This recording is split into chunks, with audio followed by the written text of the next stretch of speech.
I love that esports U intro. What's up, everybody? Welcome to the CECC Collegiate Esports Commissioners Cup Last Chance Qualifier. As always, I'm your host, Paulie, or Paulie Hype, or Mr. Hype. Whatever you want to call me is fine with me. But we are joined today as, the final qualifying tournament for the Collegiate Esports Commissioners Cup. That's taking place May 7th and 8th at Gateway Center Arena. It's a LAN. It's going to be the largest collegiate esports tournament and festival ever. History first. Tickets are on sale right now, starting at just $10. You can find that link below, but also the link is cecc.gg. Those tickets are on sale right now, May 7th and 8th at Gateway Center Arena. So the point of me bringing that up is that the winning team from Valorant, at the conclusion of this event, the winning team will be formally invited to compete at the Collegiate Esports Commissioners Cup on May 7th to see who is the best collegiate Valorant team to win the Commissioners Cup.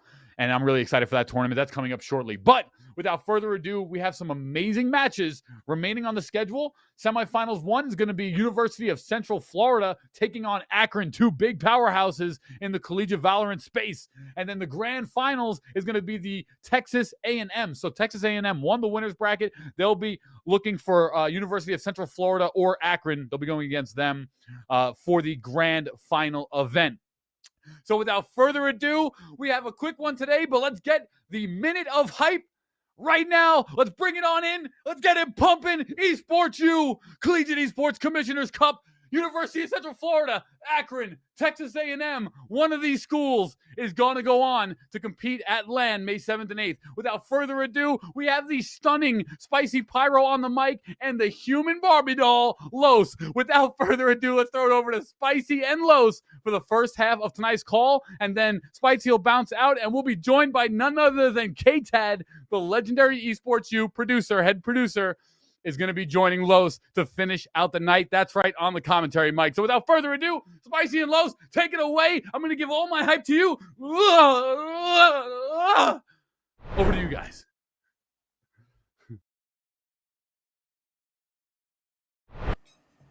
Woo! Thank you so much, Polly, for the intro. And Los, how does it feel to be the most handsome host? You know, it takes a lot of pressure and to be the most handsome host and the human Barbie doll. I thought I was gonna be the Ken. No, I'm the Barbie. I'm a Nikki fan anyway, so it's all good. No worries. But we do have an amazing matchup today. It's gonna be awesome. It's gonna be Akron. It's gonna be UCF, and both of these teams had a pretty dominant force throughout those best of one rounds just to get to these semifinals. So I'm excited for either of these squads. And in case you guys forgot, you can't read, I'm Los, joined by Spicy Pyro. We're going to be kicking things off here for the first semifinals here, the CECC Valorant Last Chance Qualifiers. And we do have some maps at the ready for us right now, and it's not looking like the collegiate special. It definitely isn't. Actually, some of the most picked maps have been knocked right out off the bat there, Los, and I'm excited to take us through the picks and bans. Do we have a graphic for that? Quick question over to production. No graphic, so we're just going to go straight through it. That's going to be UCF banning Haven right off the bat. Akron will ban Ascent, that being UCF's map pick now on Icebox, where Akron will be starting on the defense first. Map 2 will be Akron's pick on Breeze, UCF on the defense this time around. And the last ban will go out on Fracture on the side of UCF, leaving Akron to pick Bind as the decider. And UCF will be starting on the defense there. So that's Haven and Ascent taken right out off the bat. Yeah, it's pretty interesting because Akron has been playing Haven every single match to get up to those semifinals, 3 in a row.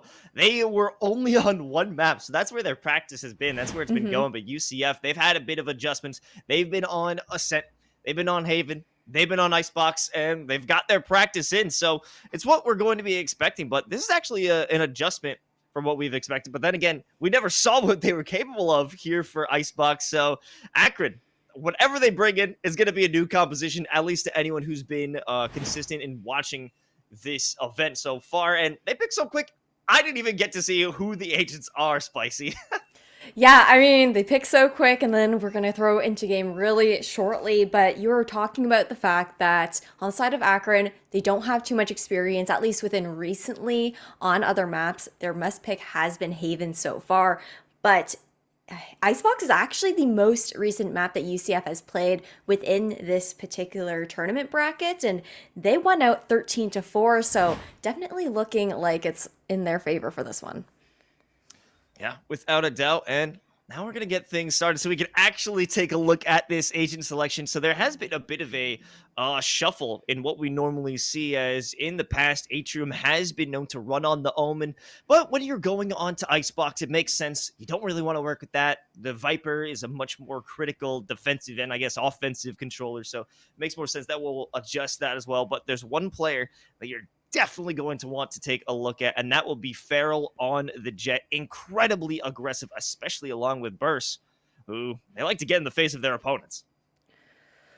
Ooh, they definitely will. We're going to see the recon, though, coming out from AU to kick things off. Gets a little bit of information in A main, and Ryujin already taking this pipes angle. We're going to see Farrell spotted out, and now gonna have to fall back on the angle, and it's just a steady A heavy default here from UCF to kick things off. Well, good little dink from Farrell there, but they're already down one. Ryujin just on top of Wait. 410. Wait, what is going on, Farrell? You're too aggressive. No, not the Ryujin ran out of ammo. Wacky start of events there, and no ground really gained, I guess, by getting too aggressive. So that's 1 for 1. So they have rotated back to B, but there's a barrier courtesy of Burst, so they have to slow things down again, but they've got plenty of time. Still 45 seconds on the clock if they do want to break that down.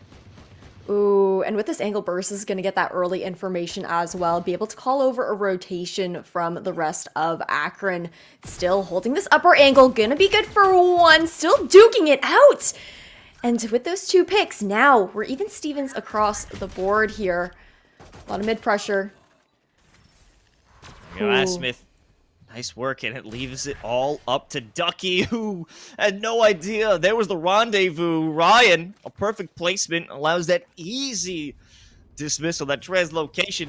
Get behind them, get the easy shot, and finish things off. This was a bit of a clownery round, I gotta say. Spicy to kick things off. Yeah, a lot of nearly missed opportunities, I guess is the way you could put it, with the positioning, with the fact that you had players kind of just walking by each other, but it is pistol round, usually the goofiest round to kick things off on, but now it's going to be a buy up here for AU. We're going to see Spectres across the board. Ryan just going to stick with the Deagle, though. They do have the Headhunter, so it does make sense to go for a bit more of an eco weapon. And this time around, a heavy A hit here coming out from UCF. Okay, Ryujin not going for that same mistake. They will lose out. Weisel there for the trade, so they can continue move forward by 410. But a lot of information being gained. As you can see, there's 2 players on the rotation coming from behind, so unless they make a move quickly, they're going to be pinched. That is true. We're going to see the toxic screen coming out to, allow space for Maze, but cut off the actual site plants here on the side of UCF. They're waiting for that screen to drop, but a nice stall with the snake bite. However, space still can be taken. Ducky actually going to go for the plant. There it is. Powa, though, does get a good shot onto Asmith. That makes things a bit easier. Turned into a 4-on-3, and the last 2 going in for the flank. Ryan might be spotted up, but Cookies and Cream won't be able to get the angle. Burst, as well as Ryan, they can make their move. This is definitely a deadly situation, especially with Atrium picking up 2. And now it's all up to Powa to pull off an amazing clutch if it was possible. It won't be the case. The gun advantage was just in the hands of Atrium, and they pull it off with a 3K. Yep, Atrium stealing the hearts in that round with that 3K. Now a clean 2-0 here for AU. However, it is going to be the bye coming up for UCF. They'll finally have those rifles in hand. So it's not too surprising that, round 2 usually goes to the team that wins out that pistol, because they do have the economy advantage. I'm just taking a quick look at the ultimate statuses that we have online here. It would be nice to see UCF trying to make that investment into Weisel, get the Hunter's Fury online for this upcoming round, because that's massive for some zoning potential. Yeah, without a doubt. And there's a lot of tight lanes, especially over in A and even in B long. You can find someone lock them out, get the information, and even to secure some frags in the beginning. Ryujin ensuring no one's hanging out around the corner. They still have to play it slow, and no initial attacks onto B have been made. It's usually an afterthought, but maybe Power can start things off with a great headshot onto Farrell. They will be spotted out from the Owl drone, but they can slow it down, and they can take their space as Asmith, the last one standing, but Atrium here to save the day by putting or relieving some pressure. This is a spike down, but even so, they don't have full on-site control. Ryujin, though, has something to say about that with 2 quick frags, leaving Burst all alone in the 1v3. Oh, it's tough because Burst is also late in this rotation over towards the A site. Only 1 Spectre in hand. Does have a slow to delay a double swing through, but the toxic screen will come up. Burst having to push through, and they don't have the vision. So that's going to be Ryujin closing out this round. Now 1-2 here. Still a 1-point advantage for AU. Yeah, and it wasn't too bad because while they did lose 2 rifles, they're still able to take the round, but it will be a much more effective buy coming in from Akron going into this next round, or UCF going into this next round. So I'm excited. I want to know what the plan is going to be now that they have a bit more. Atrium might be able to get that Hunter's Fury online, but Ryujin, they've got that null command, so they want to just run things down. It wouldn't be an impossibility for them to take site with ease. Especially the A site, you can completely null the Viper utility. We're going to see that null command coming through, denying the ability to put up that toxic screen, but a quick rotate. It's already 3 on the site here, and A Smith actually good for 3 right off the bat now. A 5v2 situation. And they don't even get hit by that shock dart. They're still alive and they're being healed. In fact, this is a complete denial. No problem at all here for Asmith and Akron. They can hold on. They don't have to push anything. The ball is completely in their court, and they can just wait. But it might be Farrell who wants to get a bit cheeky, wait for those angles, or take one of their own, hiding behind that box. All you have to do is wait, though. They know someone's about to be in nest. But that Toxic Orb, it's the right move. Play it safe. Hold on to your rifles. Hold on to the money. Hold on to the round. Oh, Weisel, though, is good for a cheeky one before they fall, but Atrium closes out with a nice 2. I feel like Atrium's been getting quite a few multi-kills these previous rounds, and now going into the 5th round of this half, we are going to see 2 ultimates online here for Akron. That's going to be the Hunter's Fury and the Viper's Pit, but unlikely that we'll be seeing those coming into fruition in this round, considering the fact that it is an eco that UCF has been pushed on. And right now, if Akron can continue this momentum through, they are slowly pushing UCF into that kind of awkward economy where they're alternating those buys and saves. And there's that guaranteed A denial. They've got the Viper's Pit. Not much they could do with that one, especially rocking with just Sheriffs. Cookies and Cream, though, sitting outside A lobby, waiting for someone to try and flank it out because they know it's an impossibility, but they're making their way to B, and Power with the Blade Storm gets things rolling. And they convert that Phantom, hand it back over to Ryan. They can hold things down. The spike has been planted. The toxic screen blocks them off, but the Hunter's Fury, it might be able to find out Ducky. That doesn't come to fruition, though. So they have to go for that full on-site retake in the 4v5. UA still has the advantage as far as weaponry goes at the very least. I like the counter owl drone coming out, delay the retake back onto site. Snakebite's coming out to do some zoning as well, but Ryujin with that 0 point gonna help continue this delay. Cookies and Cream, good for another one. Make it 2. And that cuts it down, and it's all through the smoke. The Snakebite even gets the best of Feral. Atrium, the last one alive in the death rows, hoping to bring down a few with them before they fall. But no, it's an esports, you flawless. Ooh, and a massive thrifty round as well coming out from UCF. They were able to convert that, and now we're going to see rifles across the board. And I just mentioned that UA was on the verge of pushing UCF onto that awkward buy position, but instead the roles are going to be reversed here, because if UA can't manage to win this round out, they're going to lose that lead, and likely we will be seeing UCF take it instead. And on top of that, I mean, look at the ultimates that we have online here for UCF. We're likely going to be seeing this go to 3-3. Yeah, definitely a possibility, but we've got Ryan here. They're getting a little angry. They want to take that aggression down mid. No one will be there to greet them. If they keep it going, it'll be a trademark to snuff them out. Vipers, however, getting crazy aggressive. There goes the spike. They're still underneath green, and they will be punished for it. Still enough of the information. They know the spike's here. They know it will be a full-on rush. Arrow denied. Dart does still get some information. Drop the double shock. Might pause the rest of that push, but they still have the Viper's Pit. And this is a lot of misinformation or lack thereof here for Akron, as they want to make this defense and deny the plant. Ooh, yeah, the Snakebite's coming out to deny that plant. However, it's still the attacker-sided Viper's Pit, but frags are going out across the board. Powa got some nice positioning, though, and Ryan. Now, the last alive here for UA. The spike plant will be free, but the flank is coming through. He's been spotted too, blocked off by the Cloudburst. Now they caught wind of Powa, but they aren't good enough with the flick. That's another 3 for Powa and a 3rd round for UCF. A great resurgence coming from this squad to bring it back from a thrifty flawless and convert it into another round in a row, flipping the script. Now we got Sheriffs on the other side and a bit of a broke situation here for Akron.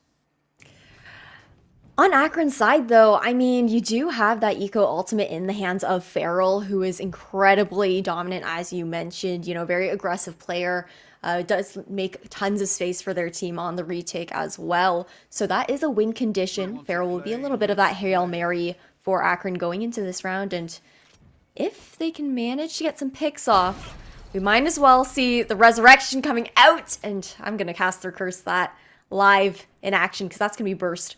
First of all. It was a close one, though. Still managed to get a shot over onto Cookies and Cream. A bit slow reaction and might be punished for that one in the future, because a little bit of damage won't go that long of a way. Asmith, though, taking their push all the way to the end. And they're good for the shot on Ducky. Power there to make sure that doesn't go too far. They don't get carried away with that one. They still will be able to do some damage on the economy side of UCF. Farrell, though, looking for the hit. The blades don't get him, but Atrium sure does. Now they have a Vandal in hand. They got the double Cloudburst. They can hide away, but they are hit with the 0 point. It doesn't make too much of a difference. They've got nothing left in the tank.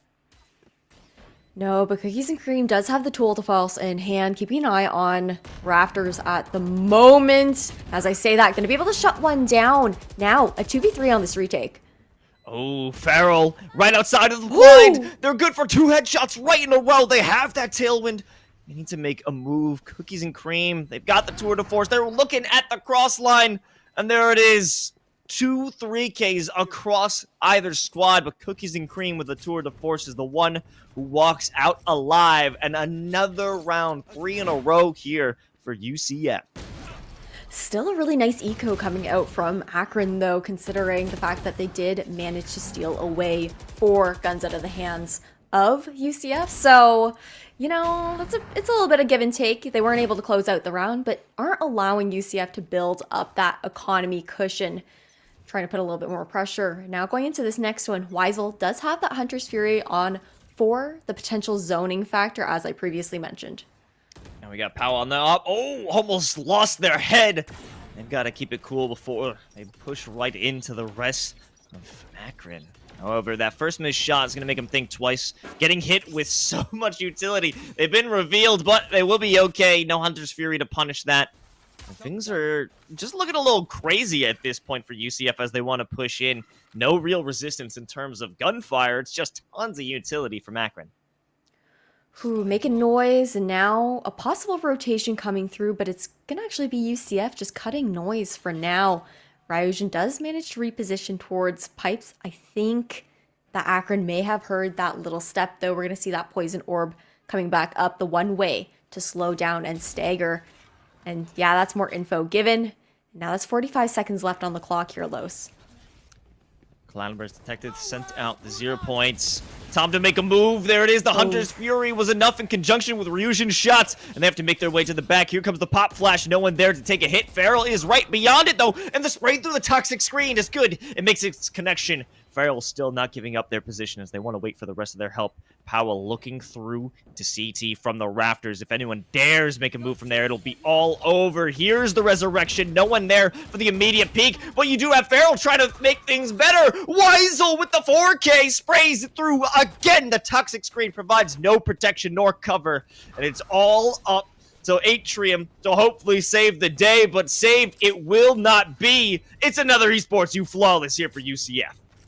Now a 2-point lead here for UCF. You know, it looked like Akron was going to be taking the lead here on through, but the huge thrifty that came out that flawless previously is what helped turn the tides. And now it's going to be another eco round here for UA.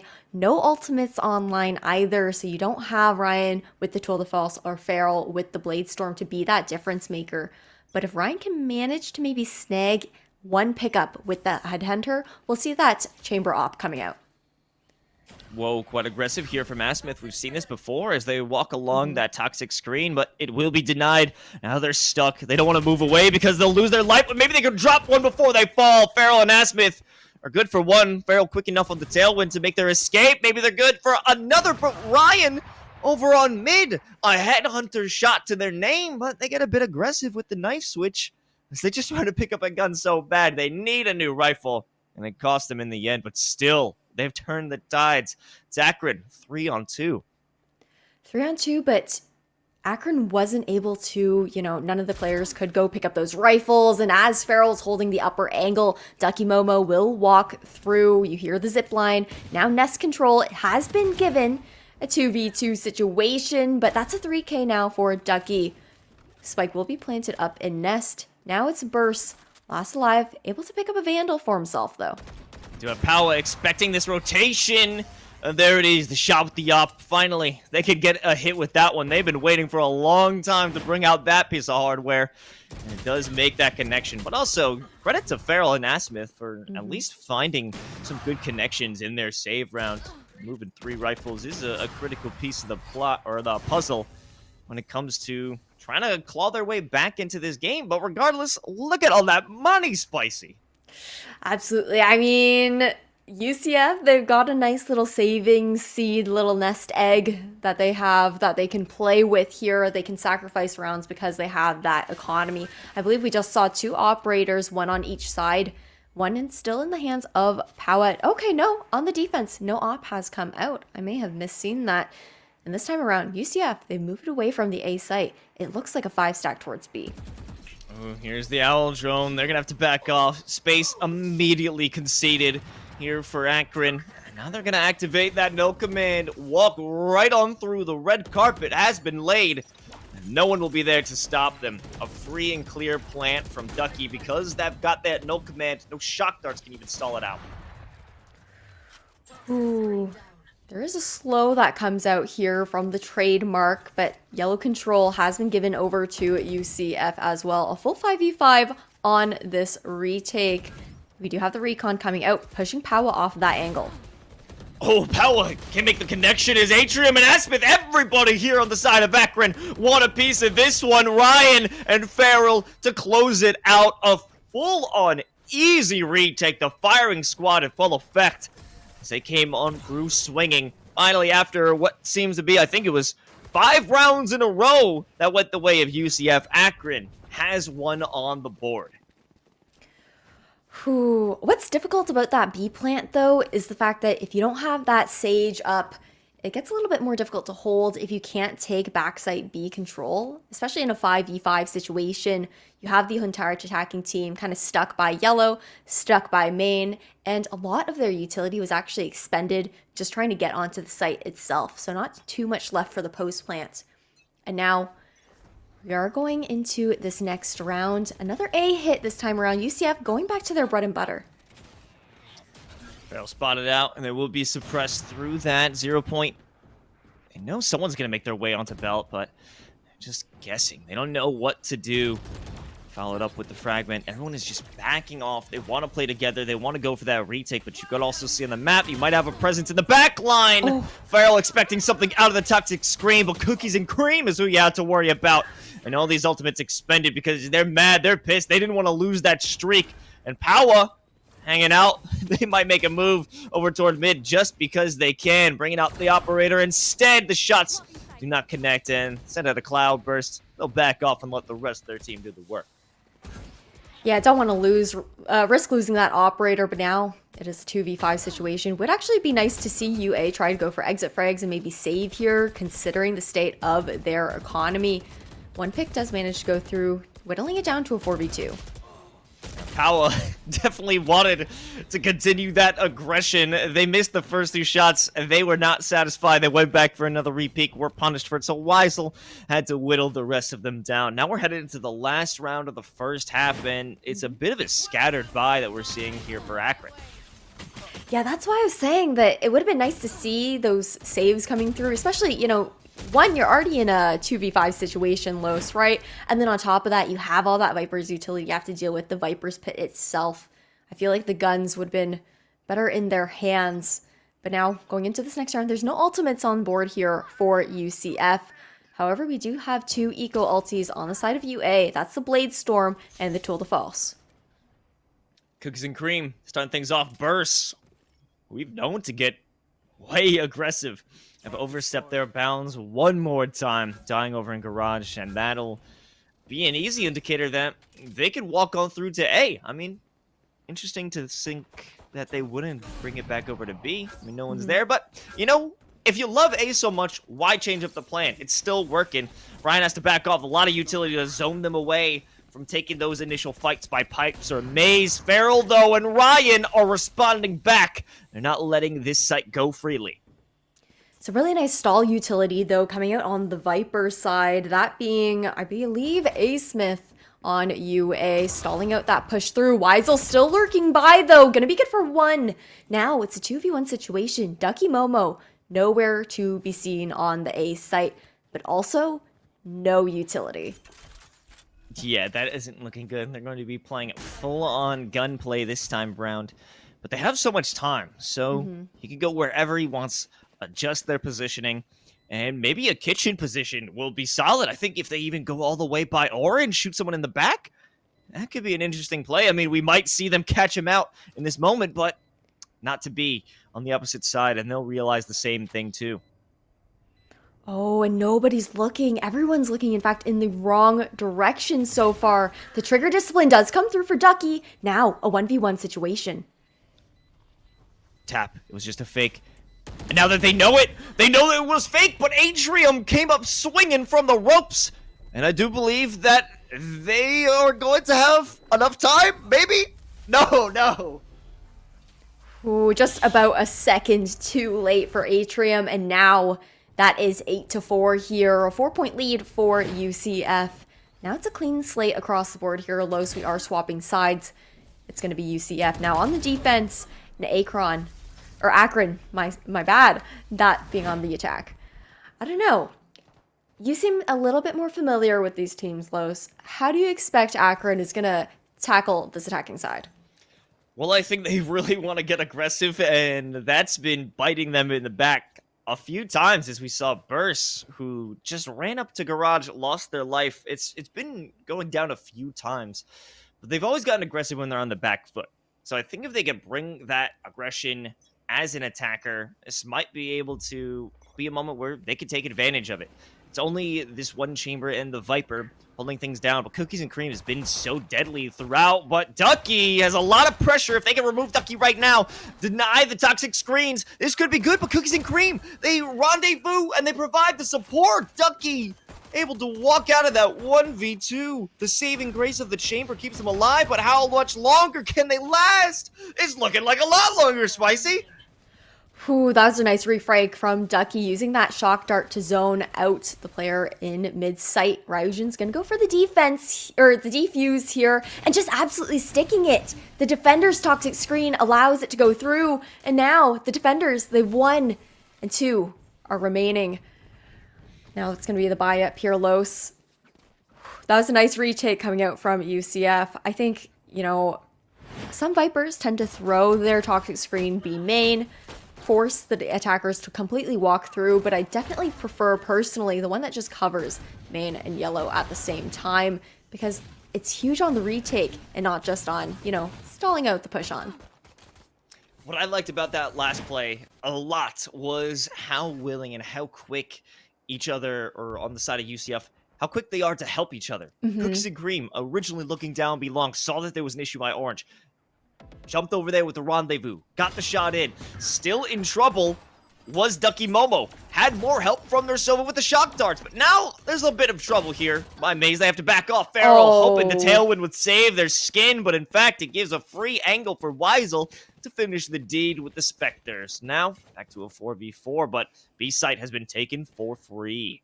Look at this positioning, though, from Burst. Kitchen control now in his hands. Might be able to get some interesting picks off. I don't know if Pow was expecting it, and that's going to be one. Now, Burst's going to fall back. I like this play coming out from UA. They need to stick together at this point because they're lacking in the firepower. Almost a great shot with the headhunter of the cookies. You can see it whizzed by their face, gave him a brief kiss on the cheek. And Burst is looking to get a lot of kisses after this victory by getting another kill with the Frenzy. However, the Spectres are back in action. One more player. It's Ryan with the headhunter, still unable to get the connection. And Weisel good for a third one as UCF are cruising through the rest of Icebox. Only 3 more to go, and we'll head over to Breeze. I think it definitely has to do with that point that you brought up. UCF, when you see them playing together, they're moving as a unit. They're making sure to play contact. They play those trades and they don't get too greedy. Meanwhile, on the side of UA, they have a little bit more of a tendency to play individually. There weren't really any crossfires set up there in that last round, and it's kind of tough because it was also their eco, so they're trying to be a bit cheeky at the same time. But UA, they struggle to set up for the refrags.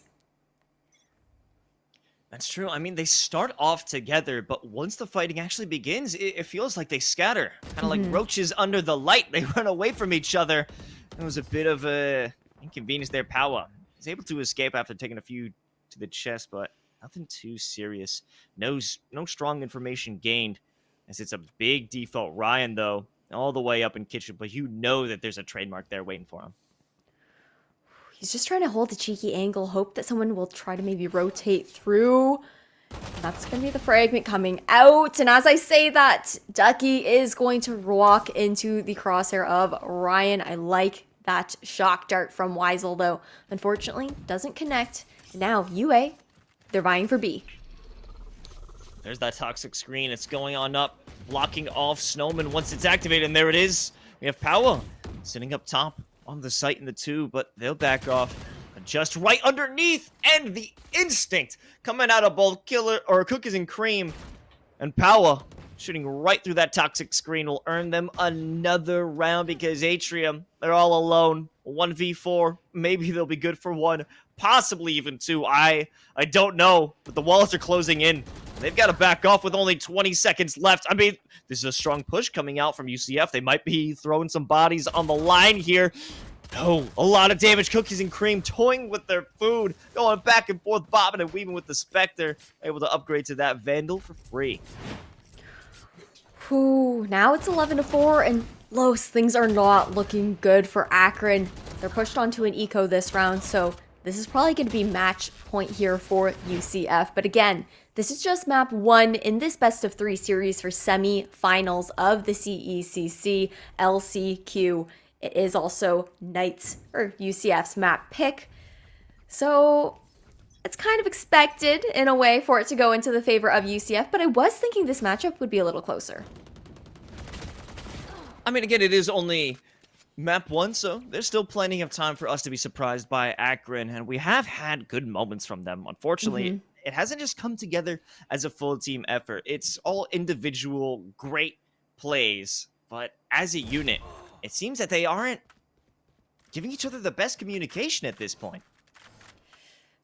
It's tough too, because I mean, on eco rounds, you could play a little bit lurky, just default, get that information, try to get solo picks off. But I feel like you're better off at least playing with the buddy system so someone can trade you out if necessary. And Ducky Momo has the entirety of mid control. You have that trademark outside of B main as well. So the information is essentially given to UCF. They should be expecting an A push. They're going to walk on through for free. I mean, you do have one player sitting up top in rafters, ready for it, ready for the play. It's going to be Ryujin. Hoping for someone to just walk up and make their day. But honestly, they don't need to take this fight. They could let them plant because they've got the greater manpower. They've got the flank set up. Maybe a beautiful shock dart to be put in display. Not the case. You have a lot of players looking down Cookies and Cream's barrel. They'll be able to survive out. A few kills for everybody, specifically Ducky Momo with the great flank. And they'll bring it up to map point. It's 12-4 against UA. That owl drone from Weisel was incredibly impactful, though. It actually spotted out every single one of the Akron players on site there after that plant. But like you said, we are at map point now. It's 2-4, and that's 8 rounds that Akron would have to win in a row to be able to take it to overtime. At the very least, they are going into this next round with a bye. We do have the Hunter's Fury online here as well for Atrium. And like I said before, it shines when it comes down to the zoning. But UA, they've been struggling to play together, and it only really works if you move as a team. That's something we're about to see now, I suppose, with Farrell jumping on top of the tube. It allows the rest of the squad to take some space, and now Orange is being owned here by Burst. What can they do now, especially Farrell opening things up. Burst with a good second kill, and no one is left to defend on B. There will be kitchen placement, and Powell wants to do the same maneuver, jumping right on top of the tube, and they're good for the shot through that toxic screen. Looking for another. They have that updraft. Floating over Burst, though. Through. Burst, they only need to take one shot. The trigger discipline. They're just handing these kills over for free. Ryujin, the last one alive. Already removing one from the play. Being shot in the back. Can't finish it off. Ryan, save the day, save the flank. And 3 are alive in this momentous round for Akron, as they have lost another 6 in a row prior. You know what? Maybe the pressure of map point was what Akron needed, because looking at this round, this execution towards the B site was a much different strategy than the previous ones we've seen Los. I mean, before Akron, they tended towards those very individualistic defaults or a 5-man push through one choke point. I like to see this splitting action going on, trying to pinch the defenders on the attack, and it's going to come out once again.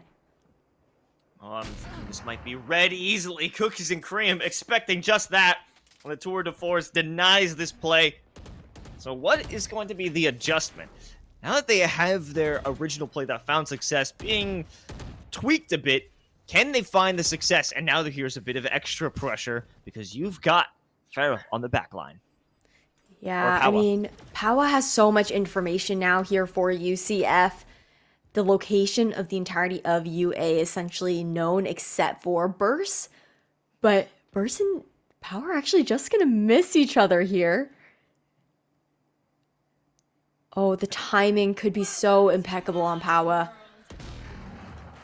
That's it. Well, I mean, they could have that standoff, and it doesn't matter. Power does come to head, and they'll walk out with it. But 2 more kills going the way of Cookies and Cream. This is going to be a major issue, especially, well, they have Power sitting in the spawn. If they want to back off, I think that might not even be the case. They're finding success here.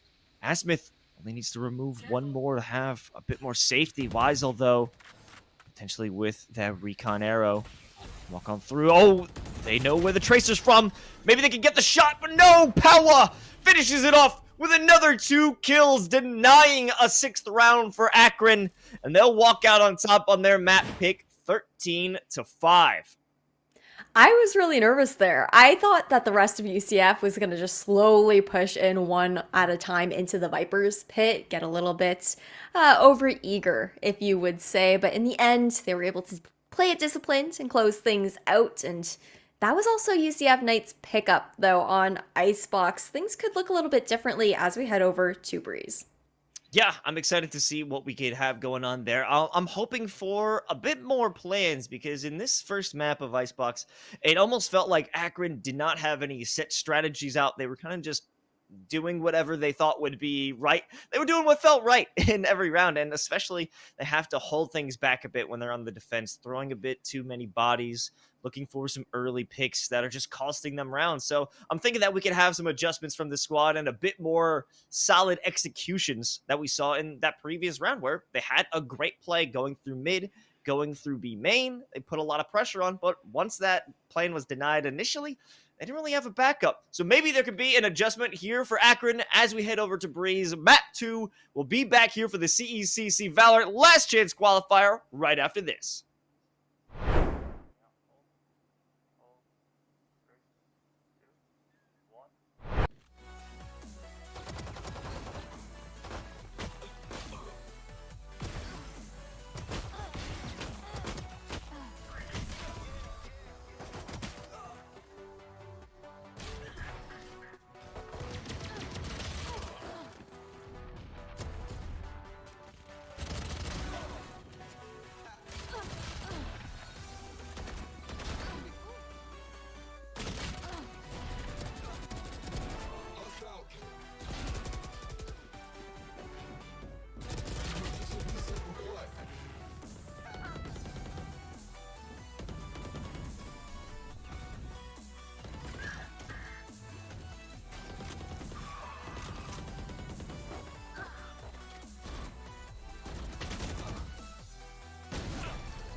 Yo, and welcome back to the CECC Valorant LCQ. A lot of acronyms to walk through, but we still got a lot of action to go through as well. I'm Los, joined by Spicy Pyro, and we're about to kick off map 2 of our first semifinal, actually our only semifinal of the day between UCF and Akron. And Akron kind of took a beating back on Icebox. Are you expecting a resurgence now that we're headed over to Breeze, Spicy?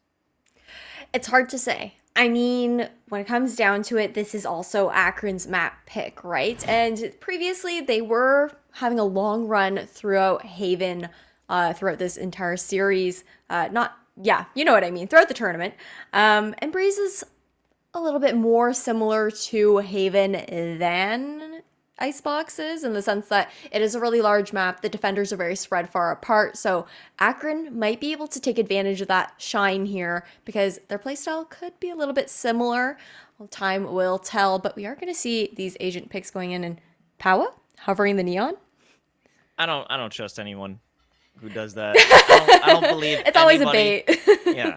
I don't comment on hovers anymore. I've moved on. I've been tricked too many times. I've been made a fool, a buffoon, bamboozled, even a plethora of words that make me seem dumb, because I'm not going to believe these people. But, we have Cookies and Cream, Ducky, Momo reprising their role, and Cookies and Cream really was a star in that previous map. You had seen consistent headshots, and looking at the stats right now, 5 first bloods out of this player. They were getting aggressive too.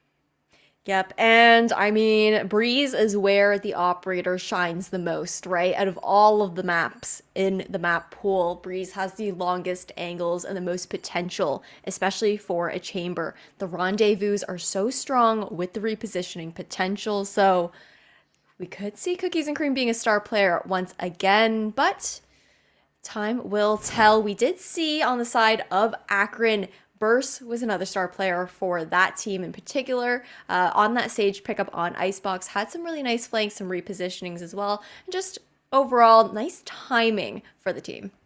Yeah, this time they are adjusting it, though. I think that's the only change that they've made to their agent selection this far. It's instead of that Sage, they're bringing in the Sky. So I'm liking it.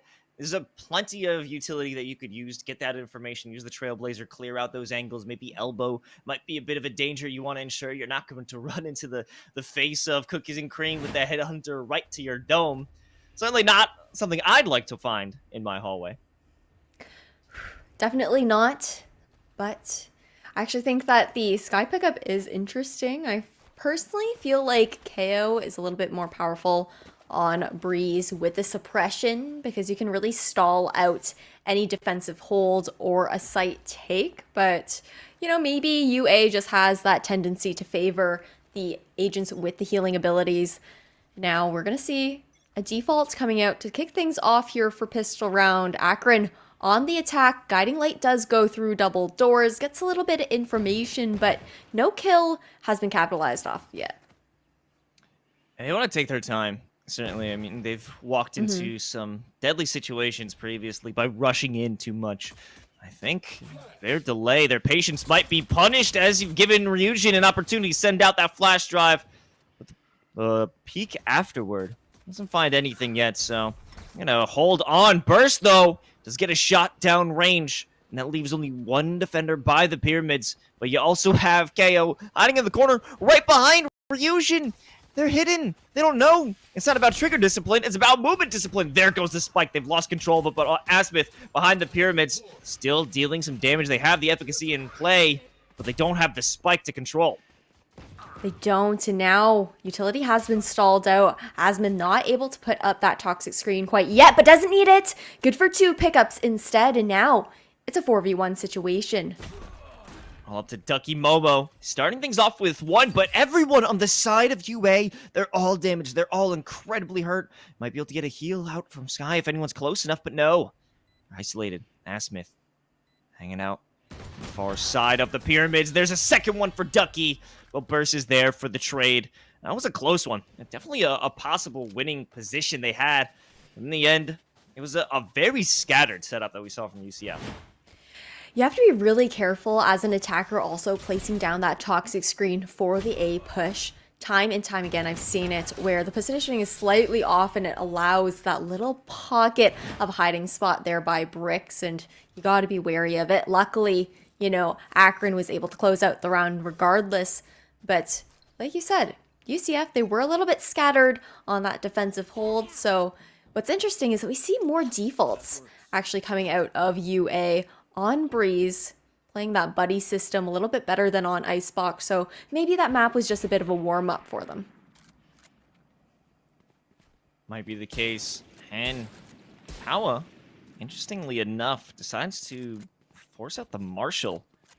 If they can't find anything with that, that's certainly going to hurt their economy. But regardless, a lot of space taken here coming out of Akron. They've already gotten to the top of mid.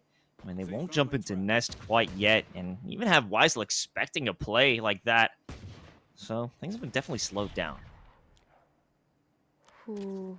I like that Ducky Momo actually pushed out a B main, took down that trademark, just to put a bit more pressure on the flank of UA, but it's going to be the rotation back towards the A site here for UA. Guiding Light goes through, and it's a free site for the plants. It'll be a 5v5 on this retake. And that's what I love, but also what I hate if you're an attacker and you're being put in that situation. 1-1.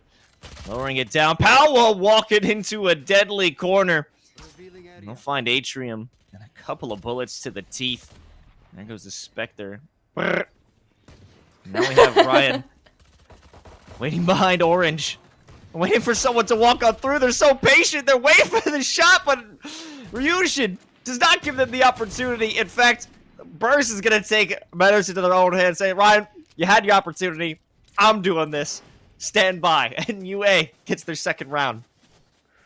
It's finally going to be a buy-up round, though, for UCF, but I do like the discipline of UA so far. They played a nice anti-eco round, playing slowly, ensuring that defenders weren't getting too aggressive on one point of the map, so nobody would lose a gun. So their bonus going into this one will be quite a bit stronger, but at the same time, Burst actually has that Marshall instead of a Spectre. So not as strong as you'd like, but the snipers are also pretty big difference makers on this map due to the long range. Oh! Not a sniper. That was looking for some impact there. Powa easily cuts down Akron, and that's 2 lost for Akron. So this is a very successful start, and great 2 shots coming out from the Jet and the Chamber. So what's the move now? A lot of players down tube, but no one there to meet them. Trademark, though, right around the corner. Give us some information. They'll back off instantly.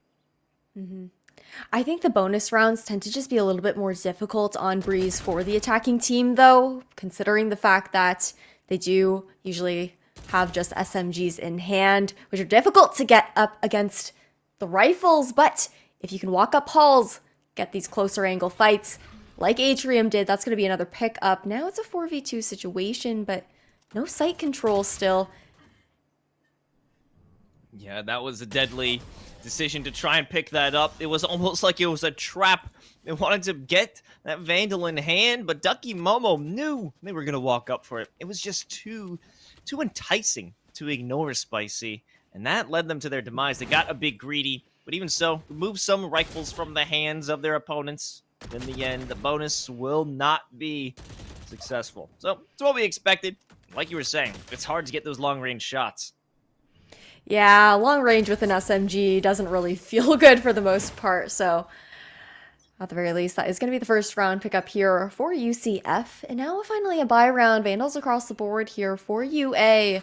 They're defaulting once again, and Azimuth always putting this pressure towards halls. Weisel with a great opener, a wall bang to boot. Drops another player over by Pillar. And they want to have that consistent pressure up by Pillar, that being UA. But in the past 2 rounds, the second that they walk up there, they are hastily punished. Now there is a bit of pressure mounting over toward A. We have one looking down range by the double doors. But even so, top mid, Feral's putting pressure. Ryujin, good for a shot, maybe not so much. As Ferals broke their way into the site, the second that they get a bit aggressive, they smelled the blood in their water, and they wanted more. And that led to their own demise because there are so many angles that are being covered by UCF. Oh, but look at this positioning from Azimuth. already crept into the defender's spawn. And I don't know if Wiesel has a clue. Cookies and Cream, though, waiting by double doors, but the timing will come through. That's a pickup for Azimuth, a massive reposition. Now, a 2v1 situation, but they don't know Cookies and Cream, hiding here by double doors. Is able to win this round up. They might be able to stack up that Cream. Here's one shot, maybe a second can follow up, and yes, he gets it, saving the day. And a nice double kill to finish it off. That's the Commissioner's clutch. Whew. Just about as satisfying as dunking some cookies and milk, am I right? And now, we're going to see things all tied up 2-2 here for UCF and Akron. And we'll take a quick peek at the economy situation of both of these teams going into this upcoming round. It's actually going to be a force-up coming through from Akron. How are you feeling about that instead of going for the half-buy? I'm eating my words. It's the complete bait, once again. How many times will be baited in one series, Spicy? I don't know.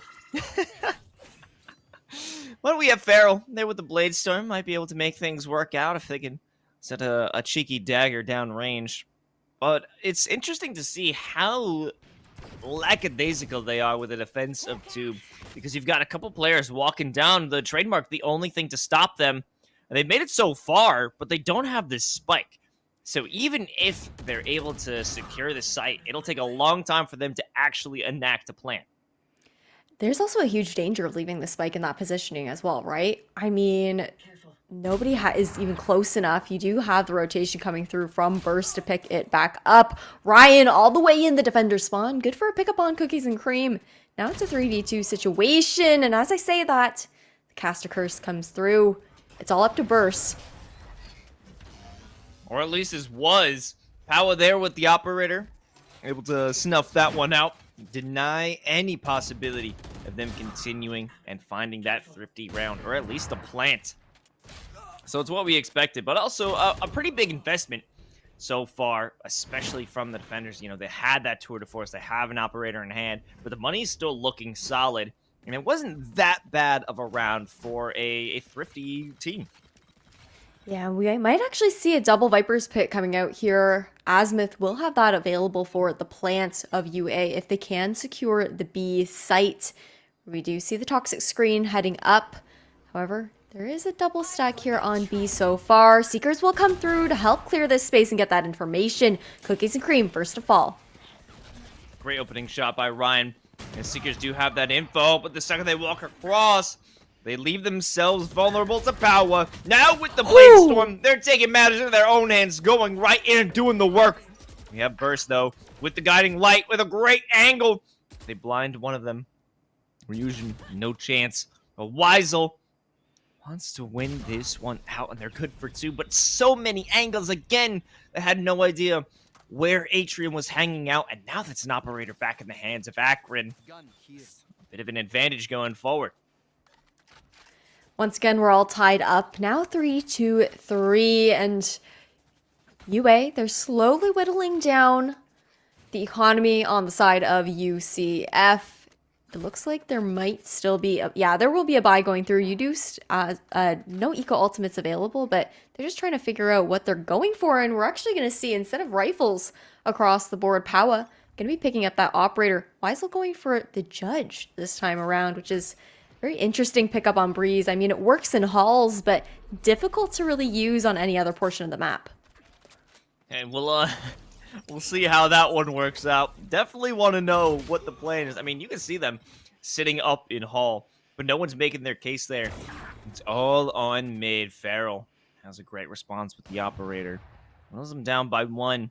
Still have a strong defense regardless. Not much ground gain down mid. If anyone wants to peek Ness, Cookies and Cream will be there to greet them. That doesn't give any information. The first spray isn't good, but they're good for a second one. And the follow-up with the wall bang onto Farrell. Operator removed. Final player, Azimuth, up in tube, and they've been spotted. Oh no. What's going on? Wiesel, they can't win it out with the Judge. Case dismissed. Now that's Azimuth in a 3v1 situation, putting that Hall's pressure once again. Does take out the trademark. Opening doors now, but there's no way Azimuth is going to be able to retrieve this spike. Nope, definitely not. Especially with Power having that operator in hand. That's a major loss of investment for Akron there. It definitely is. I wonder if the operator was actually potentially... No, that was picked up. What am I even saying? It was in the hands of Power already. So now they go into this next round with the lead 4-3. And it's an eco round now for Akron. They do at the very least have the Tour de Force available for Ryan to be a bit of a difference maker in this particular round. But otherwise, likely going to be seeing another one going towards UCF. Unless Akron can really get up close and personal with these SMGs. I mean, we talked about how difficult it is to do that, especially with that bonus round. So maybe if they can send out enough smoke, enough utility to give them cover to walk on through. They've converted at least one Phantom in the hands of Farrell, who loves to get aggressive. Follow it up with that Viper's Pit. And you've got a plant. You've got that post plant set up. It's all about maintaining that situation. Ooh. But Power with 2 walls to go through, 2 smokes to clear out. They get the shot in the dark. Viper's Pit removed. Atrium gone. A third for Power on the up. And Weisel here to follow things up. Ryan, the last one alive with the Tour de Force. Not enough to make one shot, but they get a second onto Weisel. They do have cover of it. They ran out of bullets. It's all up to the Headhunter. But no, they moved! He moved away! Power didn't expect it. Still thinking that we're by the box. A bit of flexing led to their demise. They wanted to jump around with the updraft, and they lost track of the last player. There's a really nice reposition from Ryan as well. And now, I mean, this has been neck and neck so far. It's either you see, the plant coming down for the side of Akron, then they have a nasty post-plant situation. In this case, obviously the retake did come through from UCF, but normally they're just able to stall out those pushes. I'm excited to see what the rest of this match has coming up for us, because we're at a tie once again here, 4-4. Look at how deep Power is already. They will be denied. Cookies and Cream wanted to get aggressive as well. This will be a punishment. Held out by University of Akron. We're already gone. What's left to stop them? I mean, you're one player who's already in the back line. What can they do? They're in such a wacky position that they can't possibly help out Ducky. And if Ducky loses out on this initial fight, it's all over. Ducky going to fall back, reposition, try to isolate a 1v1 situation here, but the pre-fires have Ducky in danger. Oh, and peeking out just enough for Farrell to get that last pickup is rough when you have the utility out. And Power now in a 1v5 situation. Probably just going to go for some exit frags here. Maybe try to pick off 1 or 2 before going for a save. Yeah, seems like the right move. We're good for 1 to burst. Farrell might make a move over by that bridge. However, I think they're all going to play it safe on the side of Akron. They don't want to throw away any extra lives that they don't need to, especially with Farrell. Good for the last, a third for the round. And this is a great performance so far by Akron. I mean, that'll definitely be a hard lesson to learn if you're UCF. How far they pushed up. Look at where Cookies and Cream died. Right in the middle of mid, on the other side of Pillar, where we know that Akron loves to push up to. It really seems like, just going between the fact that they've been playing Haven, they just played out on Icebox, losing 13-4 against UCF, now coming here on Breeze. Akron really shines in trying to divvy up the defenders and keep them far apart so they can isolate them, break through those defenses. But, Akron, you mentioned that they're playing safe in that post-plant situation. They kind of have to, though. They're already down 1 map. UCF has a little bit more liberty as far as maybe trying out some wacky plays. But, Akron, they don't want to close it out 0-2. They want to be taking this 1-1, get to this decider map. Yeah, playing it safe definitely has its place, but Spicy, scared money don't make money. But that's also a situation where there's no reason to throw extra bodies. There is no need to lose a bunch of rifles in that situation, just hunting for the final frag. But now we have another one of those cases where it's on the onus of UCF to play it close. They don't have those long-range capabilities. I mean, Cookies and Cream, Weisel with the Marshals might be able to make something happen, but in general, they are at a severe disadvantage. True, definitely true as far as weaponry goes, but they did pick up the eco weapons that do favor the long range over picking those SMGs, and Powa does have the Blade Storm online as well. The Owl Drone shut out, so Powa hasn't been discovered in halls quite yet, and mid control garnered here by UA. 2 picks, or 1 pick already going out. Okay, I said 2 picks, then I went back to 1 pick. That's 2 picks going out there for UA. Right the first time, Spice. Oh, wait a minute! Asmith almost falling down to the surprise of Ryujin. That won't be the case. Now we've got a lonely Ducky Momo on the long rotation out here in mid by the pillar. And I think this is an opportunity for them to potentially walk out with a rifle, at least remove another player so they don't have to walk into a flawless round. But you know what? What am I saying? It's going to be a flawless. Of course it is. You know, and even not playing the Sentinel role this time around, going to be on the initiator here for Burst, the Sky pickup. Burst is still doing a lot of work as far as having that impact with interesting positions, interesting lurks to be able to get those ratty picks off. And now going into this next round, it's a 2-point lead here for UA. They also have 3 ultimates online. Burst and Atrium could really use those ultimates in conjunction with each other. The Seekers and the Hunter's Fury to have a very nice push onto site, but we're actually going to see the default coming out for UA once again. That would be a beautiful combination if it came to, but Ryujin let's get crazy aggressive, and look how far Powa is. They dive right into the face of the Trailblazer. Oh no, it's a disaster in that part, and their aggression certainly does not pay dividends. The only one who walks out alive is Ryujin. Good for 1, and they go back and toss a few bullets in the chest of Burst. In the end, that is not the trade you're looking for.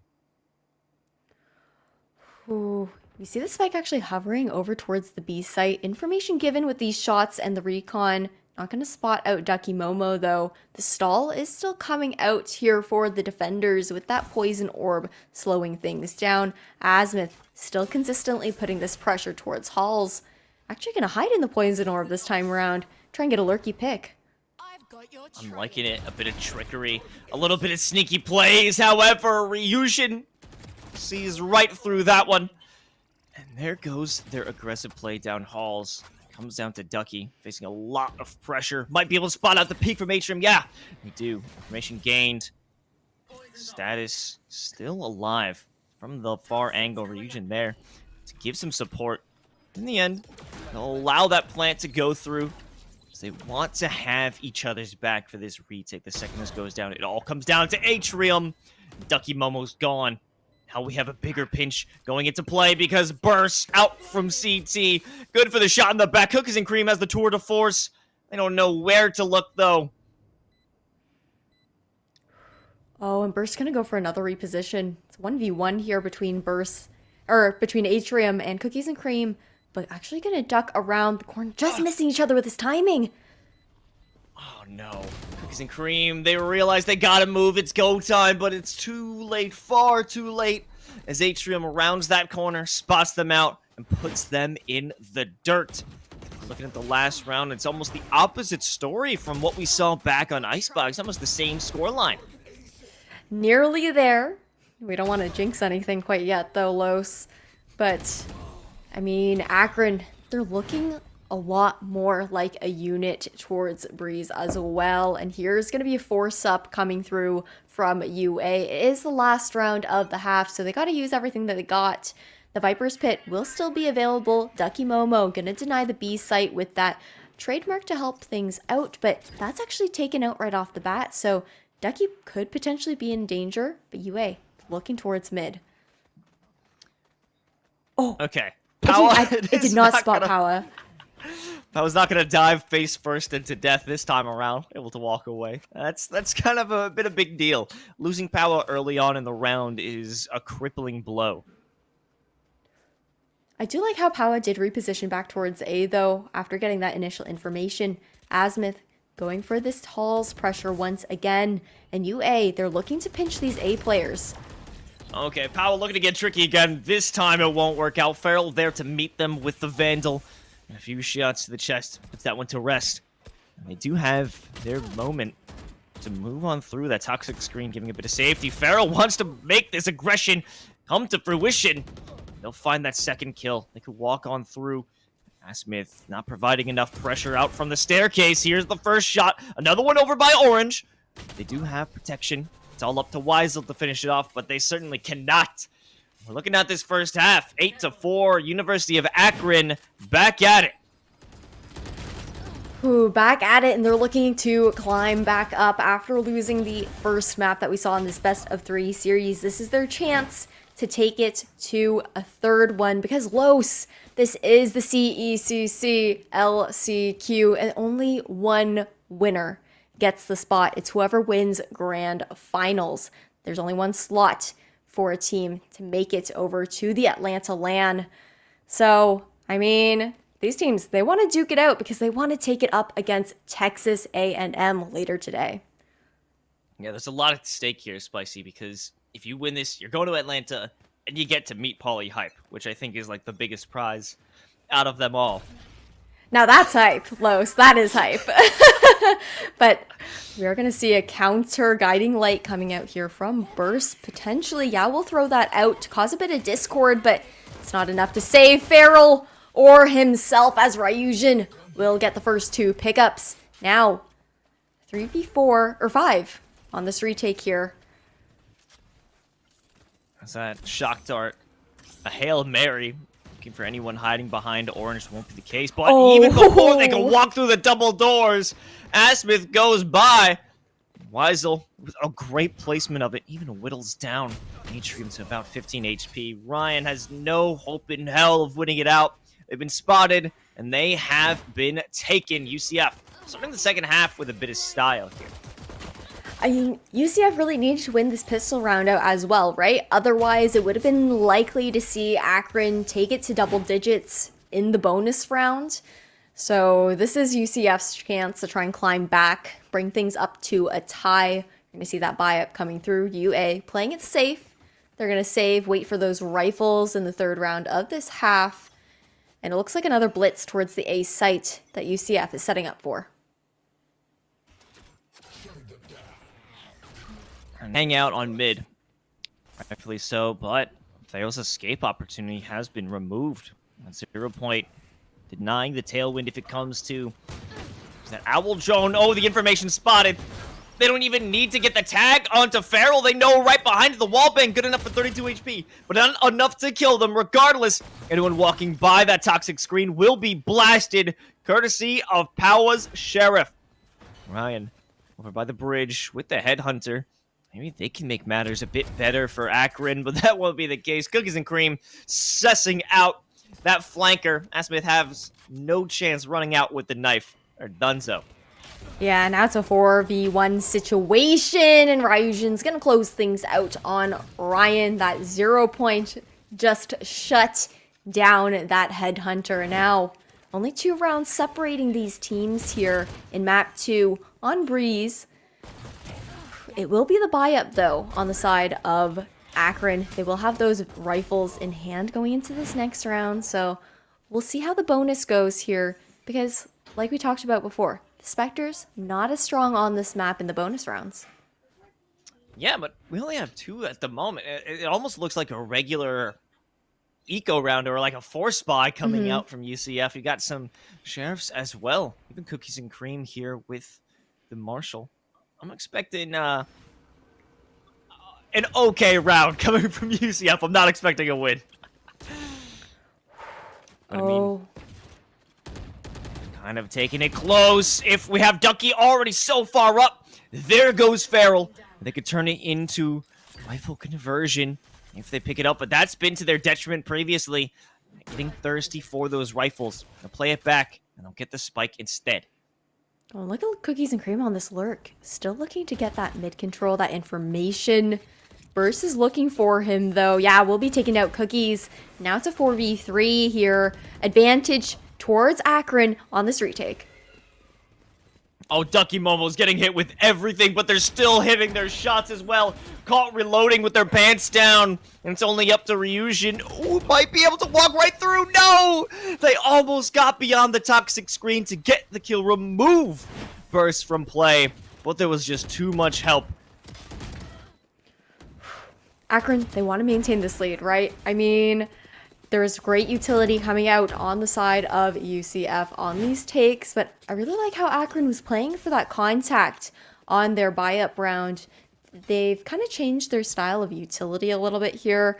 You saw the Sova, that being Atrium, with that recon bolt out, but not actually shooting it out towards Cave right off the bat. Instead, using it a bit more responsively so that he could help out Farrell get that pickup.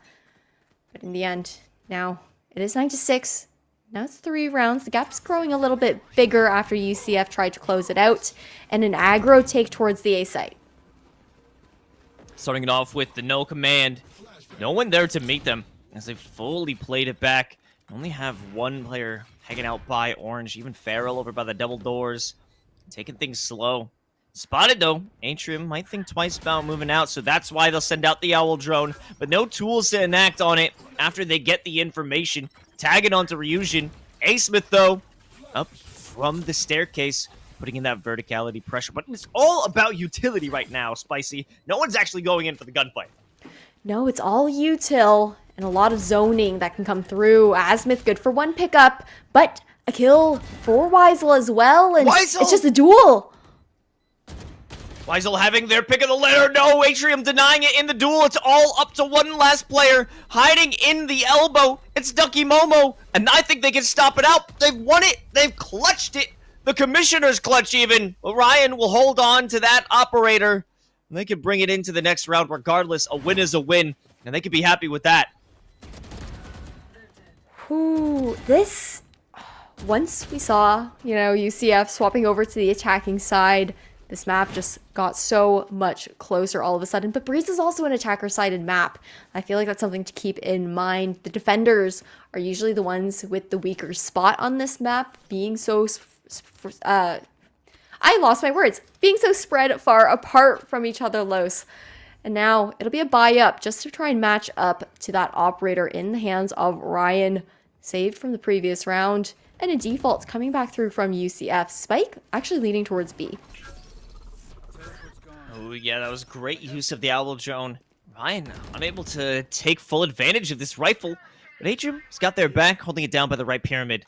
No one can make their full-on advance here. And even as they get some initial picks over by the side of A, we're popping over the Viper's pit to deny any possibility of a movement over to B. But Cookies and Cream has something to say about that. Getting a shot from the top of mid. It's making Asmith think twice. Might even walk out of this and provide a way too easy kill. Won't be the case, though. Not yet.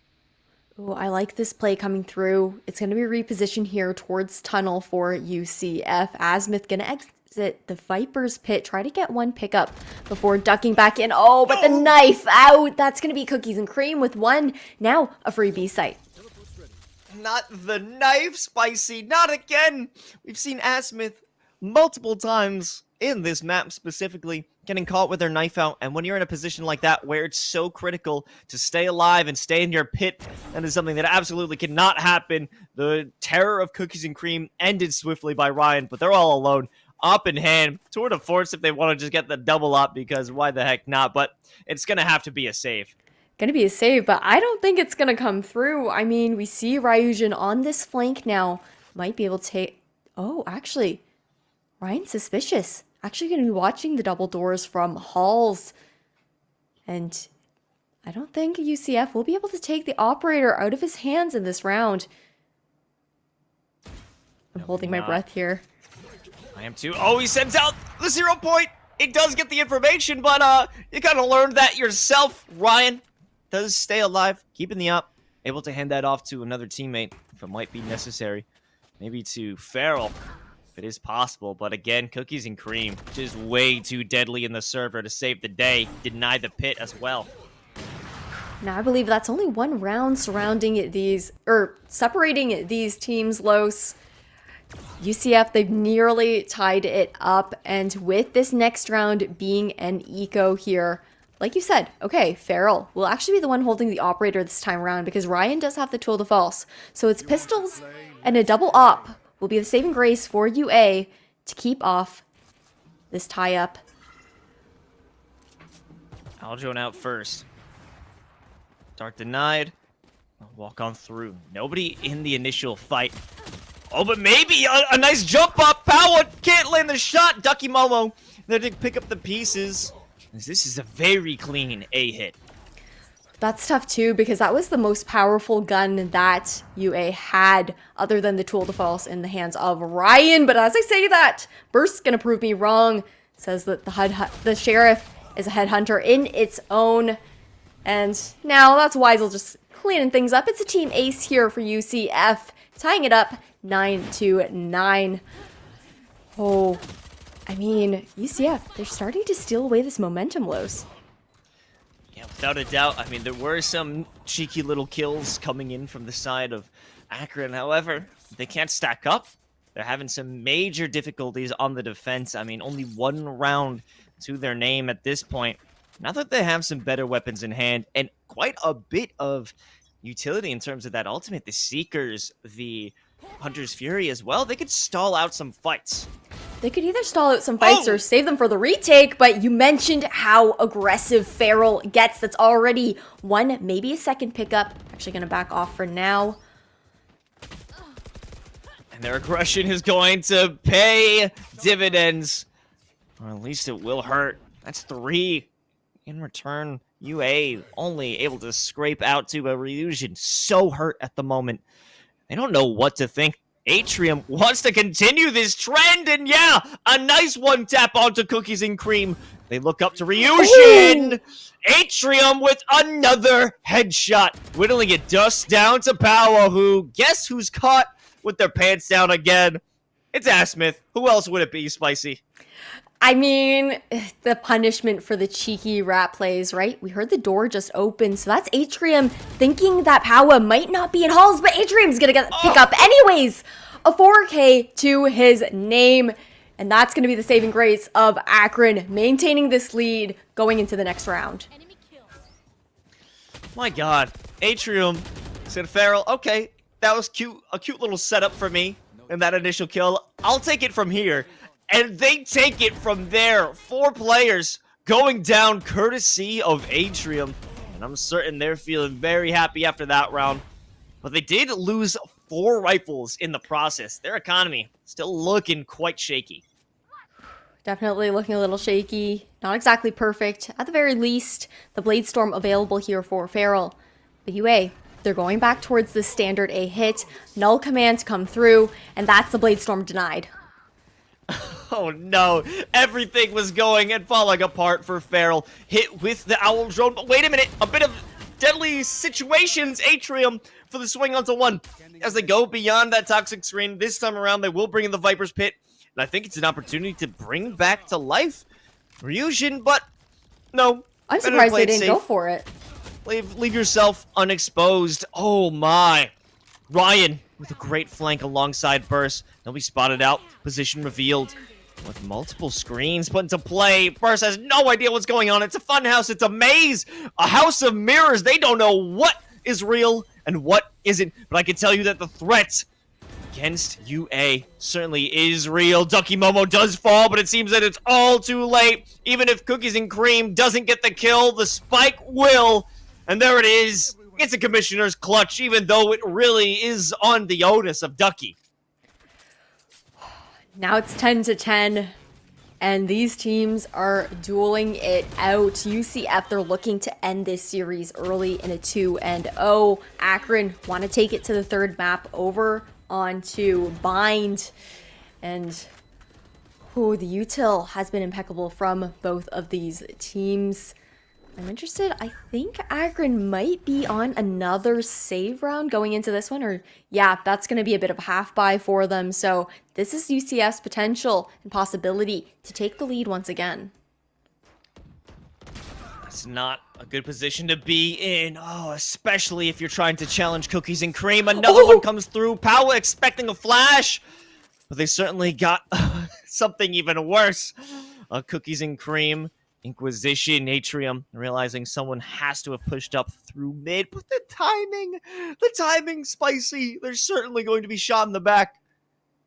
Oh, but Power doesn't even know either. Gonna meet up with 1. That's gonna be Cookies and Cream, but the updraft does come through, and Power with the power taking a 3K for himself. It's 11-10. And this, again, it's Akron's map pick. We're seeing UCF now 1 away from match point here, and if that happens, it could be all over. It's incredibly close. They don't have much to work with in terms of rounds to play with. You can't lose much more. This is a major investment. Look at the operator on Ryan. Only the Hunter's Fury. If they lose this one, we'll be back on pistols, back in a losing position. So it all comes down to this round right here, right now. The beginning pick, sending out a dueling owl drone. If you have to spot someone out first, you need to get that initial kill. You need to stop this push, which has been so successful. Power just narrowly missing their counterpart. Ducky, though, able to secure the retrade. Now it's a 4v4 here. Spike will be initiated by Ducky. Snakebite to go out. Zoning the yellow player just a little bit longer, and Cookies and Cream, good for one pickup. Now a 4v2. Cookies and Cream, they know exactly where their enemy is going to be. Well, it looks like Weisel knows as well. Ducky to follow it up and clean it up. It's 12-10. UCF is on map and series point. This is the danger zone for Akron. And like you mentioned, they're going to be pushed onto an eco. They have to buy up with everything that they can muster and pull off a really nasty thrifty as well. And oh, they got to be feeling the heat. This is the last chance qualifier. And just like in the title of today's matchups, there's no other opportunities to try to make it to Atlanta after today. Starting things off with the Hunter's Fury.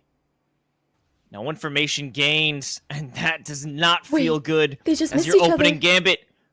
Wait, Power, they've been spotted, somehow able to walk away with just 19 HP. Ryan wants to look back, doesn't find anything, and maybe they'll even push this elbow. Might look for that extra aggression, and they will. They'll continue down elbow and realize no one is pushing into B. It's going to be an A hit. Might have some rotations and adjustments, but all comes down to what this player is up to. Ryan, they can finish it off. They'll have that easy transgression of attacking onto A. Not the case. No, the silence did draw the attention of UA over towards B. Ryujin is known to be in halls at the moment. The shock dart goes through to do a little bit of damage there. Powa still trying to live just with the blade storm and the cloud burst, but Burst is going to come out on top. Now, even Stevens, 4v4 situation. A Vandal in hand now, and a rotation back to B. And Farrell has caught them out. Caught two, in fact. Yet Ryushin in the backline of A has worked with Cookies and Cream. They've secured the site, but what else? There's only 10 seconds left in the round. Unfortunately, despite the fact that they've made it onto A, they've got nothing to plant, no time left, and the round will be conceded to Akron. Oh, I thought Cookies and Cream might just get that flick over, but Burst will be closing things out. Now 12-11, like you mentioned. UCF, they want to close it out here.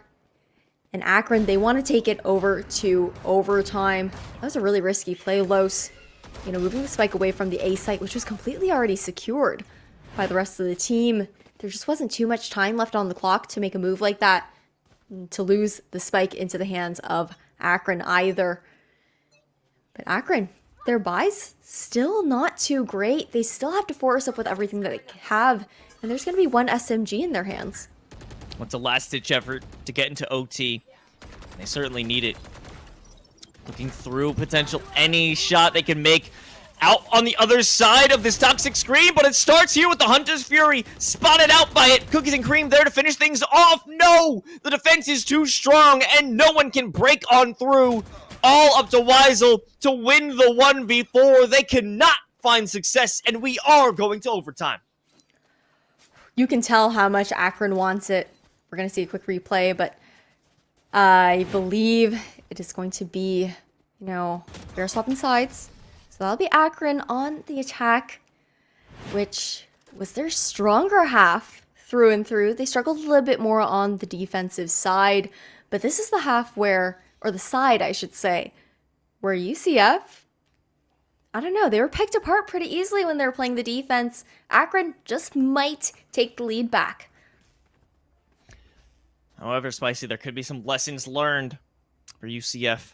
Might be able to fix their errors of, well, dying so easily on mid by getting aggressive, specifically Power. Now they're holding it down on Hall. This might be interesting because if we do have potentially Asmith, check it out. The second they walk around this corner, it's going to mean certain death, but they miss the shot. Power goes down. A critical loss in the early seconds of this round. And that's tough too. I mean, that's all part and due to the conditioning that Asmith did on the attacking side 2 halves ago. And that was the investment of Power towards Halls with the operator, right? But the value didn't come through. And now UCF slowly falling apart. Only 3 defenders left. And Akron still just playing a steady default, picking them off one at a time. There's nothing UCF has done in response. This will be Nest denied. Top of mid control. Conceded. Ducky Momo, the last bastion, essentially. At B main. It all comes down to whoever walks in first. They'll sidestep away from that arrow. What else do they have? It's all coming from Connector from all the way. Maybe we got Weisel. Good for 1. They only are good for 1. As the rest of the crew has fallen. Cookies and cream now in a 1v4 miracle situation. Oh, guiding light is information given to Los. Swing potential. Checking everything they can. A dink to the dome. Ryan sends it home. And now we're only 1 round away from heading to bind. But at the same time, the attack was a stronger half for both of these teams. It's tough. I mean, I feel like on the defensive side for UCF, what they struggle with is the ebb and flow of map control. They tended to favor towards allowing the team to be pretty spread far apart.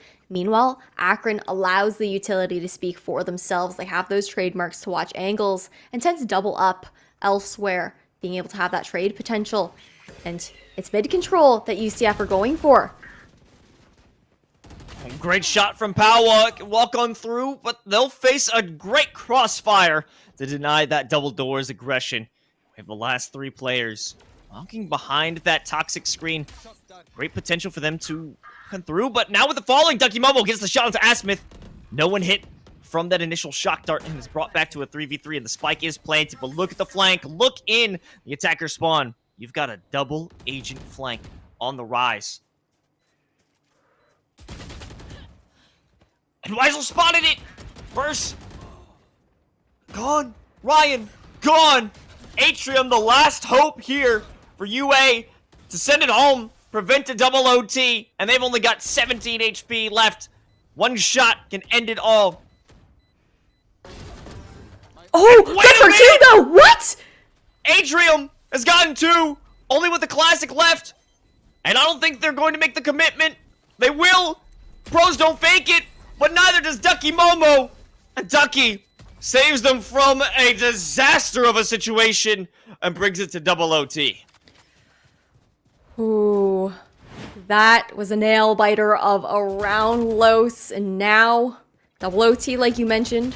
Sides have been flipped once again. The question is, does UCF learn from their mistakes on the defense? Will they be playing a little bit more together this time around? Are they going to continue for that kind of very spread out default hold? And you're actually seeing 2 being invested towards Halls there, that speaks so much as to the pressure that Asmith has been putting on them.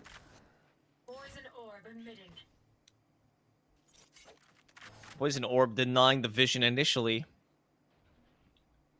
So they won't have any contest for that initial Hall fight. But look how far they've already gotten.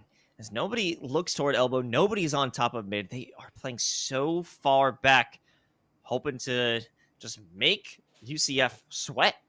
Akron hasn't made any moves yet. They're taking it slow, and they've taken so much space. But I do like the adjustment coming out from UCF as well. We're seeing them playing a bit farther back, a little bit more with each other. It is just one on the B site to defend, but close enough to Arches that he could back off if needed. Oh! Ryan, good for one as they go off the bricks. Checking out by wall. Power there with the response. It's 1 for 1. Sending some shots beyond the toxic screen, hoping to get a miracle flick, but it won't be the case. The spike is planted. 2 from connector. Might be a 1-2-3 swing. And yes, burst. Good for the shot, denying the operator positioning, but they're stacked up. Cookies and Cream lights them both up with a double headshot spray transfer. Ryujin so close. Atrium just bursting out from the shock dart. The moment's terrible. The timing couldn't be worse for Ryujin. As they bring out the flash drive, it's a 1-on-2, and certainly Akron are going to walk out with this victory. Cookies and Cream only hoping for a saving grace of parting gift of a kill before they die, but they are denied anything.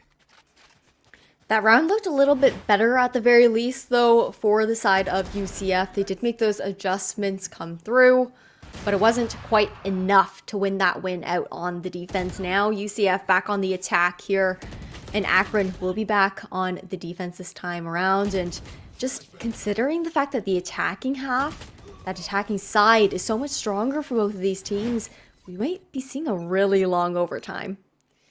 I wouldn't be surprised by that at all, Spicy. I think the duel, the opening duel when it comes to players on mid... Okay, hold on a second. When you finally have players on elbow at the top of elbow, you have a victory here for UCF. Because there's never been a player who's held that position. And now that there finally is, they're not expecting such an aggressive push. Some noise made over towards A as well. The toxic screen was thrown there, and that was a rotation being drawn, and B site left open for the moment, but Burst does have this angle towards elbow. Could get that early information if UCF, if they make those sound cues.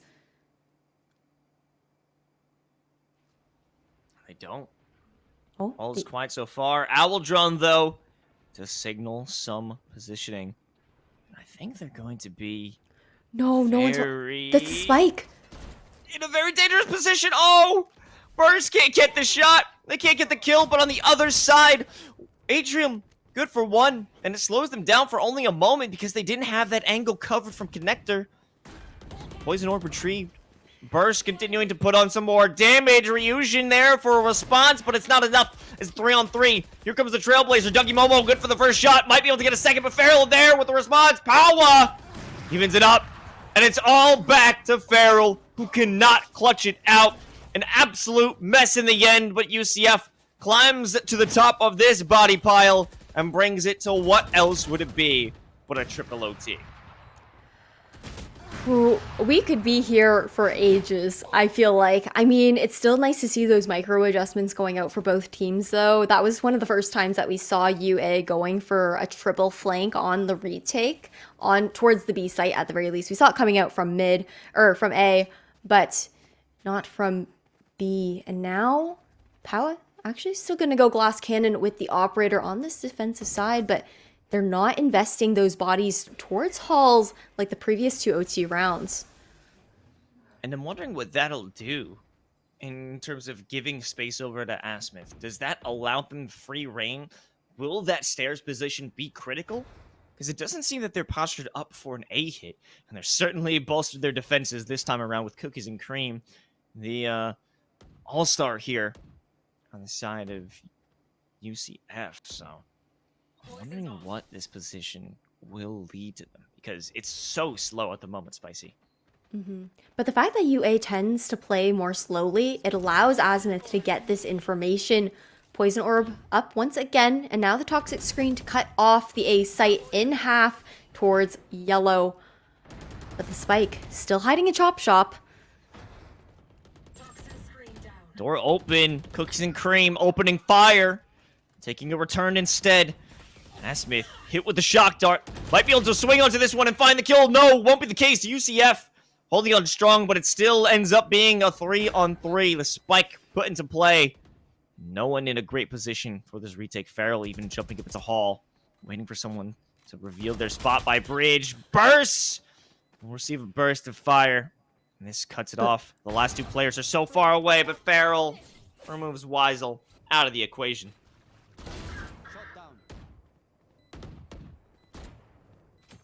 Only up to Power. Only 8 bullets left. 7. The fake defusal. Not enough. It doesn't bait. Atrium finishes it off. And what else would it be besides one round on the attack going the way of Akron? Now it's going to be vice versa once again. UCF on the attacking side, Akron back on the defense.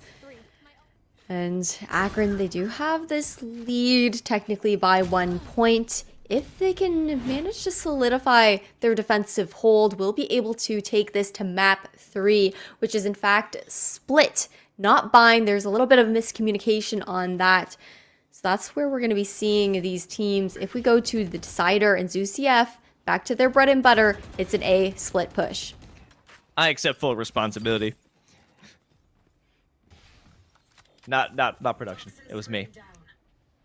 I didn't even blame anyone. Now Los out here exposing, as UCF are not exposing themselves to gunfire quite yet. They're playing slowly. Power actually creeping out mid, looking towards the double doors. But look at how far back we're seeing the chamber on Akron hold. Ryan, deep in spawn, just keeping an eye on this door because there's no trademark here. The trademark's actually invested towards B. Bit of a gamble stack, and it certainly was right, because A is a much more favored hit for both of these squads. We had barely seen General B executes, and rightfully so. It's so difficult to break on through when you have a Viper in terms of defense. Here is that toxic screen, starting things off. Atrium behind the box, no L drone to suss out information, but they have to know. And without any sound cues, oh, here's a flash drive. Ryujin opens it up with a great kill, and a follow-up with the 0 points will deny any ability usage. This is a good post-plant setup. 2 players stuck by double doors, blocked off by the fragment. Ryujin wants more. It doesn't allow that guiding light to come on through. Nobody blinded, but you almost feel blinded by how well this post-plant setup is. Yes! No way they can move on through. What is it, Spicy? Quadruple overtime. Oh, this is so tough. I mean, Akron had such a nice stack towards the A site. Ebb and flow, like I said previously, they gave up that space towards B, allowing the chamber utility to lock things down, the trademark to keep an eye on the potential of a B push. But ultimately, UCF, they played it out slow. They played their utility. The pop flash through to get those early picks off were really nice before the plant as well. And now, Akron back on the attacking side. They're leaning towards B, and Power already aggressively pushed in through here, gonna take down Ryan. And now, no more information on the flank here for Akron. There's that Trailblazer going out looking for anything, finding nothing. Ryujin on the opposite side of the pillar. The ping there might realize someone is by. Ryujin with the, well, interesting flash drive. Going out for a second with the fragment. But there isn't a strong presence out from A main. Not yet. And they want to hold on to that utility. They do. And look at this play. I mean, mid control secured by UCF. Burst is the one this time around, making his way up towards Halls. Not going to push in too deep, though. It's a lot of crossfires being set between the teams at the moment. Cookies and cream, good for 1. Now, UA. There's only 3 left here. And the advantage on the defense actually might go towards UCF for the first time around in overtime. It all comes down to who can win on defense. No one has been able to get that defensive win. However, Ryujin ups the possibility tenfold by dropping them down to 2 more players, walking right into the fragment. Asmith stalled and appalled with how they can't bring in that kill. 12 seconds left. No hope in hell to be able to execute all 4 players or get the spike in play. And UCF finally have a chance to close out this series. Yep, it's all about who can win out on the defense because the attack for both of these teams looks pretty clean for the most part. And UCF, instead of throwing UA for a loop and trying to go over towards the B site, they're still going to lean heavily towards A. We'll see if it's going to be a blitz and a commitment, or if a rotation to B might come to fruition. Time will tell. And see what's going on with these buys. It's going to be rifles across the board this time around. No glass cannon operators for either team. There's no time to take a risk like that. Certainly not. Look at the double stack in halls, though. Expecting somebody to walk on through. Power opening it up with that kill onto Burst. No presence by Elbow. Feral, though. Good for one of their own. And it continues. Ooh! Another repeat. Pays dividends. It's only 2 more left. Ducky Momo evens the odds just a bit more in their favor. This peak doesn't work out for them. If Power can't secure a kill right here, right now, they're almost guaranteed to lose this and bring it to quintuple overtime. I don't know if Power knows that there's a crossfire coming out here. This is danger for the UCF players, but Ducky Momo walking through the cloud burst, not gonna check the corner. Feral with the third, and Power not able to get the refrag. It's Atrium closing out that round, and now it seems like the defense is looking better for UA. And that's back-to-back defense rounds being won here after the attack was so dominant for both teams. Yeah, I love that double peek from Feral. Having the confidence to take that initial fight, getting success, going in for another one, because certainly UCF wouldn't expect that because of how dangerous it's been previously. And they get results. They get the quintuple overtime and find success, keeping them and their hopes alive here in the last chance qualifier. And things are even Stevens here. 16-16, Cookies and Cream getting aggressive in Elbow. Aldron's just gonna miss. Gonna be good for one, make that a second! Now, we're at a 3v3 standstill. B-site, free for the taking here for UA. Okay, well, Power certainly will get caught out by that trademark. Or maybe the cloudburst was enough? It hid their presence? So Power has a perfect opportunity. But does he check underneath him? Yes. Critical error. Not taken. Destroying that rendezvous removes escape potential, but there's no need to escape when you've got a friend like Burst landing those 2 shots, whittling it down. Ryujin all alone. Trailblazer doesn't stun them, but it does stall them. Still not a lot of time left to work with, but it doesn't matter as Burst is good for the third. And they're once again in the position to end things out. Match point here for UA. The potential to take it to the third map over on Split for this best of 3 series of the CECC LCQ. And UCF, they already have this 1 map lead. They're 1-0 at the moment, so it's their potential to take it 2-0 in this series, or we'll be seeing the third map come to fruition. But again, this is overtime, so every single round is a clean slate for both of these teams. No momentum can really be gained here. And as I say that, Power, good for the first pickup. Great opener. However, the follow-up isn't exactly what they were hoping for. Burst putting pressure, but it won't last for too long as it's alleviated and the spike is implemented. Whew. Toxic screen drops, so that's no longer cover, but Weisel has the reflank coming through. Gonna fall back a little bit deeper to Elbow. Might try and get another timing on those Tunnel players. Feral, there with the shot, but they still have to watch their back because you aren't out of the woods yet. Weisel, an ever-looming presence, holding the trigger discipline just a bit longer as they isolate Asmith for a 3K of their own. Sextuple overtime. Come on now. This game ain't ended. Oh, we might even see this game go into like the 20s here, Los, with how these rounds are being traded out. Because like I mentioned, it's hard to gain the momentum because you're going round for round, swap between a dub for each of these teams. And it's a little bit more difficult to get those ultimates online as well, which actually hasn't really been the focus of either of these teams as far as those ult investments in OT. Weisel gonna be shooting out that dart get a bit of information deep mid. Aggression coming through elbow. Cookies and cream, always good for those opening picks. And Ryan doesn't want to challenge. They'll send the trademark and back off to elbow with the rest of their squad. They have to walk on through the toxic screen. And I think Ducky Momo might be ripe in a position to lose their life, so they have to adjust. Ryan following the Trailblazer, not expecting it. Oh! Even stunned, Ducky Momo lands their shots. Looking around the corner, they see the hands. They aren't needed to make that final kill, but the blow is drawn. And they win the opening defensive round. Another auspicious sign. Maybe they can walk out. Maybe you can finally end this back and forth spicy. Maybe they can. Maybe they can. But those kills from Ducky Momo, just absolutely using the B site like it was his playground, playing around the structures of the map. And that kill while concussed as well.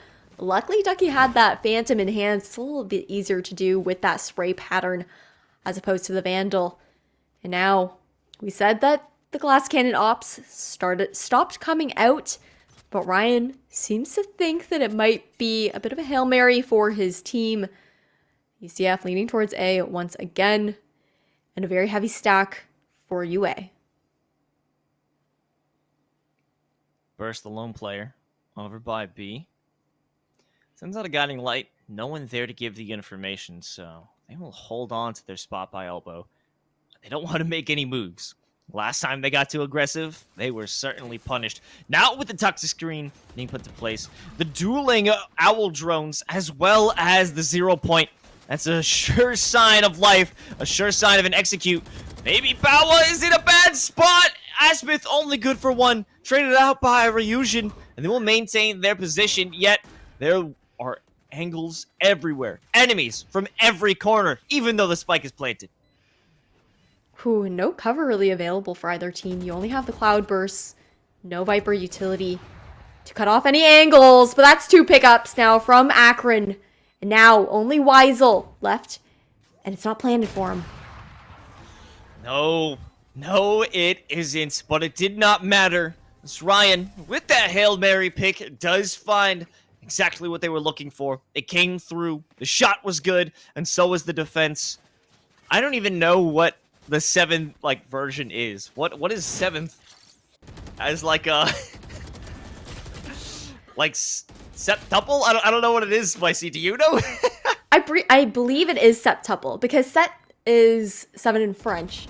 And I do know that it would be the SEPT. Not exactly sure on the postfix. Yep, production, who has a better sense of vocabulary than either Los or I, who happen to talk for a living, will confirm that we were in fact correct on that one.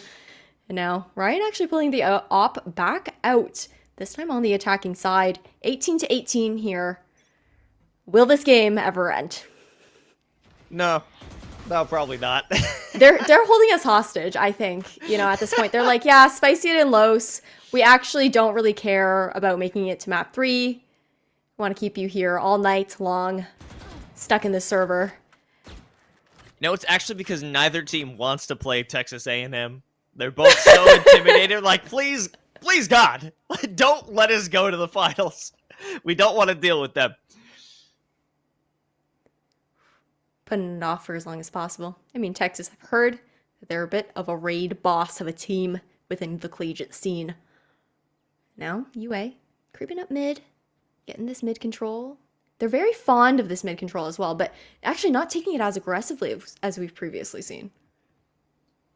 Little by little, an operator in hand, without any initial use of that toxic screen. No one's afraid of an advance coming from A main.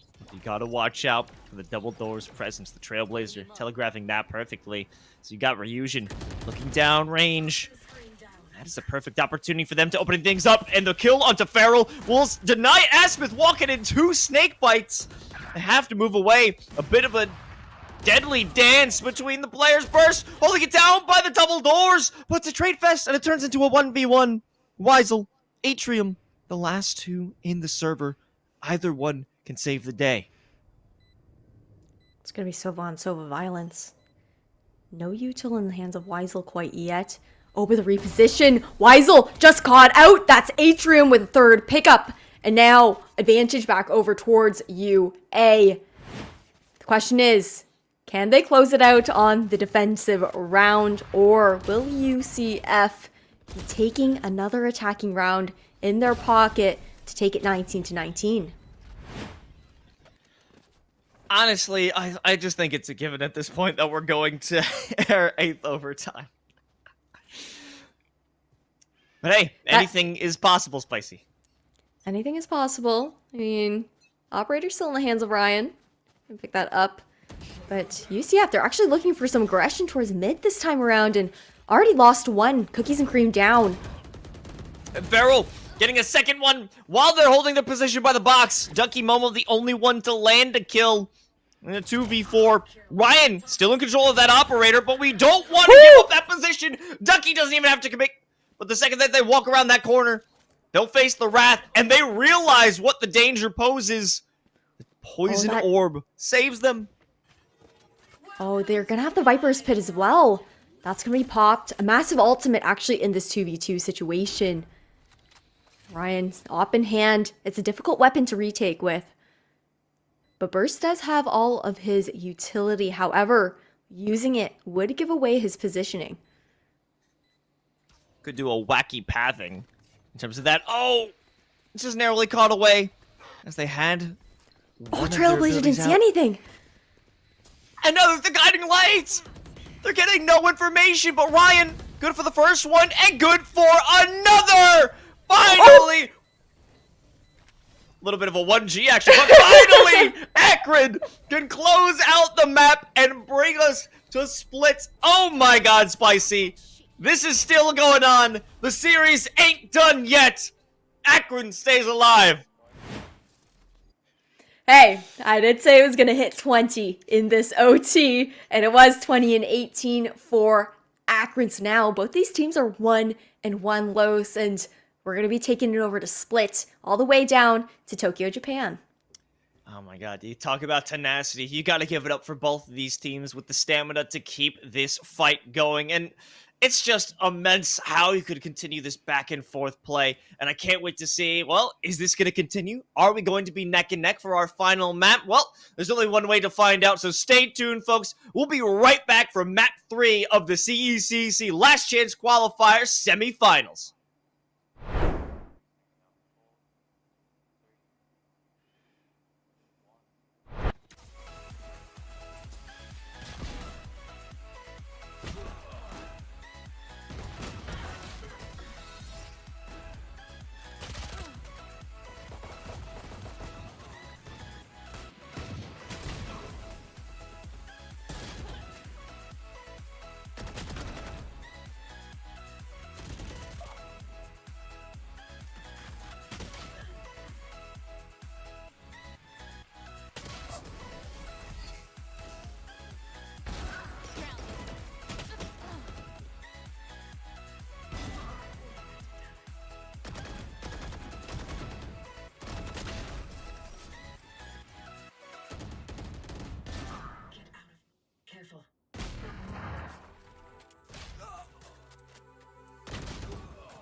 And we're back. Welcome back to the CECC LCQ. That was a grueling match. That was a marathon. I can't believe we got out of it tonight. And that septuple overtime did end. Akron back on top, 1-1. We're heading over to our decider map of Split. I'm Los, joined by Spicy Pyro and Spicy. What are we feeling after that breeze? Like, how do we move on? How do we process our upcoming map? I don't know, because that Breeze matchup was essentially 1.5 games of Valorant in itself, a total of 38 rounds, and we're ready to take it straight into Agent Select here for Split, heading over to Tokyo. And we're going to see those lock-ins coming out, and it's actually a pretty similar... Oh, we're actually going to see a double controller potentially coming out from Akron. That Viper kind of playing as a pseudo-sentinel here on Split. Lock it this in. is really interesting, actually. I don't know. I burst on that Sky pick once again. No Sage coming through here for that team. But again, I don't know. I am really big on KO on very particular maps, and Split being so small, I feel like he shines, but the Seekers can also do a lot of work when the map's tiny. That is true. It'll lead you right to where your enemies are placed. Wise considering the KO, and I think this hover is going to be what we'll see from UCF, and rightfully so. I mean, Ducky Momo adjusting it up. They have been a controller consistently throughout. Excited to see what their Omen can bring for us, though. And no surprise here, we're having Pawa and Feral, those two Jet players, trying to get in the face of their opponents. Of course, with the Raze, who's just way too crucial to have on this map with tight corners where the paint shells are just crucial. Yeah, the paint shells on the Boombot can do so much clearing on smaller maps. And yeah, we're going to see Cookies and Cream on the Chamber pickup as well. But Central Florida, they are starting on the defense first, so they're actually going to elect to go with the double Sentinel instead of that double controller. And I think that's really interesting. I'm wondering if we're going to see the Sage actually playing through mid, or if we're going to see a different kind of stall coming through. Yeah, I mean, that is a possibility, but what I like is the musical chairs in terms of agent roles that we're seeing from that particular squad. I mean, Ryushin, formerly over on the KO, now jumping onto the Sage. It's really interesting. They're just jumping around, and maybe they've scrimmed this map before. I'm wondering, because this was a Akron pick in the end. We're going to have UCF on the defense, so I really don't know what to expect from these teams, because a complete readjustment of their compositions, a map we've never seen them on before. It's going to be a great learning experience for all, I'd say, Spicy. Ooh, yep. Well, come on, Los. It is game time. Get your Hanes on, lace up your Nikes, grab your Wheaties and your Gatorade, and we'll be picking up a Big Mac on the way to Split. It's a default here for UA, and like you said, we don't really know what to expect here from Akron, because they really favor those larger maps, Split being the complete opposite. Feral getting caught out by that 0 point. Will be suppressed information given, but they definitely knew there was some presence of Akron already from that guiding light, giving them some space initially. Here comes the Trailblazer. Start off some space, but they have to watch out. Huge paint shell, dealing a decent amount of damage for Feral, and cause them to run on back, and allows time for Ryushin to get in position and ropes. Oh, for shots out of Power and Ryushin standing tall here in mid. Only one player left in ropes. Might be able to win this one out. Ryushin does, in fact. Spike's there. That's a little Sage buff and Spike in the hands of Power. I don't know if he will be cleared, but it doesn't matter, because Ryushin gonna get the third pickup. And Power gonna close things out on Burst. That's a flawless round to kick off Split. UCF taking the lead 1-0. A nice beginning. Love that graphic. Thank you, production. Love to see it. And that was a crazy situation for Ryushin to walk out of alive, and it even enveloped into a 3K from that position. Just the stalling techniques that we saw coming outside from the defenders, that being UCF, is a great beginning. Now they got Spectres. It's going to be a lot harder to push these players. Mm-hmm. And we talked about the Spectres over on Breeze, but Split, it's a different game. All the angles are so short, and they're so much more powerful. And UA, they're expending a lot of their bullets actually breaking down that barrier orb in mid, which is tough on the pistols because you don't really have too many to begin with. That lack of firepower. Currently UA, they're just stalled out, but it is only the first 15 seconds of this round. And as I say that, Ryan, good for a pickup on Ducky Momo. And getting a bit aggressive over by Garage and B main, it gives them an opportunity. Maybe Ryushin there for one.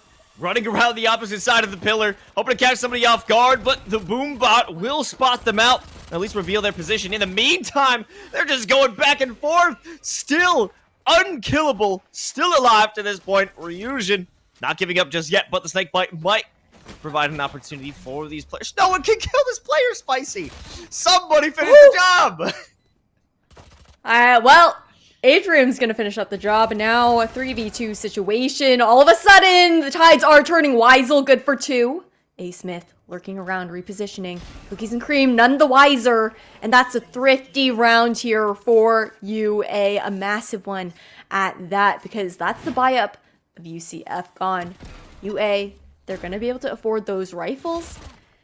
And it's going to be an eco here for UCF.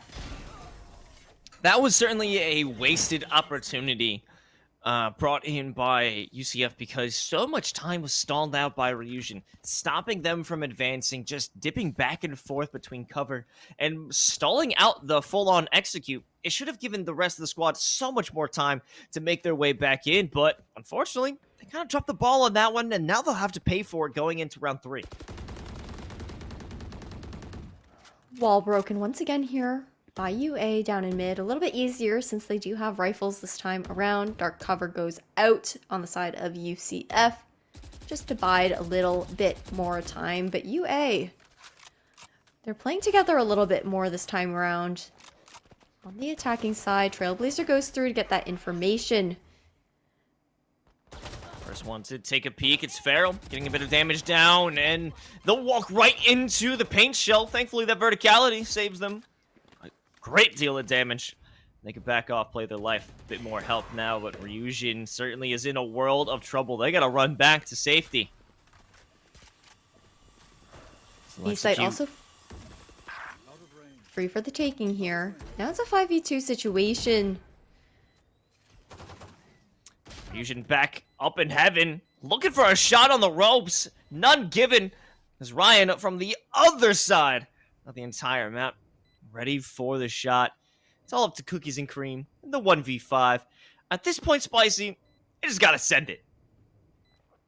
Yeah, you kind of just gotta send it. Maybe try go for some exit frags, but Akron, they're playing patient. They know how true the aim of Cookies and Cream can be.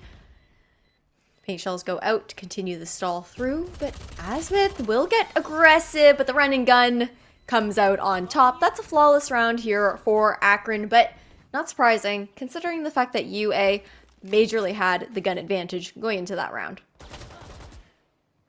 Yeah, exactly what we would have expected in that scenario, and that was almost a great moment brought in initially by the defensive paint shell. However, there was just too much sauce being dripping here over from Akron, and I'm excited to see what else they could do as they continue this one up. They're still going to be in a major money advantage. Asmith not even upgrading to a rifle. They're going to hold on to that Spectre. Guiding Light does go through. Barrier orb broken once again. A slow orb poised in the hands of Ryujin. Oh, the paint shell is coming through as well. Our massive power, good for a pickup through the smoke on Farrell. Now, advantage into the hands of UCF. The entirety of UA hovering around mid right now. Ducky Momo doesn't want to peek over onto A or onto B main because they've lost multiple times in that department. However, ropes being taken. Akron got a bit of freedom in what they want to do in those next steps. They have some presence being brought into A-Ram. They're going to smoke off mailroom. This might be able to buy them some time at the moment, but they need to move. That being Akron. Oh, in the perfect moment, Ryan gets the shot in the back of Cookies and Cream, and this is the perfect timing for them to make their way to A. Azimuth still lurking up towards heaven as well. Gonna be able to spot out Powa, who's trying to flank around, but I don't know if Azimuth expects Ryujin to follow up. That's the resurrection coming through already, and Ryujin shutting things down. It's a 3v2 just like that. This is critical, because the spike is still ticking down. Trademark destroyed, but you do have the information, at least one person who's going to be making their way from A main. It comes down to who peeks it out first, and neither of these players, neither of them holding the spike want to do it. Atrium, for one, need to get the second, but they can't get it done. Ducky Momo in response, good for the shot, and they'll equalize it here on the post bonus round. 2-2. Los. Okay, we're 4 rounds in, right? Mm-hmm. I'm already a little nervous. We're already at a tie. We just had Breeze. A 38-round game. 13 rounds in OT. And now, I don't know. Gonna be on my toes for it. I don't want to jinx anything either, but I'm sweating already.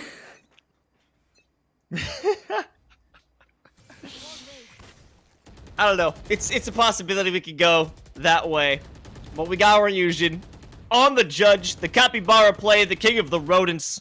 Maybe this could be a little bit of a wacky... Oh! They destroy the Trailblazer before the information's gained. They've done everything they possibly can to ensure that Ryujin is set up for success. They're good for one and only one, as Farrell denies the judge's onslaught. But that doesn't mean you're safe, because Weisel's got one too! Now, a 3v3, Atrium with the From the Shadows will reposition back sight of A, but Cookies and Cream is there, but he can't close out that kill, and now the spike will be initiated, planted here on the A site. UA, they have the advantage. Time is on their side in the post plant. Dark Cover up in heaven, denying the vision. 2 players, Power looking for the shot over on ramp, and they get it done. Bringing out the showstopper, saying, "Come on and slam if you want to jam." But it's a Rosa ult. They can't make the shot. Going through the dark cover, the sprays hit nothing. But Smith will make a connection through the smoke, and Akron brings it back in their favor. Now, push onto an eco here for UCF. We're going to see another judge coming through. Nice little replay of this mid-action. Thank you so much. Over to production for the nice clips. I still can't believe that Cookies and Cream ended up dying in that position after the From the Shadows. It looked so close. But that's advantage now. Back over towards UA. The eco for UCF. This could be 4-2. Entirely possible, but how about another tie? How does that sound, Spicy? Los, please. I Great mean, Cookies start. and Cream just got the opening pick. My guy. And now he's got the opportunity to bring that to a tour de force, which he will. But the issue is Atrium already up through mid. They have ropes control as well as mail. A full-on retreat. The 3v4. You have multiple players running in the back line of CET, so the question is, how is this retake going to commence? You do have that no command at the ready if they decide to do so, but Sight isn't fully taken control of. They haven't planted the spike just yet. No, Atrium will be initiating it, but it's also the eco round of UCF, right? They might not want to waste the ulti here. Oh, hiding in mail. Burst has that positioning once again. No one would dare think to check that. Certainly not Weisel. They're none the wiser. This double removal out from CT doesn't find any information. Burst here, finding the shot. The last two go the way of UA. No ties to be found, Spicy. Not yet, at least. Not yet, at least. But there's a lot of rounds left in this matchup. And once again, this is the last game, the decider between UCF and UA within the semifinals of the CECC Last Chance Qualifier. These teams want to be the one to make it out of semis so they can meet up against Texas A&M in the Grands. Because whoever takes it home later tonight will secure that last spot at Atlanta. To kick off this next round, UA playing a very passive default. Oh yeah, so much information gained. They could walk right into ropes, but they didn't get that far. So there might be another player lurking on the other side. At least the possibility exists. Ryujin denying any chance of them walking up into male with that barrier orb in play. So the question is it going to be a straight run through the ropes? It might be. There is a trademark to catch them out, though, slowing things down. Oh, a really nice fragment to come out, but it's not going to connect. Does stall out time, though, and Seekers will come through for the push. And there's that no command, as they have nothing to do as they want to make their way. Flash drive in play, but the shots don't connect. Weisel goes down, and the lockdown, or the no command, doesn't nullify much. They can walk right through the rest of heaven, but there's a continued presence, sending right back the paranoia of their own. Atrium, good to finish off Weisel. Little Shrouded step right onto the site and escape the firing squad. The death that's been dealt. The last one alive on the site, at least. That's Asmith over by CT, by the screens, ready for an alternate position. They're going to walk right into Ducky Momo. Asmith, good for the last one. And it comes down to Ryujin. Clutched it out. Oh, isolating the 1v1. Oh, the resurrection will come through, but... No! Oh, right around the corner. Asmith gonna get that 4K. The res wasted. And now a 3-point lead here for Akron. And we were worried. We were talking about it a little bit in the pre-show. We were going over to a smaller map.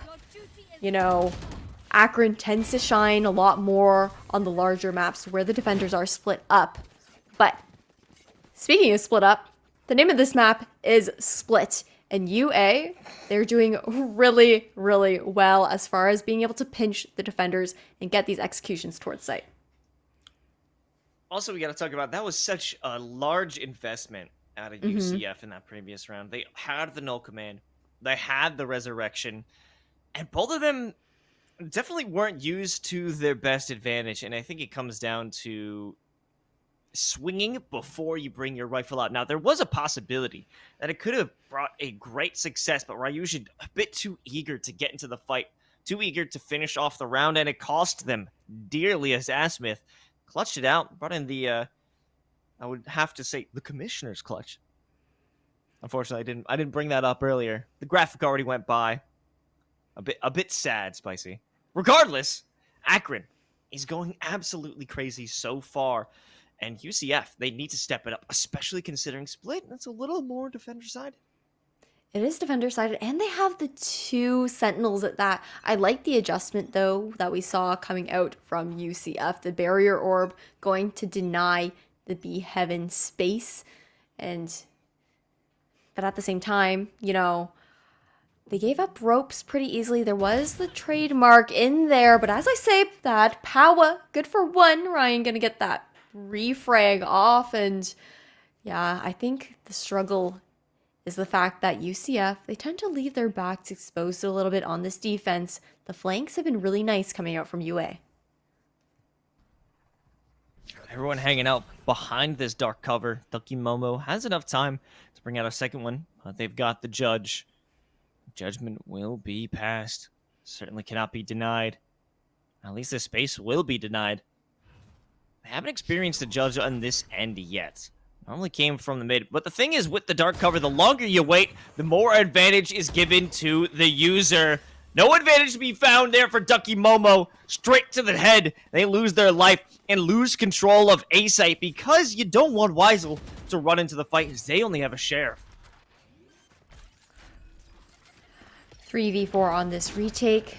Fragment and paint shells will come through on the side of UCF, but nothing is going to connect quite yet. But again, this is this eco round here for UCF. They might even just want to try and pick off as many guns as possible instead of going for the full retake. Rightfully so. Ryan covering the flank, watching out. They may be able to hold on to their lives. So maybe nothing will be held in the hands of UCF.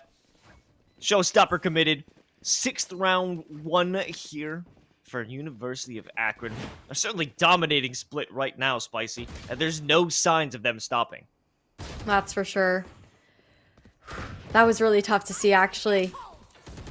Back in that A main positioning, the shotgun just being a little bit too far from the edge. And now another split kind of default coming out from UA. They're going to be leaning towards both B and A main, leaving one, that being burst, to get a bit more information, draw the attention of the mid players of UCF. And UA, they've done so much conditioning towards mid that UCF have now invested 3 bodies, 3 players towards that area of the map, leaving the sites only to be guarded by 1 each. I mean, a strong commitment put into mid, but it also offers the option for a quick rotation no matter which side is hit. And maybe Ducky Momo might be able to get some information, but really nothing is coming out of it. But the true skill, the true play is brought out from Cookies and Cream. Has generally struggled throughout this map. They've denied the entire B execution, but all the while, we've had a UA move on into A. Only 1 player sitting in the back line, Ducky Momo, there by the team E, but they're good for 1 before they fall, stalling it out enough, denying Eve and the spike plant for the moment. Power sends out that blast pack. They know exactly where Burst is. It only takes the rest of the crew to come and help, put the pressure on, and finish it off. 3-6 now. Another round on the board here for UCF. Still a 3-point lead for UA, but UCF, they're making those micro adjustments, playing a little bit farther back, ensuring that their backs are covered as a team as well. Like you said, the quick rotations from mid definitely helped out, and it allowed UCF to stall out that mid control that UA tends to grab as well. Now back to a default here for UA. A little bit of a scuffed buy coming out from UCF. Essentially a full buy, but a light shield or 2 across the board. And that same barrier orb to cover out mid is going to come through once again. But, I mean, I don't know how I feel about that. I like the adjustment that Ryujin did. Just cutting off B Heaven. Maybe trying to fight more for that ropes control. Because when you just throw that wall out mid every single time, it usually gets shot down. I feel like it really lacks that value. I mean, especially in those rifle rounds where it can be destroyed so quickly. Yeah. The best it does is tell you, hey, somebody is mid. At least 1 person is mid, you know, depending on how many different guns you hear. But after that, you're expending all of your utility, and at that point, you just gotta fight and die for your life because you've got nothing else to offer once you expend all those orbs. In the end, Weisel will get hit with the trademark, flashes a few of his teammates, and doesn't create a great environment for that swing to come on through. Here's the reflash with the flash drive, walk on out, and get eaten up by Feral. I was actually surprised not to see the 0 point coming out instead of the flashes first, just to slow down the utility usage of Akron. Now repositioned towards Raptors. Powa is going to get not 1, but Cookies and Cream will get the refrag. However, there's 10 seconds left. Spike will be planted towards A, and it's a 3v1 situation. Cookies and Cream left to clutch it out once again, rifle in hand. However, has the full shield, might actually want to save here. I don't think so with their positioning. However, they have so much to clear. Burst in that corner, not something you'd initially expect. They've got the angle, exactly what they need. Oh, wait a minute. Cookies and Cream just created the perfect storm. The last 2 players outside of the vision of this spike, but it only takes a quick swing. Burst now looking for the shot in the guiding light, but it goes right past him. And this is still a doable round. Another fake brought into play.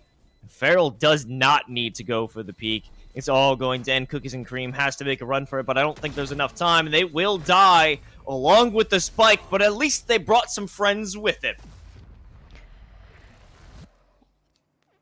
It looked like the clutch could potentially go through. I still can't believe that UA actually fed those 1v1s over to Cookies and Cream after knowing how strong he is.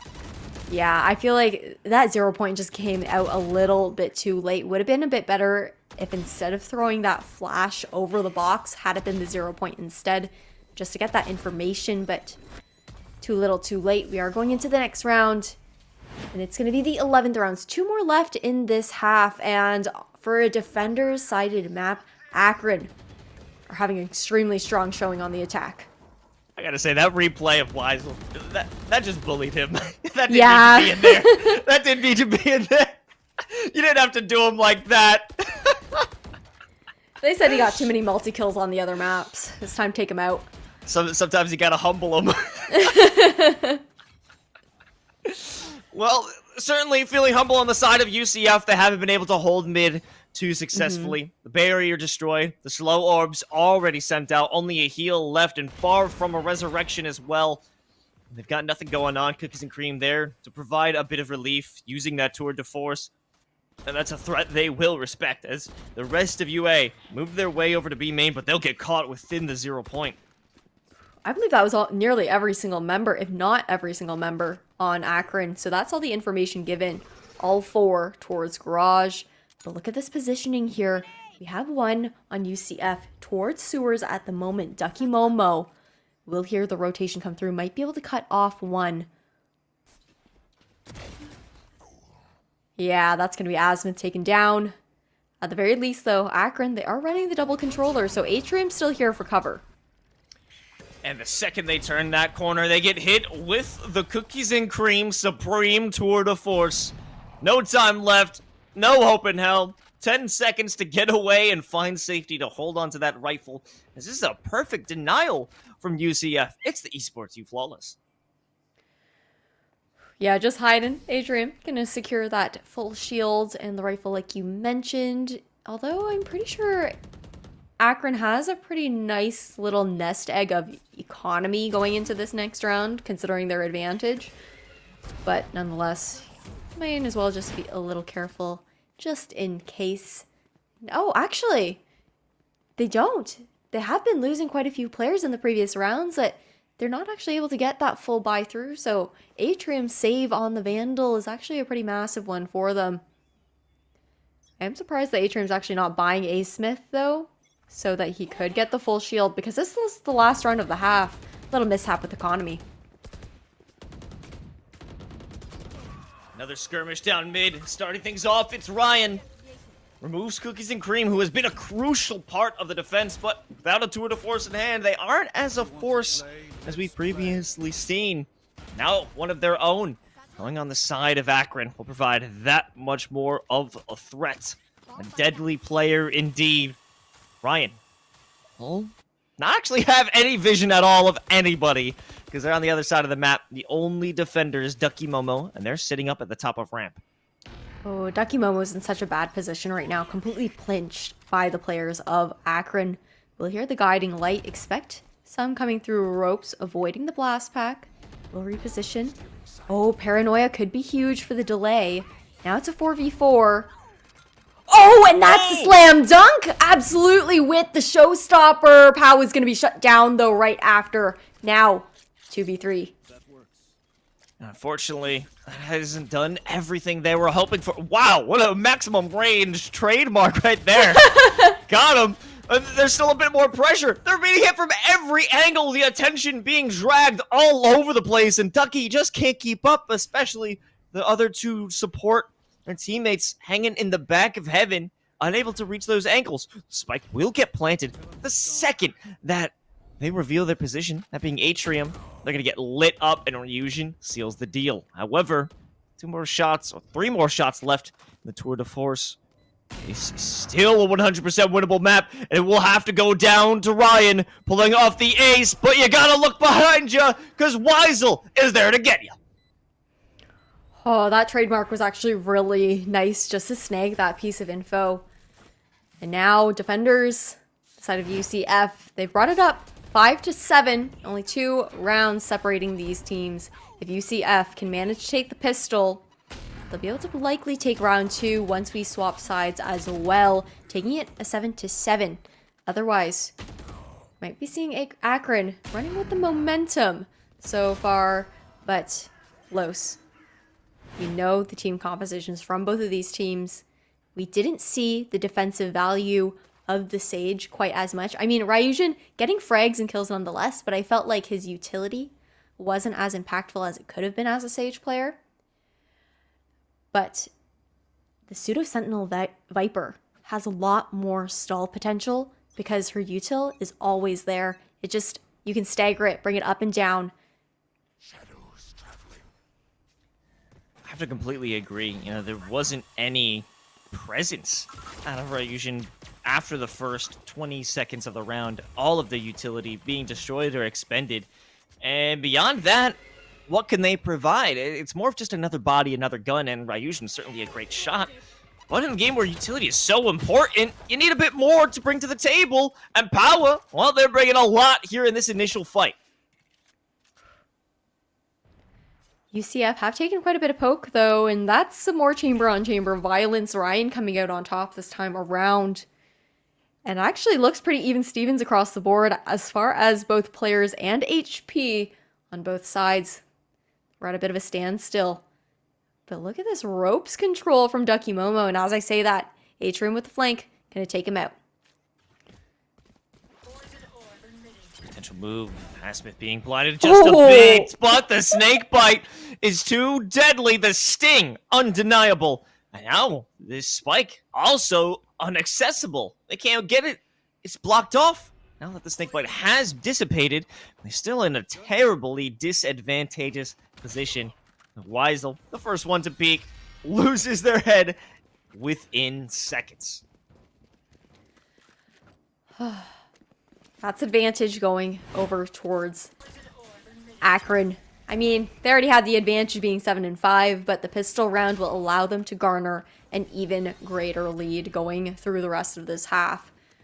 It's going to be the buy up here, and on split, the SMGs can do so much.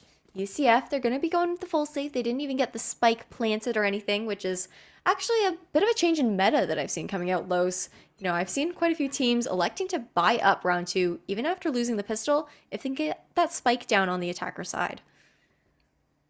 Yeah, you get that extra money and you create a better opportunity. If you could deny success for a bonus round player running up with those Spectres, if you can win that out, it creates such a big momentum boost for you. It denies everything the previous team worked for, but this one doesn't seem to be working out as everyone has been lit up on the side of UCF. Ducky Momo, the lone defender, they've got the right click classic. If it can bring it through, no, the click clack does not come on through as Atrium denies it with the 4K on the Spectre. Going crazy.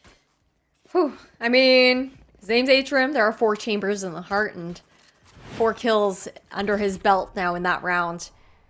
And that's an even greater lead that Akron are able to kind of get for themselves here. But it's also not surprising.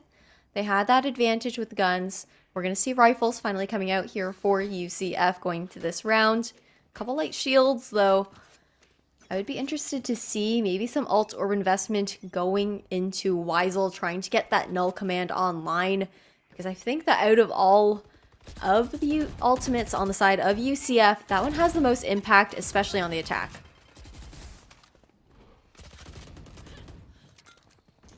Weisel shooting through that toxic screen. I mean, cookies and cream on the other side of the map. Getting work done as well. The issue is, like, how spread apart these players are and still having that efficacy. But Asmith slows him down. That's 2 gone. Ryan won't be able to pick up a rifle if they could walk on through. But I'm certain that someone's going to be looking on up. Cookies and cream there with the angle, expecting a peek from the staircase. Not going to be the case. But even so, there's more pressure. Potentially from... Oh, yeah, he's been spotted out. Weisel going for the swing at the perfect moment during the reload. Ryan has no chance in hell for winning that out. But it was a bonus. It's what they expected. Still, to get 2 rifles is not that bad. Yeah, a pretty decent bonus at that, being able to steal 2 rifles out of the hands of UCF. But at the same time, Akron, they're going to be able to buy up this round. It'll be a little bit more even here. And Ryan actually already having saved enough to pull out the operator. No ultimates online except for the From the Shadows on the side of Atrium, but it's also one of the weaker ultimates. Can have some impact as far as information gathering, but it's essentially just a free reposition. 0 point goes through. Gets a little bit of, actually no information towards mid. The Moonbots will kiss though. That's quite a bit of Ray's utility already used up. Yeah, what else do they have to work with? Maybe some blast packs to get on through. Actually a denial of the Trailblazer. Great use of that. So information not given or received from either side. You know exactly what's going on. The fragment forces them back to the staircase. Paranoia makes it even more deadly. And they are forced to retreat. Staircase even blocked off. How many pieces of utility are they going to drop up here? Whatever seems enough is Power finally able to get the first frag of the round and clear out B. I mean, what's worrisome about that, though, is going to be the lack of util available in the post-plant situation. All the flash is gone, using counter flash after counter flash. The retake is going to be a little bit more difficult here for UA. Might be able to convert. Okay, Weisel begins this one off, trading to follow from a different angle. If Power is able to get one kill, they can bring out the paint shells, just deny a bunch of space for anyone who's up in heaven. However, I think they're giving it up. They're letting it go. They're opting for a save and to choose on some exit frags, which isn't a crazy scenario, but they're only down one player. Perhaps they don't want to lose these rifles. I just want to hold on to what they've got going forward. Yeah, we'll have to see what's going on with their economy to explain that decision. But wait, the attackers, they may have won, but several of them just caught by the edge of the explosion.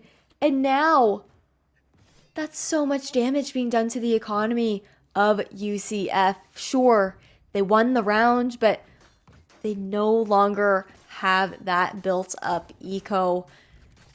And yeah, looking at the side of UA, it makes sense why the save went through. They weren't going to be able to buy in this round otherwise. I guess that was the major miscalculation of how far that spike is. Yeah. So that's exactly how UA would have hoped that round ended. They would get some kills, remove some guns, but they didn't even need to do it. Their old buddy, the Spike, got the job done for them instead. Oh, Weisel has been spotted out by the Boombot, and I think a lot of spam will come on through, but we really have to wonder how Atrium is going to deal with this full-on rush. It doesn't seem like anyone knows he's here. So he could just be big chillin', waiting for the reinforcements to come on through. I like how Akron is now denying also that flank through mid, the positioning. They're wary of it. But Ryujin snuck all the way up into CT now. Might get a timing if pushing to heaven, but actually going to reconvene. Oh!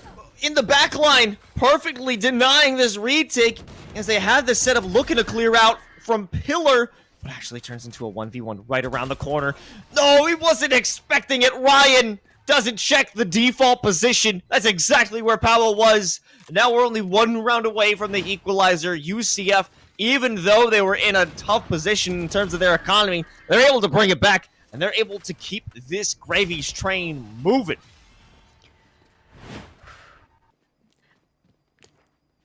We talked about the fact that Split is a defender-sided map. So far, both of these teams are having a really great showing on the attack. We are going to see a half buy coming out here for UA. Can't really make too much of a comment on the utility of UA in this round because it is their save. They don't have as much to work with on this defense. But I like how UCF is playing this very slowly on the anti-eco, looking to get some information because sometimes you do see some teams aggressing out as a whole unit. Okay, there's a whole unit running on through, and their name is Ryujin, clearing out Male. And Power does the same on the site itself, but only running with a few sheriffs, so nothing that we wouldn't have expected so far. I feel like the only opportunity for UA at this point, try and get a kill, try and scrap together a rifle, and get the hell out of there. Atrium does have a sheriff in hand. There's Weisel lurking towards mid once again, but with all that heaven control, doesn't have to be pushed quite as far up. Weisel gonna get that last pickup, and things are looking dire for Atrium. That'll be Ducky Momo closing it out. That's a flawless round here for UCF. Everything's all tied up now, Los. 9-9, but we do have quite a few ultimates on the board here. Azimuth could deny a lot of space with this Viper's Pit, and UCF, they're leaning towards A. You can see Azimuth, the lone player on A site. I'd imagine that's what the plan is, but maybe it's more geared toward denying any heaven presence. If that's the case, I'd imagine they drop the Viper's Pit, and Ducky Momo will walk on through. Okay, nope, I'm totally wrong already. It's going to be Power with the showstopper, so I'm going to stop my opinion on what's going to happen this round. That's a lot of util actually being invested here by UCF. Null command comes through, denies any retake opportunity for the next little while on the side of UA. It's going to be a full 5v5 on this retake. The Viper's Pit could actually really come in handy as long as Azimuth can make its sight. But that's the main issue, because you've already got Weisel at the top of ropes, denying that possibility. Fourth right. First does get a bit of concussion, but what's the follow-up? Pow has done so much damage already. Ryan doing a bit of their own. It's up to them in a 1v2. 4 bullets left, but not much time either. They'll be caught out as Cookies and Cream. It's made the full-on wraparound from A main, and this is a slaughter coming from the side of UCF. They're having no problem at all in the second half. Definitely not. No problem at all, to the point where they've now taken the lead after ending the half. I believe that was 8-4.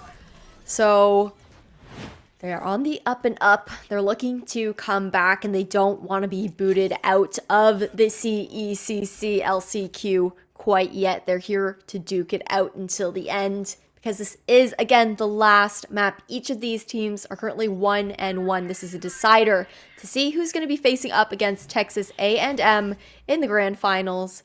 0 point to kick things off here for UCF. Ropes empty so far. And they walk on through. No one there to meet them. It's a very lacking defense at the moment, because they're heavily relying on that Viper's Pit on A main. Atrium expecting people to walk on through. That's why they've taken this opposite angle by the ramp. However, the adjustments come through, and they'll open themselves wide up to what I'd imagine is going to start off with potentially a guiding light, unless it's going to be a dry walk on through. That is going to be incredibly dangerous if they opt to do that. They're just hanging out. They're not doing anything at the moment. They're straight vibing, but in a difficult situation as well, because it's a huge choke point that they're funneling themselves through. One pick already going off, but Pow is still going to get the better of Atrium. Now it's a 3v4. Spike, though, making its way towards the A site. Now we have a removal outside. Azimuth returning back to the Viper's Pit. That's absolutely critical, but they need to watch their back, because there is a flank ensuing. And there it is from Power. Pit destroyed. Burt's with the wackiest crosshair I've ever seen in my life. Wait a be able second. to land this shot. Certainly not with that thing. I don't know what they're doing, but it doesn't matter. Farrell comes out from screens, walking right to the crosshairs of Power Burst, able to make miracle work happen with that aim. And they need to close things out soon enough. Weisel, very low on HP. It'll only take about one shot, the guiding light, to open up this avenue. They need to make a move. It's going to be a swing there, a dry swing from Weisel to allow UA to finally get another round and equalize it. Bring it back. It's another tie, Spicy. It's 10-10. It's 10-10, Los. It is 10-10, which is incredible for these teams. And that's also the Seekers now online here on the side of UA. That's going to be huge for any retake potential in the hands of Burst. And going into this next round, it's still going to be a buy up here that UCF are able to afford, because they did have 5 rounds in a row. It would actually have been interesting to see if UCF would pull out maybe a timeout to see if they can cancel out the momentum that Akron's trying to build for themselves, but that's not going to come through. But what is going to come through is the tool de false in Cookies and Cream's hands. Mid control. That's what UCF is itching for. Last shot finds nothing at the moment. No one blinded, everyone's backed off. Got an interesting cross Fire once they move on up to heaven. Not doing that just yet. And yeah, look at that. So far out. They're seeing, okay, Showstopper brought out into play, but they're hit with the paranoia, expecting a much stronger push. It's another Rosal. It lands onto nothing. Atrium, however, on the other side, clearing out ropes, and they'll back off to play their life. Lucky Momo, severely damaged through the process. And this is just a pick-for-pick moment. But the second that anyone walks up into heaven, it is going to be a firing range. Most definitely is. Resurrection will come through. Weisel back up and ready, but Burst does still have the Seekers available for this retake. I don't think anybody's going to clear out A. Smith. Good for 2. The Trigger Discipline, make that a 3rd as well. And A. Smith could close this out with an ace. They've given the possibility, the potential. Weisel has pushed very far back. In fact, Farrell will deny that possibility, unfortunately, despite all our hopes and dreams for that one. Cookies and Cream with the tour de force and 10 seconds left, only thrashing for some kills, but the quick scopes are not as quick and accurate as he would have liked. And Farrell closes it out 11-10. University of Akron, after such a drought of rounds, they can close it out right here and now. Azimuth has had such cheeky plays with their positioning. Like you said, Akron do have the potential to close things out, but we've seen an iteration of this before on the previous map, Los. These teams, they're itching to keep their name in the game, right? And here's the timeout coming up from UCF. What do you think they're talking about? I don't know at the moment, but Spicy, I cannot go through another one of those. You don't want to do 38 rounds again? You know, as crazy as that seems, no, I don't.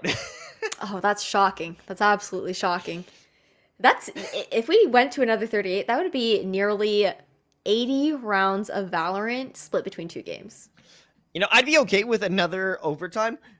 Maybe in the next series. But we still have a whole other series. And not just for my sake, for the players' sake, because they are going to be severely fatigued through all of this gameplay. And they're walking into a Texas A&M who has been chilling, stone cold cooling, watching this VOD as well, seeing exactly how they can take advantage of whoever they're stepping up against. So I think for the better of whoever comes out on top, they need to end this quickly.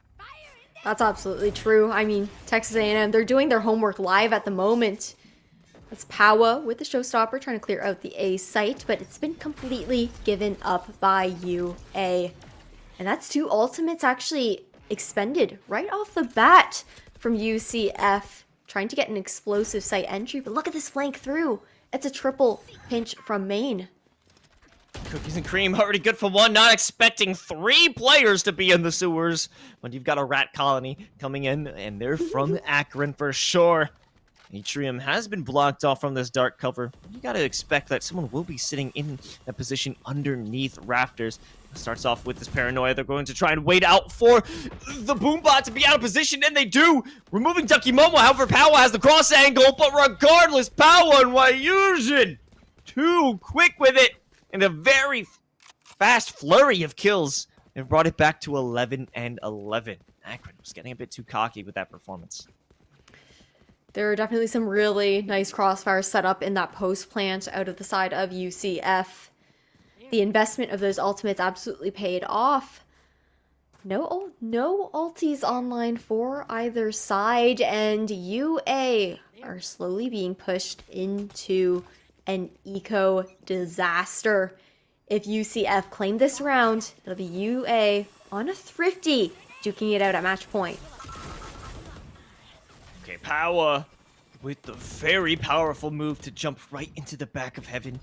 There's no way Farrell is expecting this. Yeah, they're looking toward ramp.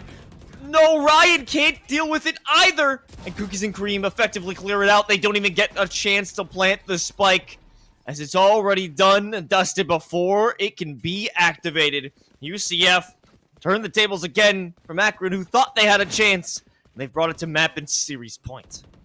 Ooh, nice little replay here. Powa. Oh, I can't believe nobody really heard the blast packs actually up to heaven. It's a little bit surprising.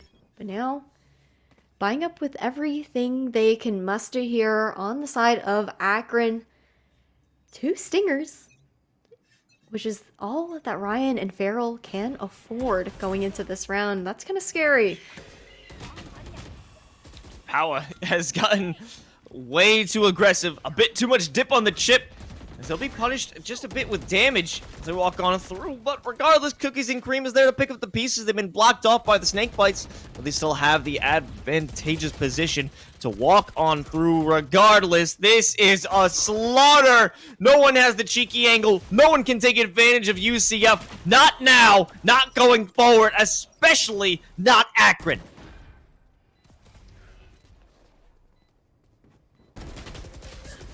There it is.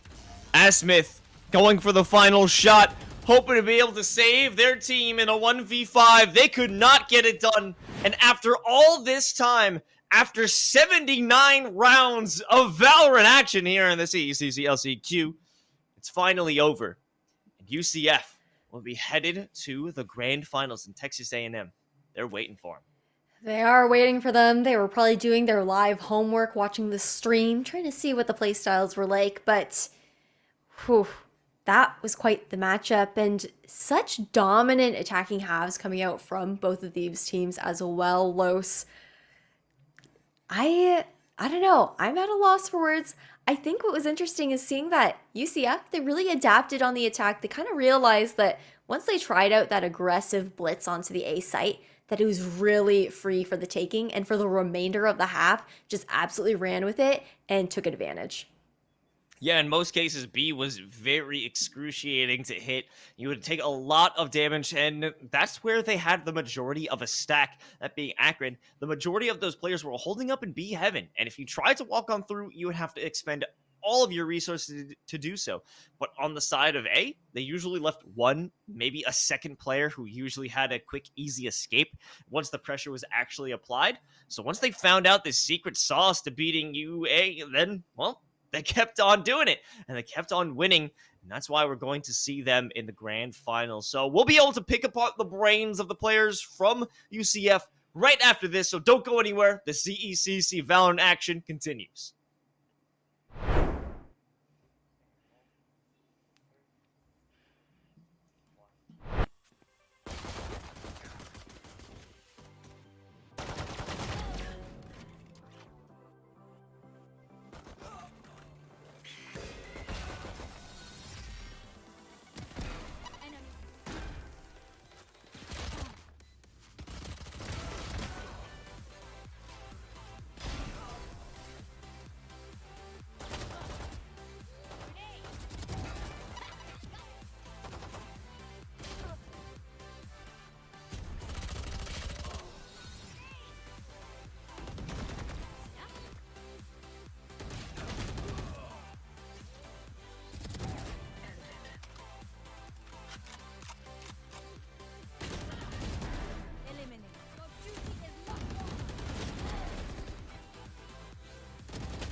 And welcome back to the CECC Last Chance Qualifier. We wrapped up our first matchup, the semifinals, leading up into the grand finals, and it came down to UCF winning it in map 3. And joining us from the UCF squad, we've got Ryujin.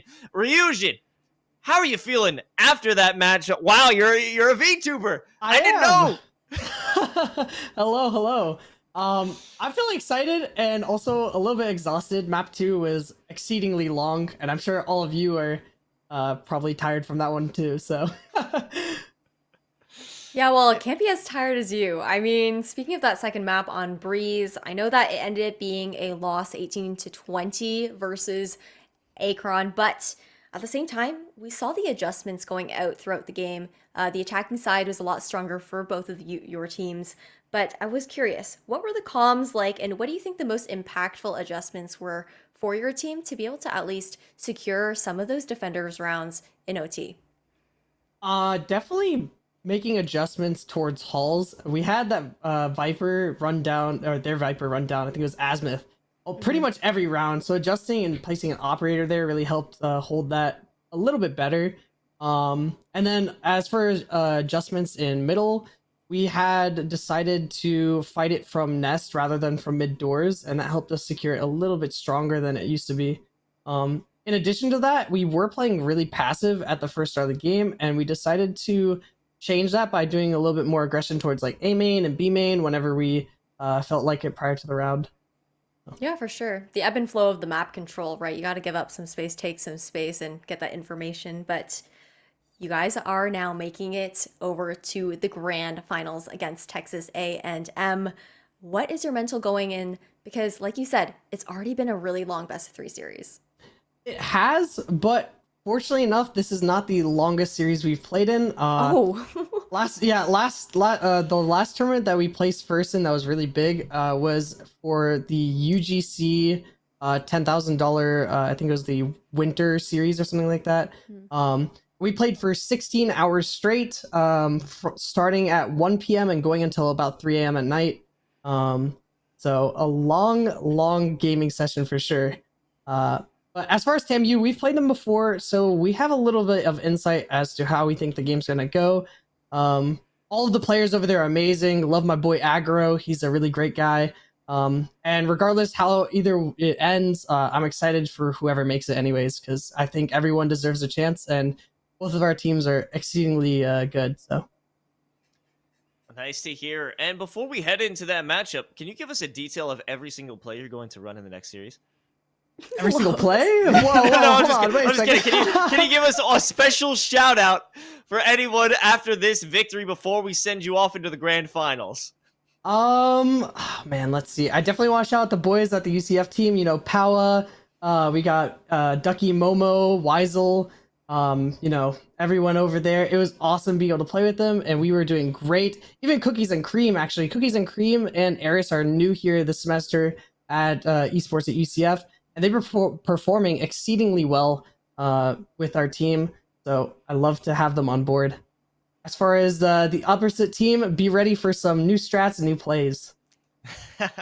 All right, awesome to hear, Ryujin. Thank you so much, and congratulations on your win, and good luck to you in the grand finals. Looking forward to you and the rest of the UCF squad bringing the heat. But that's going to do it for us here for this series. We're going to be back after a quick little break, so don't worry, folks. The CECC LCQ Valorant action will continue after this.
Hello, ladies and gentlemen, and for the first time ever, you guys actually get to see that live from Honolulu, Hawaii, here in the Esports U studio for the first time.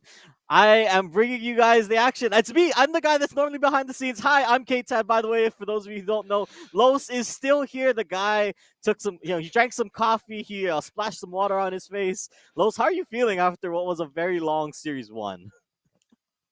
That was incredibly long. It felt like 2 series wrapped up into one, K-Tad, and I'm happy I got out alive from the other end, but we're here. I did have some coffee. I'm gonna have to chug it once we cut to agent selection, because we're in for a real doozy.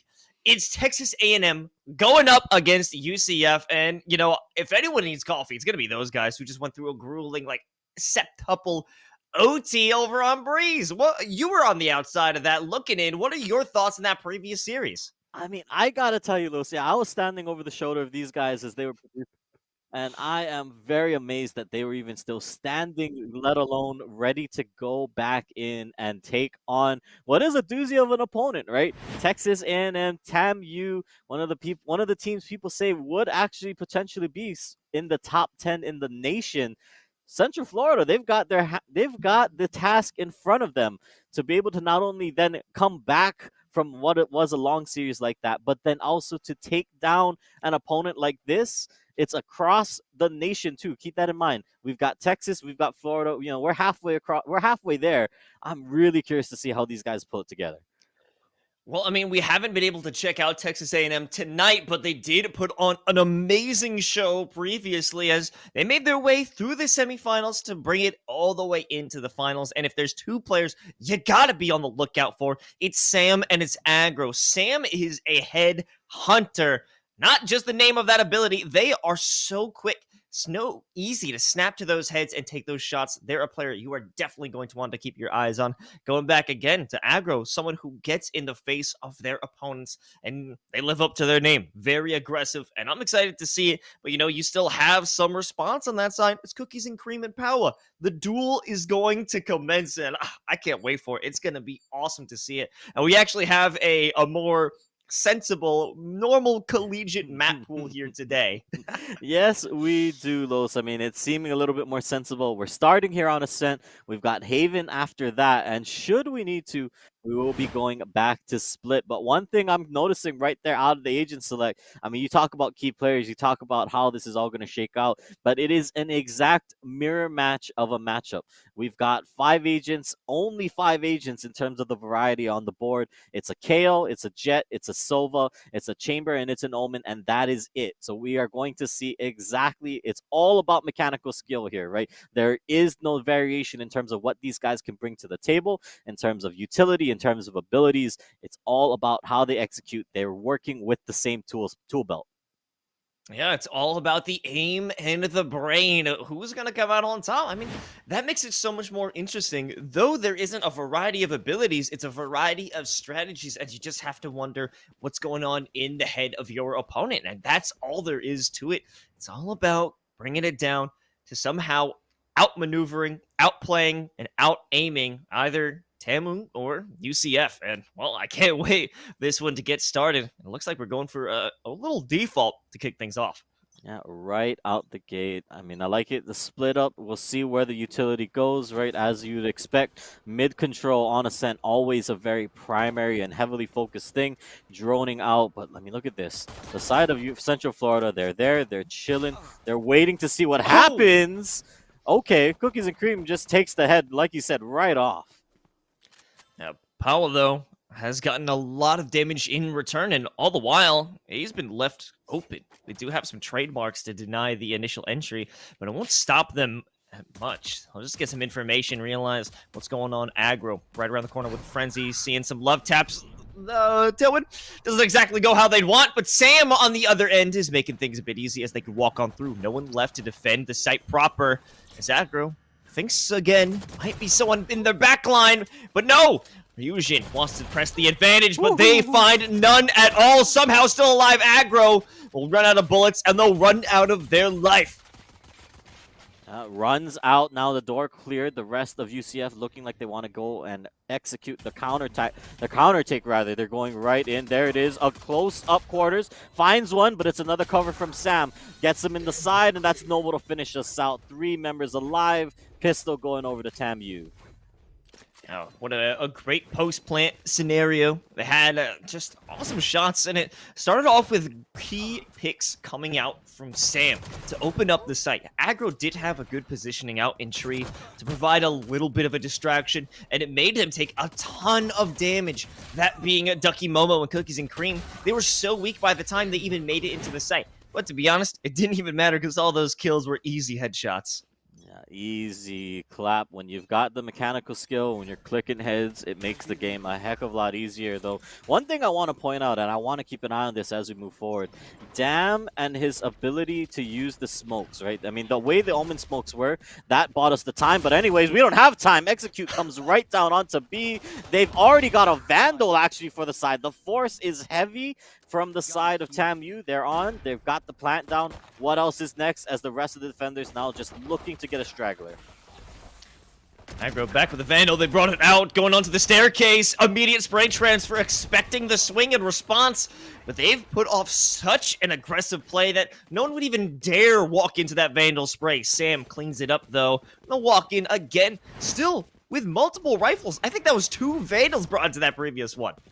Yeah, I mean, that's wild to me. I mean, I love the force. I love it. If you're going to come in, right, come in hot, come in heavy, and really establish and cement that round 2. Even if a couple people die, yes, you still will have the economy. Yes, you'll still have the guns, but you should be able to clean up the round easy peasy. That's what they do. Now, in the bonus territory, though, Noble is without a weapon, so he's looking to pick something up. Opening frags are going to be key here for the side of TAMU. And with this heavy rush in, let's see what happens. Oh, that's not how they were looking for it. Well, we've got a new weapon here for Noble. If they are so lucky to grab it without walking in unscathed, then that'll be the case. So they do have to walk out away from those shock darts, but the re-peek is punished even further. Cookies and Cream won't be taken advantage of. Not here, not now. Yeah, it's opts to just hold steady, waits for the smoke to dissipate, and I think the side of TAMU not expecting them to re-peek, not expecting anybody to be watching for it, thinking that they'd rotate out. They sent their Omen away. They sent him to the other site. And while this is all happening, maybe if he can get an opening, but all right, never mind. They say, forget about it. Let's just come right on back, holds down the garage. As it stands, everyone's spread out for now. Dam still just waiting for his opportunity, still just hanging around the side. Does not find the opening, though, from Eugen to shut it down, and that means B, the only option here for TAMU left. If anyone's going to open it up, it would be Sam. First spray doesn't make a connection, but the second, the follow-up is good. And at this point, at this rate, if they clear it out by themselves, they're well on track for the ace. No longer Tayo there for the trade, and they've turned it into a 1v1. With 15 seconds left, they do get the plant in play and turn this into a 1v1. The pressure now onto Ryujin, who has very little health, but it doesn't matter when Tayo isn't looking at you. Yeah, Ryujin finds the opening, the timing on that, so clutch there. But, I mean, overall, what a crazy round of just peek, re-peek, and then try again. You know, TAMU goes in 1, 2, 3 different times onto the B site until finally it works. Finally, they find something to make it stick. Sam almost wipes it out. If he chooses to reload instead of switching to the Headhunter, maybe he's got a better shot. Maybe he's got a better option on that. But overall, well done from the side of Central Florida to hold the line in a critical bonus round. Yes, they're broke. Yes, they lose a lot of guns, but that round on the board could be very crucial for them moving forward. They still have some tools at their disposal, but, you know, it is going to be a judge player in their midst, so that's nothing too crazy. It can get a little wild, though, with this play. I mean, it is Power, who's already lost their life, getting too aggressive in the dark cover. Aggro dashes over onto site, and they won't be challenged. No one left to decide their fate, and they will fully take site, unless someone from heaven, that being Ducky Momo, had something to say about it, but they were silenced before it was even possible. Sam wants to get a bit aggressive and take their place in heaven. Weisel decides that won't be the case, but now they have that set up. 2-on-4 for the retake. Once this dark cover goes down, you know it will be a death for Cookies and Cream. Yeah, he was not expecting that one. As soon as that smoke cleared, it was done and dusted. Weisel, I'm wondering what he's doing sticking around here. 1 versus 4, he's getting pinched on all sides. Not even going to be able to save, as sure enough, there it is, the flank, the kill. Aggro picks up that one.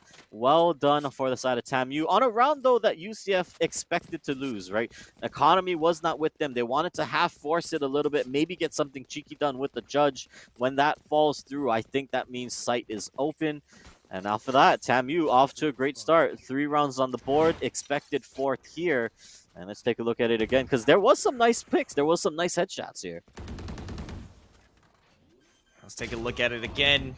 Oh, Weisel was in a great position, but to have that happen, already so much was lost in that initial take. And even if you're able to secure that kill before they could jump onto heaven, it's almost too late. It almost doesn't even matter. But now it's another aggressive play, heading over to B, trying to shoot through the smoke with the tour de force. They won't find any shots. Aggro getting aggressive, walk right in and remove the head of Cookies and Cream. No longer a forceful presence in the back line, and just add on even more. Pile on the frags coming out of this player, because they are not done. Here's another one from the sky. It's Aggro for 3 and TAMU for 4.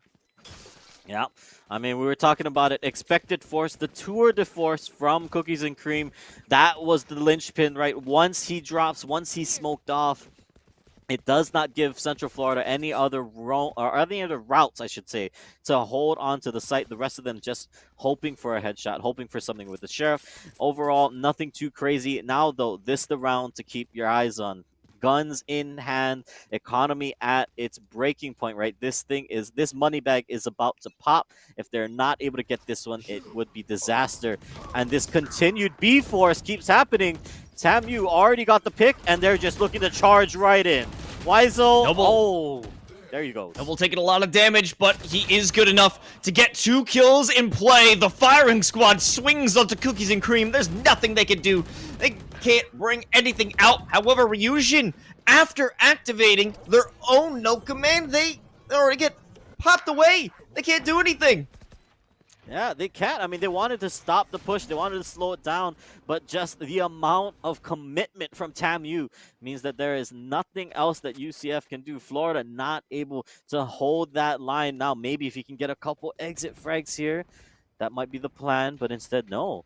They hear it. There you go. Dam gets caught on the side. Power, though, in a bad spot. Sees another duel, but will go down. I mean, yeah, overall, TAMU, this B aggression is so heavy. It's so quick, close. The response is not there. It's non-existent. Okay, Tad, I was about to say it's weak. It's having struggles. There isn't one. The only one to have gone down was Noble, but he activated the no command, so he was revived. He didn't even die. It all came down to Power, who got that 1 kill of Dam running all the way around to prevent that esports you flawless.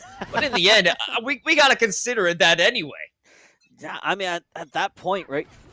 I'm liking the strategy here. The calls that's been going on, right? The hard B-force. Now they're trying to condition them to leave A weak, but instead the charge comes through. They're going to delay for a second as UCF keeps spamming through the smoke, hoping they find one. They did catch somebody out earlier, but now can they hold on?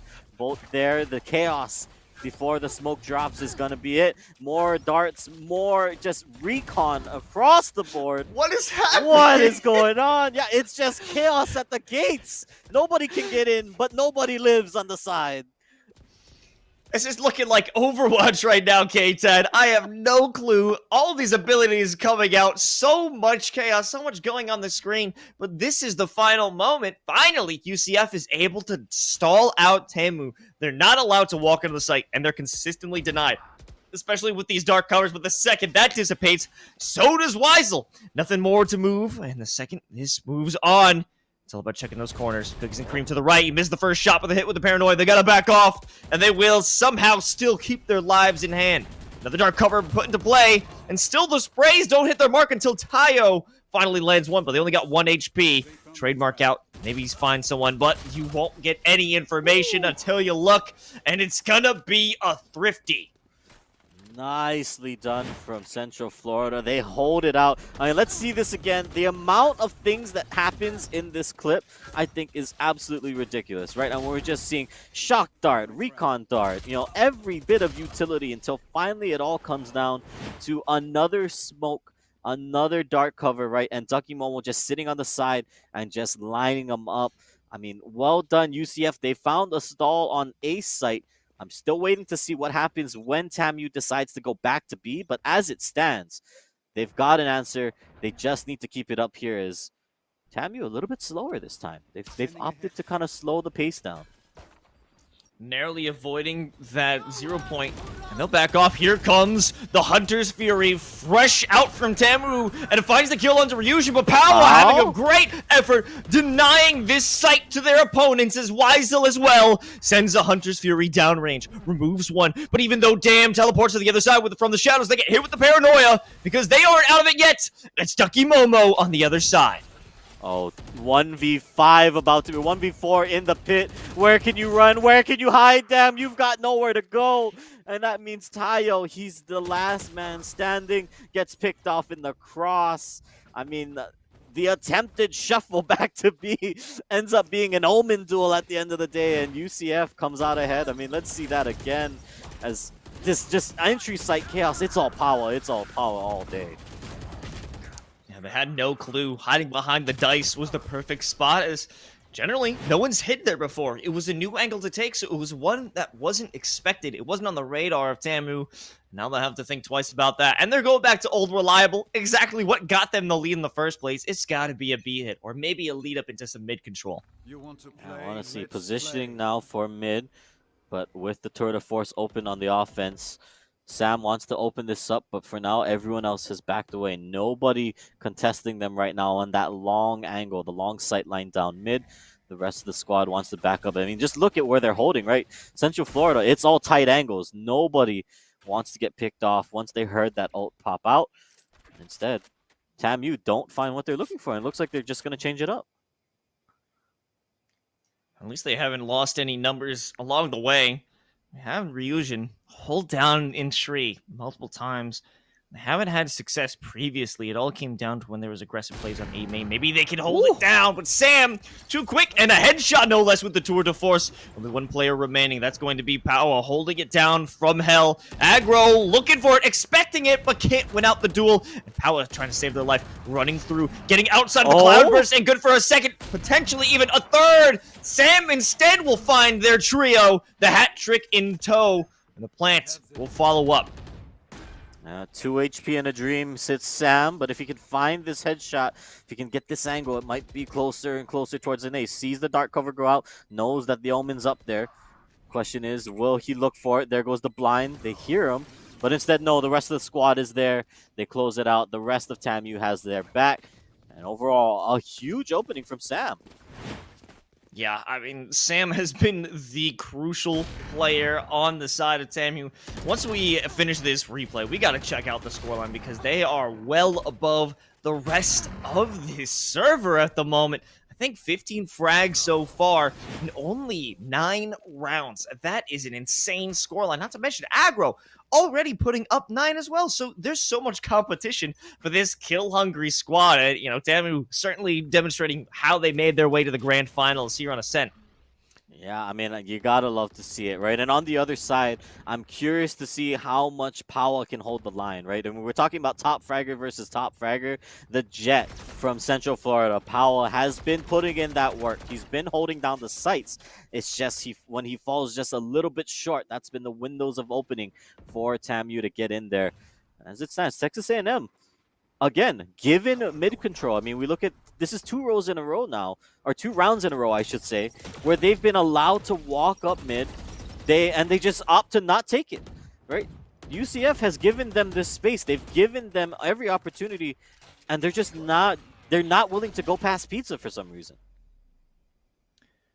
I'm not sure, sometimes you could feel that you're getting choked up once you make it to pizza, and they don't want to give up that opportunity, but at the moment, settling back down for B main, being very quiet about it. It all starts with this recon arrow, though. The second that's sent out, it'll follow up with the 0 point. So they'll have all the information tools that they need. But none is found. Nobody hit. Nobody suppressed. Power from the back line with the updraft gets a shot onto aggro. Maybe another one to follow, but they'll run out of knives.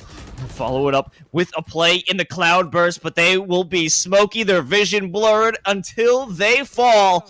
Sam, once again, hoping to clutch this one out, but in the end, there's only 10 seconds left. Damn, we'll be able to get the plant, but can they win this one out? It's a 1v2. Looking to the left immediately, you will see Cookies and Cream, but they're the cream of the crop. And they will rise to the top as they finish and clutch off this round 4-6. Stirred up and churned up like some freshly brewed butter, as that was Cookies and Cream with that one. But I mean, just looking at it overall, the chaos from the retake, right? Or just the ability for UCF to hold the line. Ducky Momo is your MVP of that round, right? The guy being able to stall it out, getting 2 frags on the site, and then keep it going. Absolutely huge for him. And that is how UCF ends up taking that round. Now, TAMU, I mean, so far it looks like now the question becomes, right, where do they go from here? The B force is starting to not work as well as it was in the opening rounds. They can't just hard force onto site anymore. Where do they adapt, right? Where does that adaptation come in next? As it stands, Tour de Force is just waiting for them, daring somebody to peek mid. You can see the Owl Drone is in the hands of Tayo. And the second that is dropped out, Cookies and Cream has to fall back. Will be spotted and destroyed. With this dark cover, lost all information, but you could guess that there will be an enemy presence, maybe by that fridge, potentially right on the other side. Cookies and Cream knows it. They're expecting it. They're just waiting for that movement to occur. The question is, damn, how long are you going to wait? Cookies, how long are you going to look down expecting nothing? Because there's a lot of pressure coming in from B main, but the dark covers are denying them. Shock darts putting on a lot of damage over onto Noble, and even Power sprayed through the smoke. It'll make them think twice. He got past. Damn got past. He didn't see it. They could walk up pizza and they might not know. Now the execute comes down, but because everybody else is forced back, I wonder if this is going to open up a window of opportunity for the side of TAMU if Dam is willing to be aggressive on it right now. Holding off on site. Execute now, about to re-engage. They find Power at the outset. Now the rest of the squad forced to pull back. Ducky Momo has to be a hero, but instead goes down. Now Dam still waiting for the rotation. Nobody crosses his sight line yet, but with 4 members up from TAMU, they should have the goal. They should know where they gotta come from. Finds one, looking for the second, gets the backup and the support. Now it's just the chamber in the back line. Tour de Force finds 2. Actually, hold the phone, Cookies and Cream. He's still got 2 more shots in that operator. He wants it. Can't find anybody in the back line yet. Slowly clearing down. Instead, aggro. Looks like he wants this flank and looks like he's gonna get it. That was a hairy moment. Cookies and Cream able to find 2 with the Tour de Force, and it created an opportunity for UCF. However, the big issue came in from that fake clear by market. We saw that Weisel looked to the left, saw Dam, but it was one of those fake clear attempts. You know, you look at the corner, but you don't actually visualize it. You don't put your full attention on it. If he was able to look at that, make the call to someone's in the market, or even get the shot, there wouldn't be a need for Yujin to try and clear it out himself, opening him up completely to the player in logs. So it all fell apart if you don't. And this is another one of those classic tales of Valorant. Check your corners. The tale is old as time. The thing they read to the students of Valorant Elementary, it's lessons 1, 2, and 3, right? Check your corners, and again, check your corners, if I'm not mistaken. Am I right on that, Los? Is that what they teach? I think you might also have to check your corners. Ah, yes. How could I forget? You know how drastically important that is. But I mean, it speaks to the whole story. If Dam is not there, that actually probably looks like a good retake from Florida. But because he's there, because he's that thorn in their side, you know, TAMU is able to just kind of rip that one out. And now, last round before the half, we'll see how the switch up goes. As this time around, they've still kept Cookies and Cream on a site. They've got him on another long angle. I wonder if this is an operator in hand or if he's just got a regular rifle, but we'll see what that ends up being. Okay, so it is just a rifle. They were a little broke, you know, not too much money in the bank, but if they're able to hold this, the trademarks are not even actually there now that I'm looking at the map. Yes, here we go. No command goes out and the execute's about to hit. Paranoid doesn't hit anyone, but here are the dark cover cookies and cream. Good for 2. The drop onto Noble before they even walk into the site. He is revealed by the recon bolt, but it doesn't matter. They're going in for a repick with such little time left in the spike right in front. It does not matter. A 4K for cookies and cream. And that, what do you think else besides that? It's an esports U Flawless. I wasn't waiting for it. I'm looking forward to it here. And yup, sure enough, it was almost an esports U Flawless on top of an ace. By the way, keep that in mind. If not for Scumbag Yujin taking the kill onto the chamber, that was a 4K. That was almost an ace. He looked for it. He knew he was there. You heard the calm was definitely, I got it. No, they're not getting in. But no, instead, Yujin shoots somebody in the face. It's not an ace. But, I mean, overall, great comeback from Florida there. 5-7 on the half. I think you take that one, especially off of what was a really great start from TAMU. I'm loving the pace of this matchup. It feels so much faster than what we saw in the previous series. But it's still back and forth. You're finding confidence from either side. Aggro hanging out in hell, and they'll be sent right after, finding a few kills themselves. There it is, a quick clear. Last 2 players coming around into heaven. They'll have to walk through the dark cover. And Sam, okay, throwing $100 away. What? He just made 200 after that one, but the body block stopped them. They took a bit of damage from the shock dart. Wiesel finds that kill with the second one. Tayo, only 42 HP left, trying to fly him, hit him with the elbow drop, but Ducky Momo goes clay shooting, takes him out from the sky.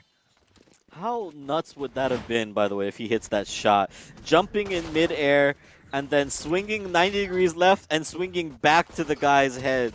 I don't know what you even call that. It's not like a 360 no-scope or anything, but that would have looked kind of crazy as I'm looking at those headshots from Sam. And then right here, Tayo sees him, jumps him back, and then, oh, okay, there we go. And dies, of course, in the end. But, I mean, imagine if he hits that. What do we even do from there, right? How do we lose our minds? I think we end the stream, because nothing will be better than that. I mean, what? Yeah, so great start, though, from Florida. And now with the Force, it does mean that they get to dash in, but finds an Omen with the shorty. Power drops to 18 health, but now he just gets to keep on a fragging as he sprays people down through the smokes with this Spectre. Not going to find too much more else, but overall, Florida now gets onto site. And now it just gets to hold it. The bonus should be in their hands here. I'm imagining we'll see some greedy plays. I think that both of these teams are greedy. They're kill hungry. They'll put their bodies on the line even if it's to the detriment of their squad because they want to get those frags. Not to say it's a bad thing because, these are very elite players within the collegiate scene. But, it might cost you in the end. Yeah, it might. Well, you saw it earlier, right? The Headhunter just getting used, but actually, hold on. Okay, Sam does go down, but they might have stalled just long enough for Ducky to fall. He has to burn a TP out to keep his life. But yeah, as it stands, I do agree with you. We're seeing a lot of just quick, to the point earlier about the pace of the game. When these guys are, at the top of the collegiate level playing against each other, they've played against each other before.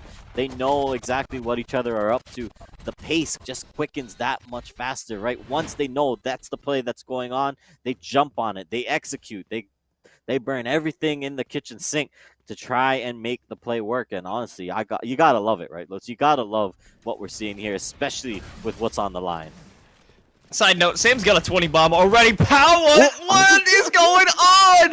This is an absolute clown fiesta, K10. Running on through, they had the judge. They got hit with the 0 point, denied their ability and their mobility. But now it's time to walk on through. The paranoia blocks him in the dark cover, but Ryujin picked up the judge, hoping to make judgment pass a new law, end the chaos that's going on within this server. But no order will be given. Cookies and Cream does get the plant, but they're all alone in 1v3. Aggro with the easy swing for the 3K. Denies the possibility that UCF can gain the lead and bring it to 8. Now they bring it that much closer the first time, or rather TAMU maintains their lead for a little bit. It was getting a little dicey there, but overall, this is just, yeah, like you're saying, Los, this is absolute madness. I think we would need the whole lobby to buy judges in order to have enough law and order in this game to kind of bring us back from the brink. Because as it stands, it's just chaos and chaos. The executes are so crazy and so fast. I mean, the rest of the squads, they want this win. They keep going at it. And the aim duels, too. I mean, the amount of cheese we're seeing, the amount of just, hey, I'm a peek you, even though I don't really think I should. It's driving me crazy here. I mean, look at it. I know there's 4 guys around the corner waiting for me, but screw it, we ball. Yeah, That's what I'm about exactly. to see. Aggro, I think they're gonna do it. No, okay. They played it smart. They heard the note or the sound cue for the tour de force. They have to know that's what's waiting for them on the other side of that dark cover. They back off. An out of character play for both of these teams. For the first time, we might see a little restraint. The slow and calming senses of Valorant here, Los. You know, that's what round 16 has brought us. You know, we're just chilling, we're relaxing. We're just waiting for smokes to dissipate. Nobody's making a move just yet. You know, we're hanging out. Just a scenic tour of Ascent here. But in about, I'd say like another 20 seconds, that's going away, by the way. You know, goodbye. Goodbye, calm. And it's a big stack by A. There's 3 players, 2 hiding in garden. Oh, the dark cover. There should realize some information. No. And we'll have the angle power. Oh, they came in from Cat. They had no idea. Aggro and Noble expecting the push coming in from A main. No one was even looking back to Catwalk. They were completely defenseless and allowed the easy take of A site. Sam, along with Tayo, another player in that retake scenario. It hasn't worked out before, and it certainly won't work out this time around, not in the 1v5. Yeah, doesn't work out and forces Tayo to hopefully save this Vandal here. They know that they don't have the economy for this. They need to hold on to the gun. But overall, great entrance from UCF. When we talk about that hold, that quiet, that calm before the storm, that was Powell biding his time to get up Cat slowly but surely. With no one else checking any of those angles, it means that once the hit comes through, once the execute is onto site, UCF, they just get to clean it up. It's a straight mop up on the side, and now that's got to be something to worry about. It's something to wonder about, that UCF is willing to play slow like that. I mean, overall, let's take a look at this here, right? The second it goes through, it's just an immediate flash and a double kill right from Powell. And then from here, I mean, the rest of the story tells itself. They just have 4 men on site. Nobody else can get past. And now you might think about an adjustment, and this is exactly what it'll be. It's Sam moving back over to A. They haven't had this presence before. They're going to have it now. They'll be sussed out the second this 0 point makes its mark, and presence detected on either side. Aggro and Sam, they don't care. They're waiting for it. It is an eco round this time, so they just have their sheriffs, the headhunters, whatever tools they have in their very cheap disposal to try and remove any weapons on the side of UCF. That was a quick rotation, but already cookies and cream in the line, hitting with the paranoia. Gonna back off into logs. Anyone who walks by the switch will be sussed out. They already know. Plenty of players hanging out, but they gotta clear out market. A lot of damage coming out from Noble, but Power is too strong. And they ride on through into the site. And one more time, we've got Sam Dolphin here with the attempted retake in a 2v3, but they've got the tour de force. Yeah, that would be the big tool that allows them to go for this retake, but the rest of Florida are just sitting on site. They don't want to give up any long angles. They know that the tour de force is out. They've got 3 members in Boathouse. There's the jump peak. Yeah, that's nice. That gives them some time. And the rest of them still just willing to sit tight, waiting for the swing, but it could be disasters. No! There you go. Ducky Mobile finds the return. It's a no-scope. Are you serious? One more bullet he's trying to slam through the wall. Doesn't get anything, and he knows he's out of time. Just gets the kill, but that is done and dusted. Sam Dolphin, a valiant attempt, but will get taken. Oh, just barely not taken down in the end. They still lose the round. It was his own skill that actually led to the downfall of that round. He got the shot over onto Powell, the no-scope. Ill shot, by the way. And that slowed him down. unfortunately, when you have those kills along with the tour de force, you create that slow field. Since they were at such close proximity, it created the slow field right in front of his face, not allowing him to escape, secure the final kill, and finish off the round. I mean, you gotta say though, you take those. That shot, landing that shot, that's an ego check for sure, right? That's an ego booster for sure, right? You're like, yeah, I hit those. Whatever. We lose the round. Whatever. We'll get him on the next one, right? We got 3 maps. Yeah, we got some time. You know what I mean? It's what is it? They call it a heat check in basketball or something, right? When you just start hitting shots just to see, yeah, can I hit this? Yeah, I can hit this. And if you start hitting it, you start going for it more and more and more. Like that's what I'm imagining we just saw out of there. You know what I mean? That's the feel from Cookies and Cream there. He's like, yeah, okay. I think I got this. Let me just run it back in a few rounds, and let me get another one of those, and we'll go right back at it as it stands. I mean, look at it here. UCF, they're playing slow again. They're not willing to kind of rush onto the site right now. And it's a good way of making TAMU sweat, because we've seen them do the opposite when they were on the attack. They would always run on in, rush B, rush A, whatever we're playing, we're going to go as hard as we can, as fast as we can to take that site. Not the strategy anymore. However, a bit of aggression. Powa, they're blocked off right at the edge of this cloudburst, but they're still able to walk on through. Sam, in return, though, destroys the 2 players walking out from tree, leaving all alone on their lonesome. Cookies and Cream, they can't win it out, and it's another round, blow for blow, bar for bar. UCF and TAMU are hitting each other, and they're going very equal throughout this first map. Yeah, I mean, I gotta love that positioning from Sam there. Hides in the corner. I don't think anybody's played that since in this half. Nobody has sat on that side of the corner. Nobody's been hiding that rat angle. And just with the way he sets it up, the dash in, the execute from Cat means that nobody is in theory looking at that angle. I mean, that would be the job from the guy in main to swing and check left. And instead, nobody sees it. He gets the kills. He gets the execute. And now it evens up the score. B site, we have to see, can the Sova hold? That's the question right now. Sees it, but gets picked off by Cookies and Cream. So that means that Tile not able to do it. They're not able to slow this push down. The rest of the squad jumps out. Nice pop flash. They're going to try to re-execute now. More kills come across. Power gets that one, but the rest of the squad forced back. The Jet finds everything, and it's UCF cleaning that one up. Very nice round coming out from UCF. A perfect response because they had such difficulty making an entrance onto A site. And a good return.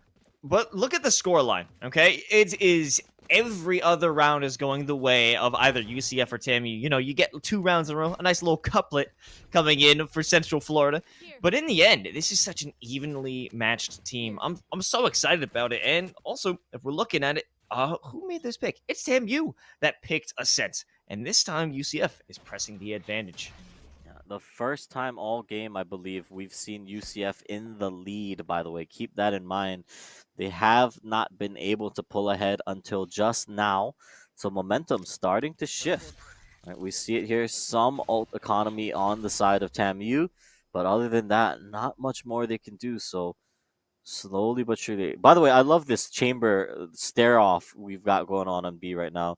I don't know if the observers want to look at it. Oh, I see this. Oh, there we go. Never mind. All right, Sam Rip, proves that he's rip. the better chamber. All right. All right, back to the rest of the action we go. Yeah, back to the studio. Anyway, so on A, we got Noble setting up the fragment. They are hit with the 0 point, and actually a fragment of their own. Doing a bit of damage, but walking on through, it will be the attacking squad. And I don't know if Noble even realizes that they walk into another dark cover. Their vision is 0, and the door's closed on them as well. Hold on a second. Tayo bringing out the Hunter's Fury. I think we might have some aggression here. Power pushes it to the limit, and they are in full control of the site. Sam Dolphin, however, in the backline on the flank on A main. Who's expecting this?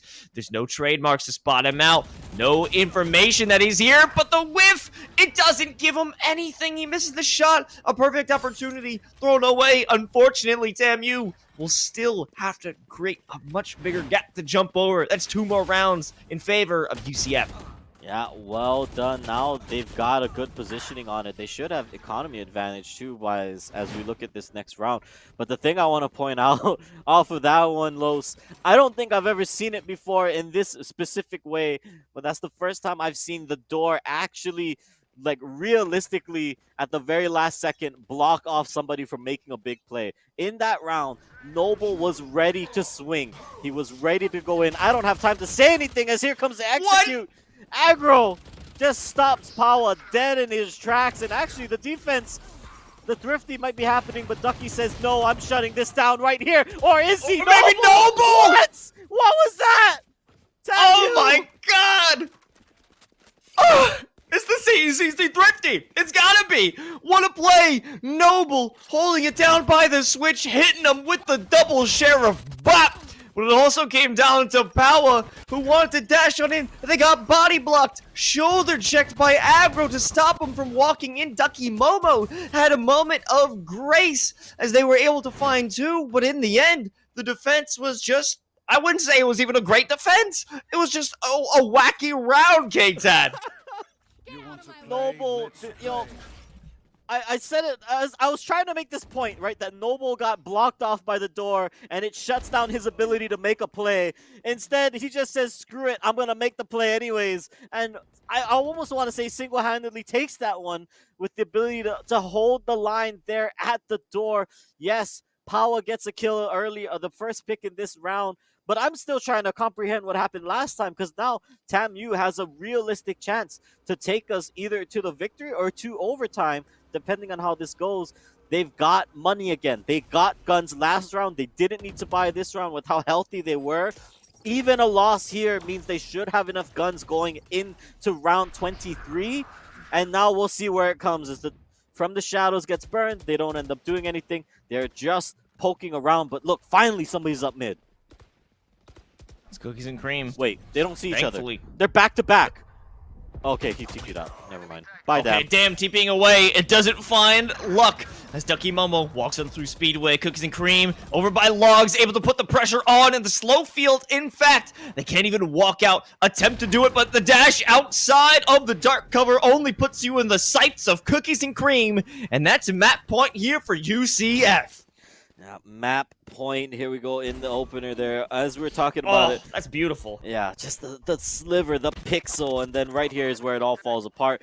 Dam gives up his position from Market, and that means the rest of the squad, the rest of the offense can push on through. Dam wanted to get into that dark cover. I actually wanted to see the buddy cop pose there, Los, with a Dam, and I think it was Cookies and Cream back-to-back in Market, not even knowing the other one was there. Wouldn't that be a way to have a round Ed here in the finals? Damn. Adjusting now, holding on to top of Cat. I don't think we've seen players that far out on the side of the fence, but maybe we have a good reason why they wouldn't get so far out on A main. Ryujin drops to an A main. The dark cover there to try and save face on the side of TAMU, but this round is really hurting for Texas A&M, and it's only just begun. Yeah, it does put a little bit of pressure on them now. 3 versus 5. They need to find some way to make this work. Dam gets smoked off. But with that information, now feels like, yep, the hit should be A. He should be able to stall this one out just a little bit more.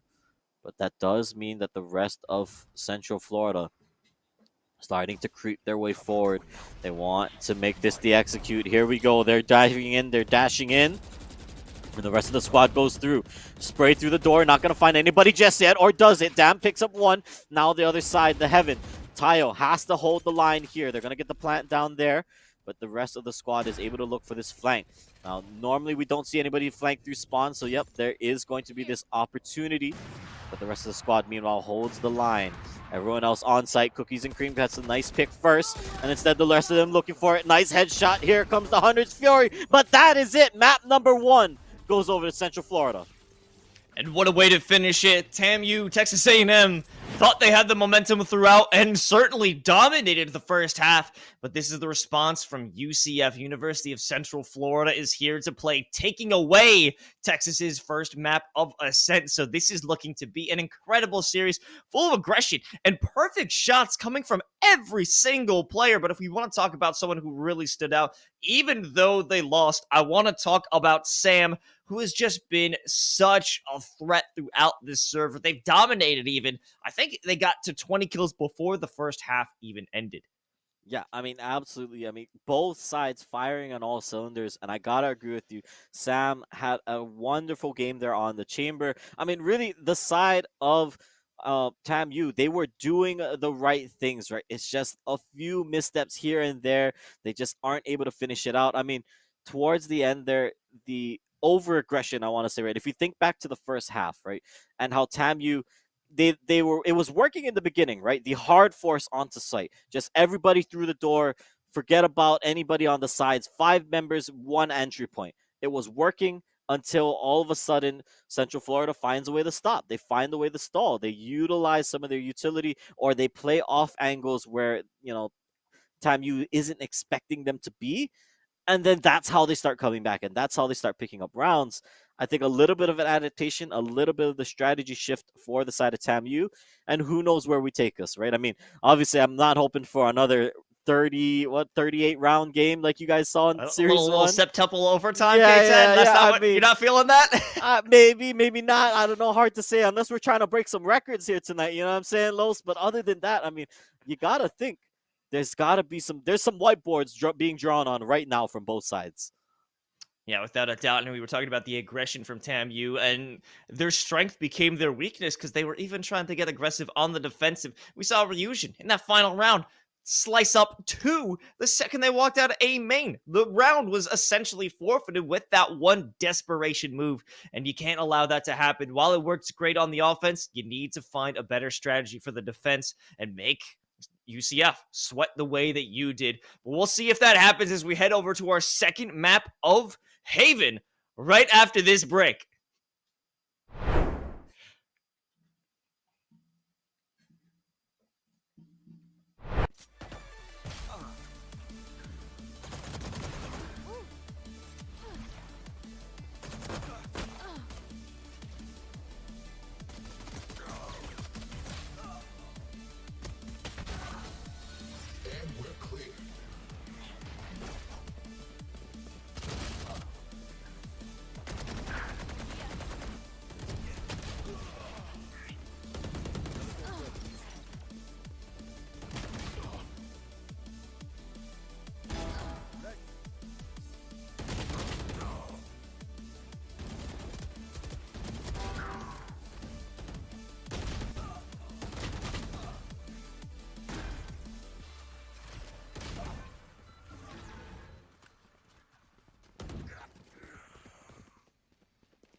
and welcome back to the CECC Last Chance Qualifier. It's the grand finals. Whoever wins this matchup is headed over to Atlanta, and they'll get to meet and potentially smell Paulie Hype. He's got great cologne. We all know that. And what a treat it will be to compete in Atlanta, May 7th at 8 at the Gateway Center Arena with some of the best players in collegiate scene in Valorant here in North America. We finished our first map off. It was UCF that took it 13-10. And now we're headed over to Haven, which is actually the map picked by UCF. So they're going to have advantage here on their home turf. I'm Los, joined by K-Tad. I ruined it. The Paulie Hype mention. I blew it. No, that is the real prize, Los. I don't know what to tell you. Competing against some of the best collegiate teams across the nation, that's second place compared to meeting and, more importantly, smelling Paulie Hype. Yep. That is how we're opening the show in the second round, ladies and gents. But yes, there is a Valorant game to be had, by the way, believe it or not. And we are going to Haven. There is so much on the line for these guys. And actually, Los, I wanted to say this last series. I didn't get a chance to, but just so you know, and just so the audience knows, actually, UCF, this is their main team. But their main team has to play in our last chance qualifier because their academy team, the quote-unquote JV team, beat the main guys out in January. At the start of January, the start of February, end of January, the academy team was the one that beat the main squad. So the main squad here against a much tougher opponent in TAMU wants to solidify themselves, solidify that ticket for them to have two teams representing their school in Atlanta in May. And I am very, very excited because a closeout here, 13 more rounds is all they need to book those plane tickets. That'll be amazing to see. It's almost reminiscent of that TSM versus TSM Academy matchup, but it's kind of the opposite result happened. Regardless, this is an amazing matchup that we've gotten to see so far. It's a real treat here at the CECC Last Chance Qualifier. And now that we're on Haven, we're seeing an exact return of the roster, except Noble. Instead of going with KO, they will opt for the Sky. So, a similar lineup, but Ducky, Momo, I've been waiting on this because originally in their previous matchup throughout the, I wouldn't call it the group stage, but in the rounds of 32, 16, and 8, when they were doing those best of ones, Ducky Momo was bringing out the Brimstone, and I have been waiting on the return of this. I'm excited. It's a similar situation. Ryujin, no longer on the KO. They're bringing out the Sky. Another mirror matchup, Save the Controllers, is on the docket. Yeah, and with that, the one difference being Omen versus Brimstone. Now, I like the idea of the Brimstone here because I think it speaks to how we are seeing this matchup play out. It is hot. It is hot and heavy executes, right? It is just drop everybody and go in, right? Drop everything you've got and we're going. So, right, when you've got a controller like Brimstone, that is the call, right? That is how you're going to play it out. You're dropping 3 Sky Smokes at once, and you're just going in. Omen, on the other hand, is much slower. It's much more controlled for how he puts his smokes down. So I want to see how this plays out because I do like that adaptation. The change on the board for the side of Central Florida means that they can, when it comes their turn to be on the offense, they can just let it rip. They can just full send it no matter where they want to go. Yeah, I'm liking that. So now that we have UCF, they're on the defense, so that's a bit tougher. You have to space out those Sky Smokes. I'm expecting them to kind of be stingy with them. A little stingy with them, K-Tad. Is that what we can expect? The economy, I'd say so. Right? I don't think they're going to see them use it until it hits the retake, right? Because with Haven, you can almost guarantee that the offense will get onto the site, right? At some point or another, they are going to get the bomb down, and it's going to be up to the defense to play retake. And maybe that's where it's just retaking the offense, but we'll see how this plays out. It's now the chaos ensues in the middle of B. The dance floor is there. Everybody's going through shots through smoke, shock darts, shots across the way. It's headshots. It's another head hunter. Damn finds another one through the smoke. It's a one-on-one now. And after all that chaos, it's just down to 2. Another smoke there, but once this one dissipates, we'll see what happens. As instead, he picks up the frenzy, and Cookies and Cream stands tall. 4K out the gate. Wow, that was an incredible performance by Cookies and Cream. I mean, one of the star players on this squad, without a doubt. How many times have they been able to face adversity and come out on top? A beautiful beginning here for UCF, and I think we might even see a bit of an aggressive play. No, they won't go as ballsy as we saw TAMU in the previous round. No Vandals in the beginning. A little disappointed in that one, K-Tad. Yeah, I mean, I thought that signaled confidence, right? When we saw them pull out 2 Vandals last time, that to me was like, yeah, these guys are coming here to win. They're coming. It's all or nothing. And now, this time out, they're going to play it a little safer. They're still going to buy up, but they are going to buy a little bit more cautiously this time around. But again, I mean, if the call is that we're just going to keep seeing this run back of a B plant into more madness, I mean, who knows what happens here, right? The Spectres are going to spray. They did it again. I don't know. You tell me, Los, what's going on? We got Pow in the back line, but the shot initially misses his connection. However, Wiseau there to pick up the pieces and make up for the missed shots in the end. They win it out. The diffusal's in play. Look at all those Spectres. It's like a gun show. Pick your favorite. Skins galore. Another win for UCF, but guns gone and the spike engaged, so not a terrible finish there for TAMU.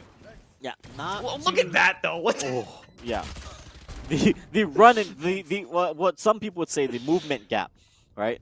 You just absolutely break them at the knees, As honestly, I'm a little flabbergasted there. I think though that's just TAMU saying, let's just run B for the heck of it, right? Let's just run it, see what happens, and then if we end up somehow winning the round, great. If not, oh well. At least it was fun.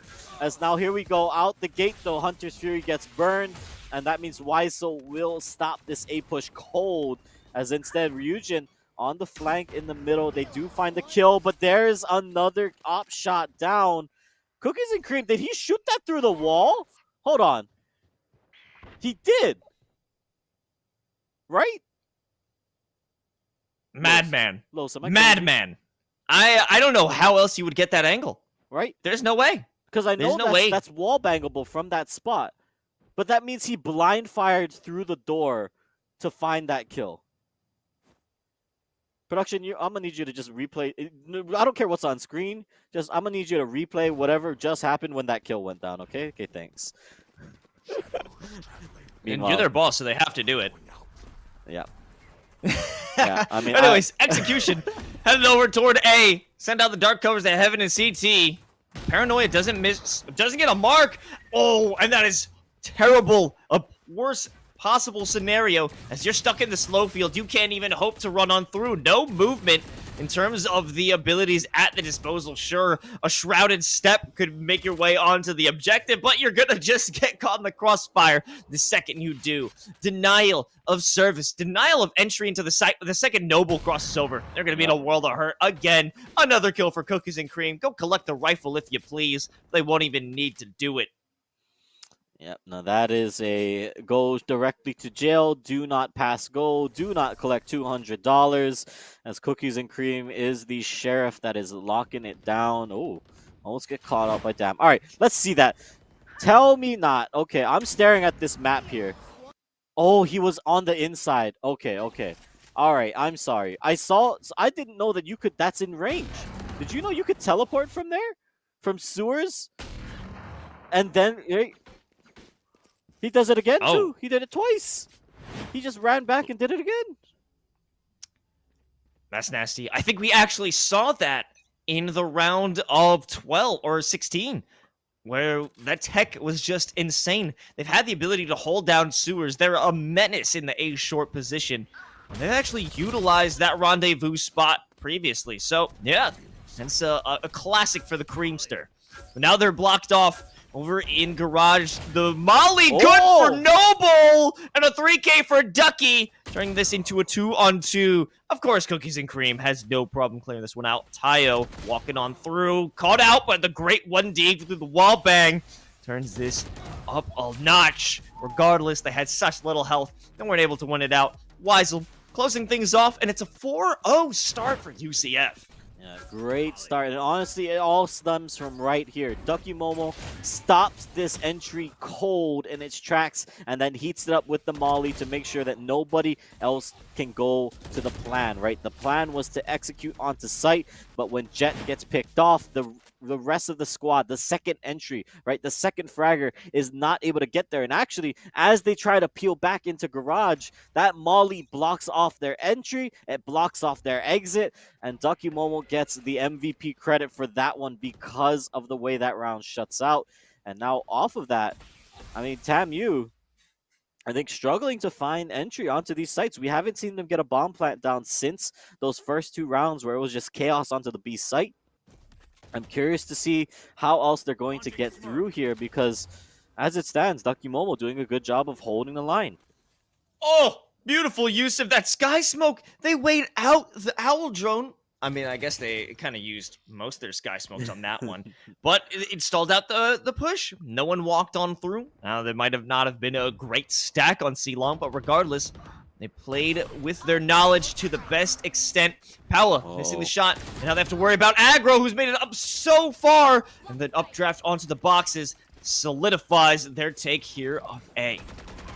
Yeah, it solidifies the take, and it means that they can just push right on through. They're just cruising through this one. Wait. Oh! He jumped out of heaven trying to be sneaky, and then gets picked off because he only has like 20 health left. All right. I mean, I like it. I like it. That is not something anybody would expect, but unfortunately for him, it does not work. Flash through from Ryujin. He will go down.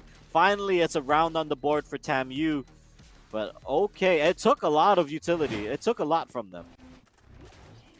Rightfully so, and I think he came off the back of Aggro, really, giving them the opportunity to walk down long, solidified the shot in short, and even finished off that 3rd kill onto Cookies and Cream, even though that was kind of a freebie, given the situation. But regardless, Cookies and Cream in another position to really work on this map. I mean, 10 well above the rest of the server at the moment. They're certainly putting on a showcase here on Haven. This time around, though, massive offense on C-Long. That massive offense. Ducky Momo actually caught in the bracer, means that Tayo gets that kill, and they get to push right onto site, right out the gate. They have the offense there. Paolo tries to turn it back around, but instead, for now, he's just going to be held up in garage. Bomb goes down. Spike has been planted. And with this 2 versus 4, this should be TAMU having a lot more priority once again. Weisel with the shock dart. Oh, just narrow of hitting the majority of the TAMU players. They'll be safe, free and clear. Paula not ready for the aggression from Aggro. And this is looking to be another round going the way of Texas A&M. But there's still an opportunity for a few exit frags to be put into place, especially from Weisel in this position, but they swing too wide as Noble hanging out by logs, ready for that position. And TAMU with their 2nd round win in a row. Yeah, nicely done from them, and honestly, it comes off of this opening, right? Ducky Momo caught out of position or just not knowing that he's getting targeted by the Hunter's Fury. The rest of the squad then just gets to roll right on through. And I mean, really, once Paula gets dropped in garage, that is the final nail in the coffin. The inability, I mean, 2v3, maybe you've got a shot, right? But 1v3, 2 versus 4, either way, it is too much of a man advantage for the side of Texas A&M, and it allows them to push up. Now, we'll see how this one plays out Cookies and Cream wanted that bad. He was willing to stick it. Yeah, no, you can't stick those. It's not a spike to defuse, just an orb. You don't need it. You don't need it that bad, but now sight has been given freely to TAMU. Power's stuck inside this dark cover, looking for a possible exit, but they don't really have anything to make their escape. It'll all come down to a bit of a flash, that specifically coming from that Sky. I mean, that's all they got. That's all they can really bring. Ryujin is their saving grace to start things off. Really maybe Weisel can make things a bit easier. Powa with a good headshot onto aggro. A follow-up from Ducky Momo.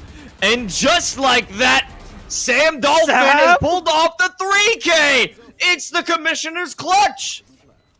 What a massive recon dart. He gets everybody through the smoke. I mean, let's see that again. Okay, yeah, Cookies and Cream, he kind of overcommits for that. But then on the retake, it's just what looks like a UCF victory.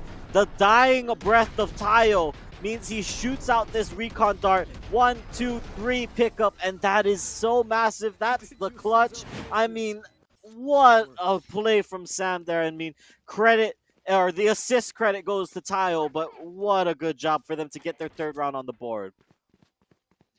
Yeah, a fantastic finish. A great parting gift from the Sova player.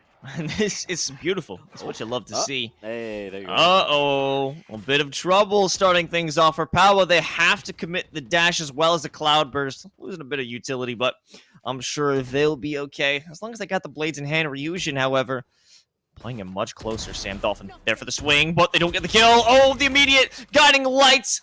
It's a bit of an overcommitment as they have plenty of backup. It'll be a 1-for-1 trade out. Powa hanging out inside of that dark cover, might be able to get the timing right. And I think that'll be the case. They're sending out the Hunter's Fury from Weisel. What is this random shot? Actually, no, because the presence from aggro removes Cookies and Cream. They know a player's running up long, and that's a serious damage brought onto aggro. Only 70 HP, and they're stuck over in long. Comes down to Weisel. They got some more information. They need to play with the rest of their squad, even back up into CT, but Noble with a crossfire from short denies that escape route. I am loving how much these players are willing to just jump straight out of heaven. They are with no fear just jumping out of there. If they feel like it's gonna give them a chance, an opening, they are willing to do it, and it is just hero play after hero play after hero play. We're gonna need to see another one from Ducky's Momo here. He needs to get this first pick, but no, the timing is off, and that means TAMU evens it up 4-4. But yeah, wild series of events in the mid game there. Starting out with Fusion.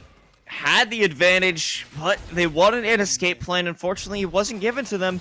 And Weisel, I'm really loving the capabilities out of that Hunter's Fury. Not only did it remove a player, it also greatly damaged aggro. Unfortunately, they just didn't have the manpower to be able to sustain their lives back on A. So in the end, a bit of scattered play is bringing them to their demise. And Powa, even now, with the judge, a large commitment in terms of that economy. This is going to be an interesting take here on C. They've got them right around the corner at the top of the site. They're on the right side. If they just can manage to cover this jet, Powell gets in. There's one. Here we go. The judge. Pass judgment. It has been passed. And now Powell picks up 2, and that's actually huge because of the guns. They're able to pick up more. They're able to hold it off. I wonder if he's actually going to try to shuttle that other gun as well to the rest of the team, but it might not matter. The damage has been done. If Weisel finds somebody in transit here, it would be disaster for the side of TAMU as Central Florida. They managed to make it work, and actually Weisel in the middle. Oh, great trade. You take that every day of the week if you're Weisel. He picks off another 2-on-3. Sam Dolphin spotted out with the trademark. Will destroy, but it's information enough. As you already have the adjustment down from platform. Unfortunately, Cookies and Cream can't connect the shot. And they realize the tour de force is over here. So what's the simple course of action? Get the hell out of there and go to A. All right, there's people here. We leave. That seems to be the call from the side of TAMU. And so far, so good. Cookies and Cream will jump back as he's got this set up for himself. Now spike down, Dam under heaven. As now, will they push the smoke? That's the question. Tour de force in hand from the side of Cookies and Cream.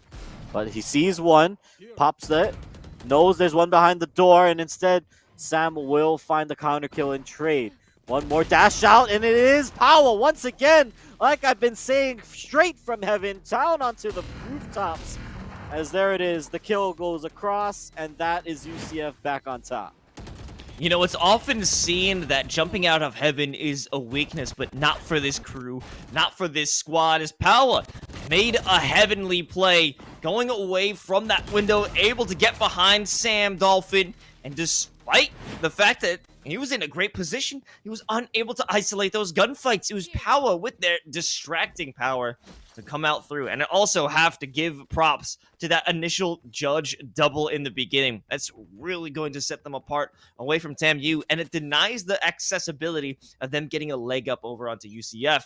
No longer will they be equalized, but they have to keep this one going into round number 10. Cookies and Cream, first point of contact. They have the escape option if necessary, but no, distracted by the Trailblazer. They shoot down rather than at aggro.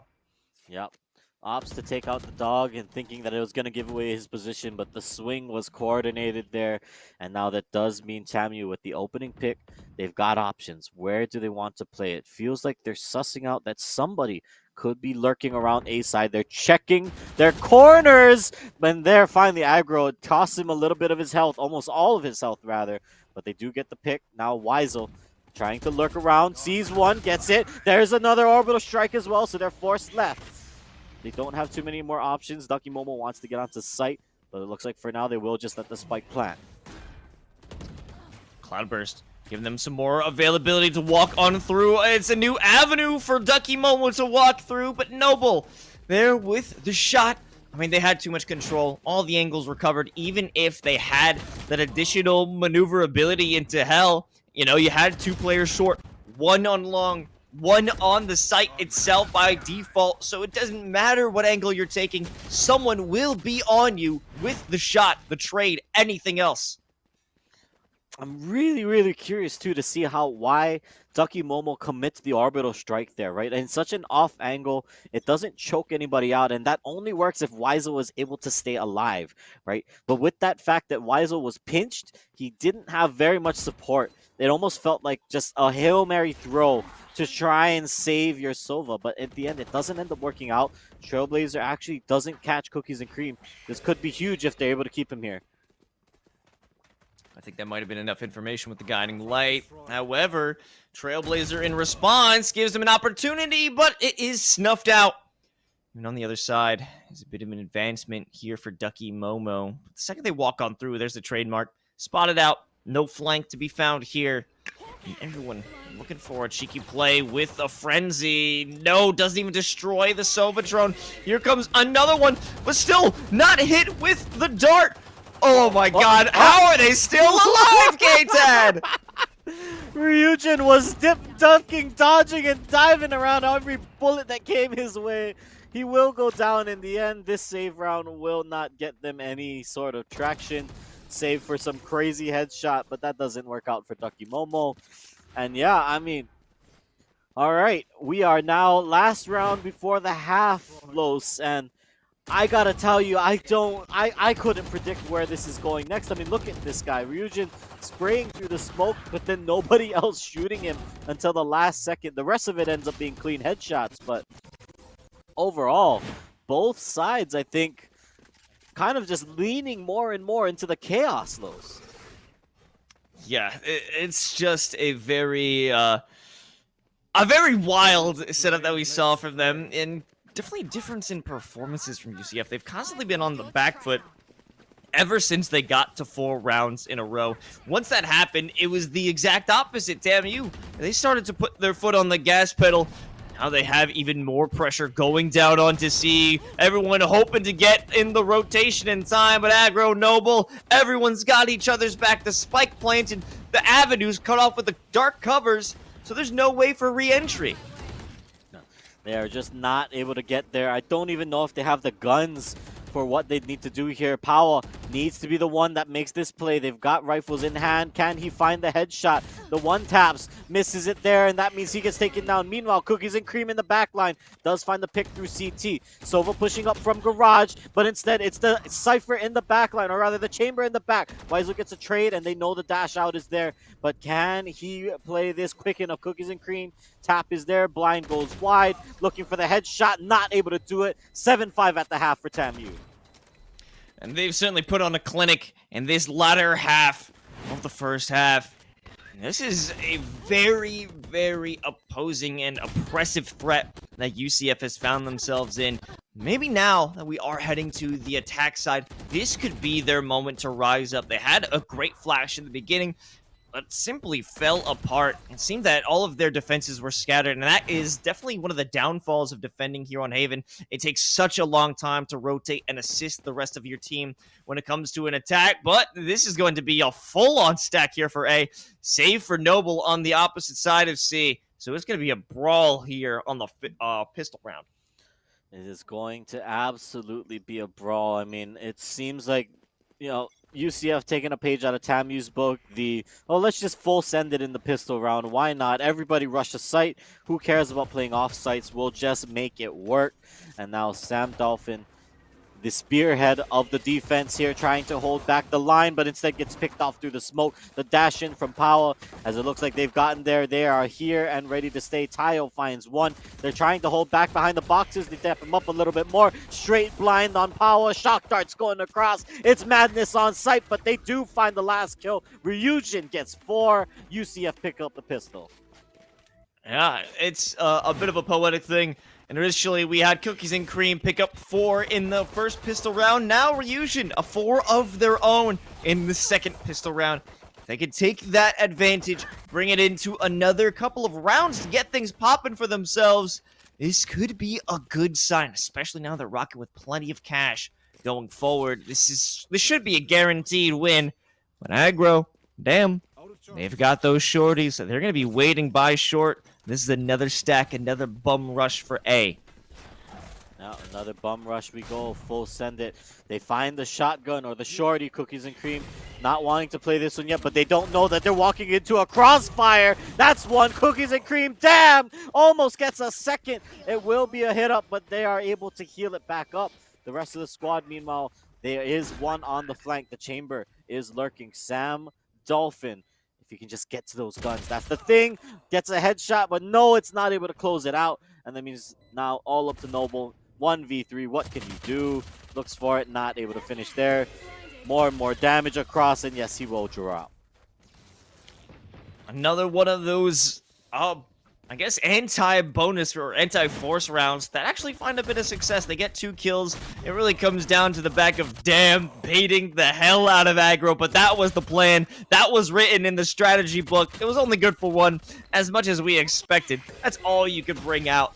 But in the end, the Spectres reign supreme, and we've gotten back to an equalizer round. This bonus will be a tell-all, K-Tad, if they could walk out again. And I'm thinking they're looking toward another A rush, but there are 3 players in position, or previously were, as the totem sends our favorite chamber, Sam Dolphin, back to top of B. Sends them back, but this time, I mean, just looking at the map placement, right, Los, it feels to me that this is going to be a slower round. UCF, they've left the spike in spawn. They are waiting to see what they can get. They actually forced 3 members to rotate over to A with that initial aggression, almost trying to condition TAMU into thinking that anytime they hear noise, it's going to be a hard hit.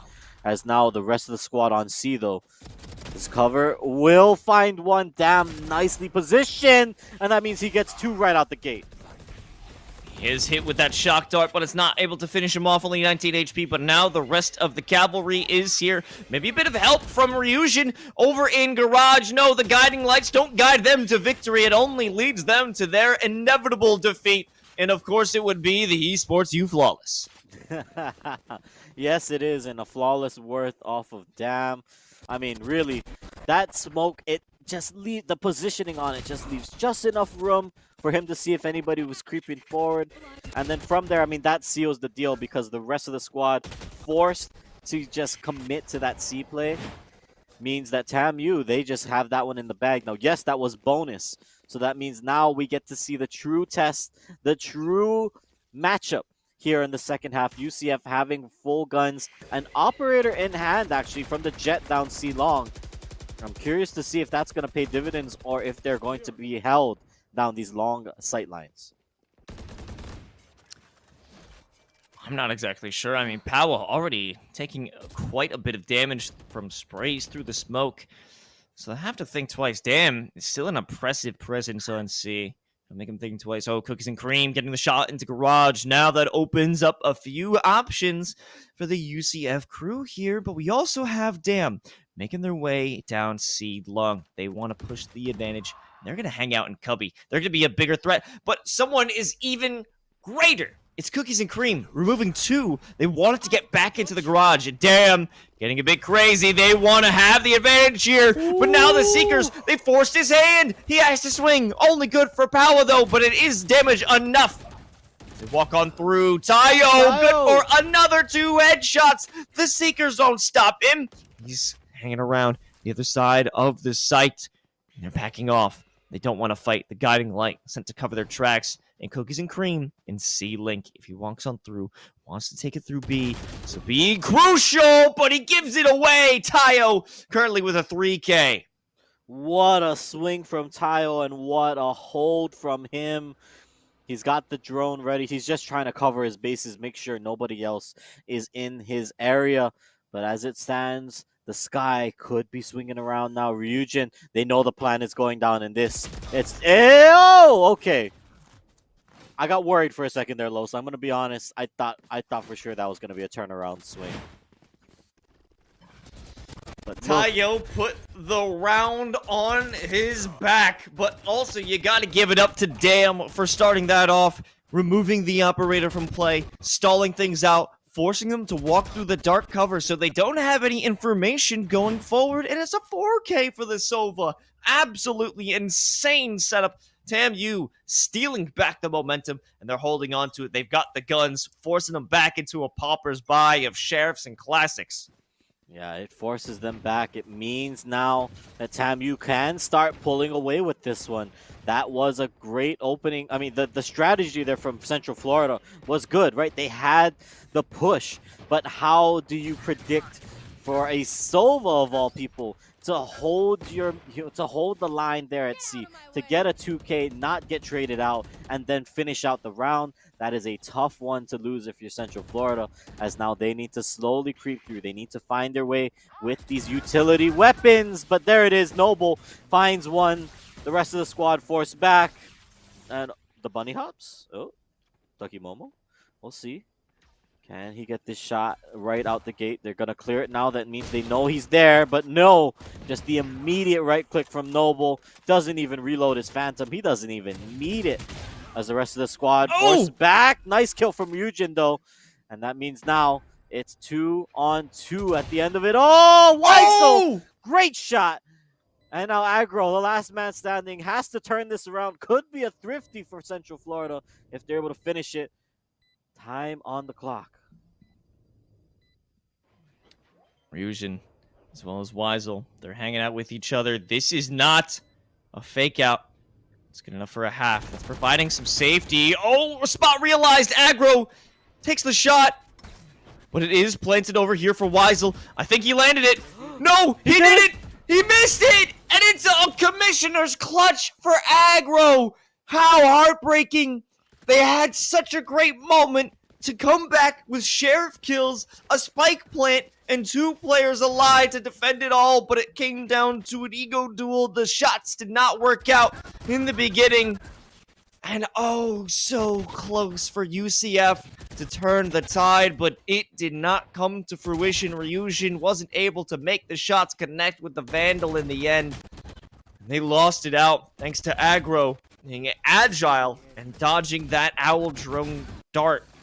Losing out against Weisel only after getting that spike defusal. What a loss to take for UCF. Yeah, I mean, I am speechless, jaw open, as now we're back on it. UCF, though, they came back with a fury here on this one. Smoke jumps out, but again, somebody jumps out of heaven. It's Noble. He goes down, but instead, Dam TP's to the side. It means he picks up that one, but it will not matter as finally Cookies and Cream picks up the round for UCF. I mean, all right, heartbreaking loss, sure, but the immediate run back, the immediate just rush down onto A's site. I mean, we talked about it here. It looked like UCF was starting to play a little slower. They say, all right, the adaptation they make, they just pick up the pace. I mean, we should also remember that was their eco round. They weren't supposed to win that one anyway, but the fact that they took away so many rifles from the get-go crippled the economy, especially going into that previous round. They lit them up, Knocked him down. Oh, Power! Playing Vikings, but Aggro still gets the kill! Absolutely massive from Aggro there. So now the rest of the squad has to push in. They're trying to make this force. You talked about being UCF, Seiko. Well, how about TAMU's? They got one. Weisel reloads, sees it. He's flashed, and it's a thrifty in response from TAMU. The momentum is swinging like a dang metronome right now, Los. What another terrible defeat that UCF has found themselves in. The perfect opportunity for Power to respond. They got around the Blade Storm, but there was still more to deal with. They had not weathered the storm. The Classic was there to deny them. Not only that, Noble's defense, the use of the guiding lights to lead the way, essentially, in terms of that defense. Nobody was prepared for it. Nobody could swing away from it. And the second that they acted on those blinds, it was all over for UCF. And this is another devastating start as Cookies and Cream loses out on mid. Los, I have a feeling we are slowly approaching a breaking point for UCF. They need to pull it together or close out on these rounds. You know, yes, one heartbreaker is tough. Two heartbreakers when you start getting nervous. Three is when it is surely done and dusted when the teams are this close. I mean, Sam! 3K mid is his domain right now. Absolutely disgusting. This chamber is on another level. Oh, God. Good night, Power. And good night to Ducky Momo. No problems here. It's the Esports U Flawless. Yes, it is. And now with us at match point, this does mean we could be seeing a third map here. I mean, let's take a look at this again. Sam just sitting up on boxes all day long. The rest of the squad not able to find it. I mean, they just had these angles locked down from the side of TAMU. And I mean, to think about it, looking at how this series has adapted, now it's starting to wonder what more does UCF have in the tank. Hard rushing isn't working. Default isn't, or hard rushing it isn't working. Default isn't working. You know, what strategy, how many more strategies do they have in the tank on what is a force right now? Orbital strike in the back line. They're going to try to push out, but all right, they got site control. Now the next step, you know, step one accomplished. Now for step two. Okay, it comes down to what the play is for Power. They have the judge right outside of the Sky Smoke for CT Link. But, oh, wait a minute. Weisel, good for a 1D onto Sam Dolphin. However, Aggro has the presence from Garage. Good for 2 in return, equalizing it out. They can't take those angles just being sprayed down from the open ones. Power with the double on the judge and a wall bang to close it out. A nice 3K redemption here for the Jet from Florida. Just when you thought it was over, UCF punched back and off of what was huge site control. I mean, yeah, if you're TAMU, that was the correct call, right? Give up the site, give them priority. They're going to rush it, and you're not going to have as many members on site. I agree with that one. But then the side of Power to just hold that angle and for TAMU to not even think about or not know, right? He sold that. He deserves the Oscar for that one. He sold it. You know, he was a car salesman at best because he just told them, oh, I only have a classic. Don't mind me. I'm just going to sit tight and I'm trying to play this angle. And then all of a sudden when they come back around, just kidding, I've got a judge. He XD and just blasts them and sends them back to spawn. TAMU, that could be a tough one because now they've lost the opening frag here again in round number 22. Employee of the month. It's gotta be Power. Now Cookies and Cream is the leader here, leading in kills, leading the squad as they can make their way up into Garage. But you're going to have a much harsher resistance here for C-Long, only depending, though, on those dark covers. And no one's looking initially, but they have a good feeling that the second they walk on through, they'll have major issues. Power, hit them. Though they got onto the box, it's not going to matter. Good night, Noble says to the rest of this squad, and they want to make it on through. Weisel, the last one alive in the 1v4. The walls are closing in, and TAMU finish it off here on Haven. We are going to a map 3. Yes, we are, Los, and we are going to Split of all places. I mean, what a wild, wild game that one was. I mean, the hero plays from that one are so strong in that way. We talked about it in game one, but I think that one to me speaks to things like that, moments like that, power with a judge. That was 2 times he ran it, right? If we think back to that one, he does it on C site twice, once on the defense, once on the offense. And honestly, I mean, with that in mind, it's still not enough just because of how well Tamu was able to pick up rounds that should not have been theirs.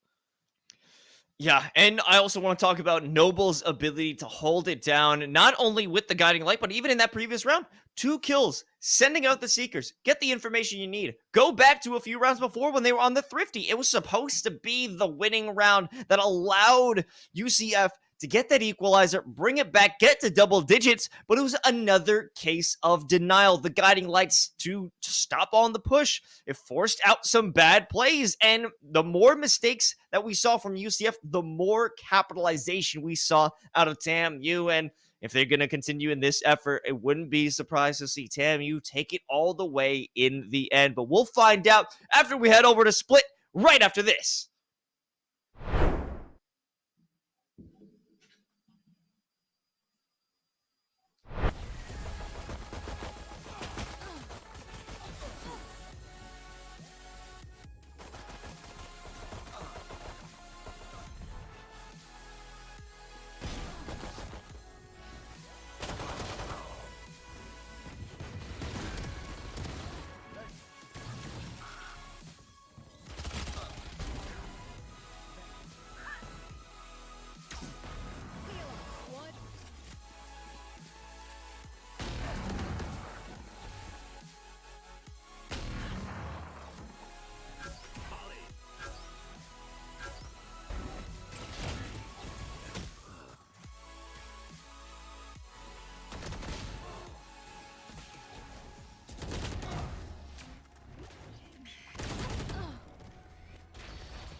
It all comes down to this.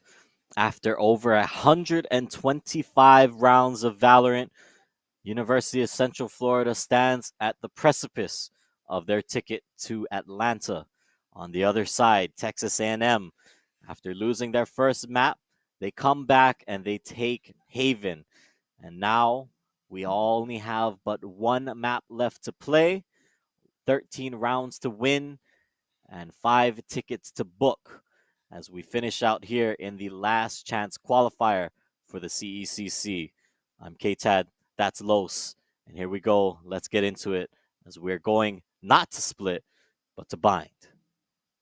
Yeah, just a little bit of a error there on our part. Whoops. You could blame the guy behind K-Tad. Not this guy. Look at him. Not this guy. The Oh, guy not on that the guy. other side. The other guy. The on other guy. other side. Oh, He's over there. That was my see? bad. Yeah.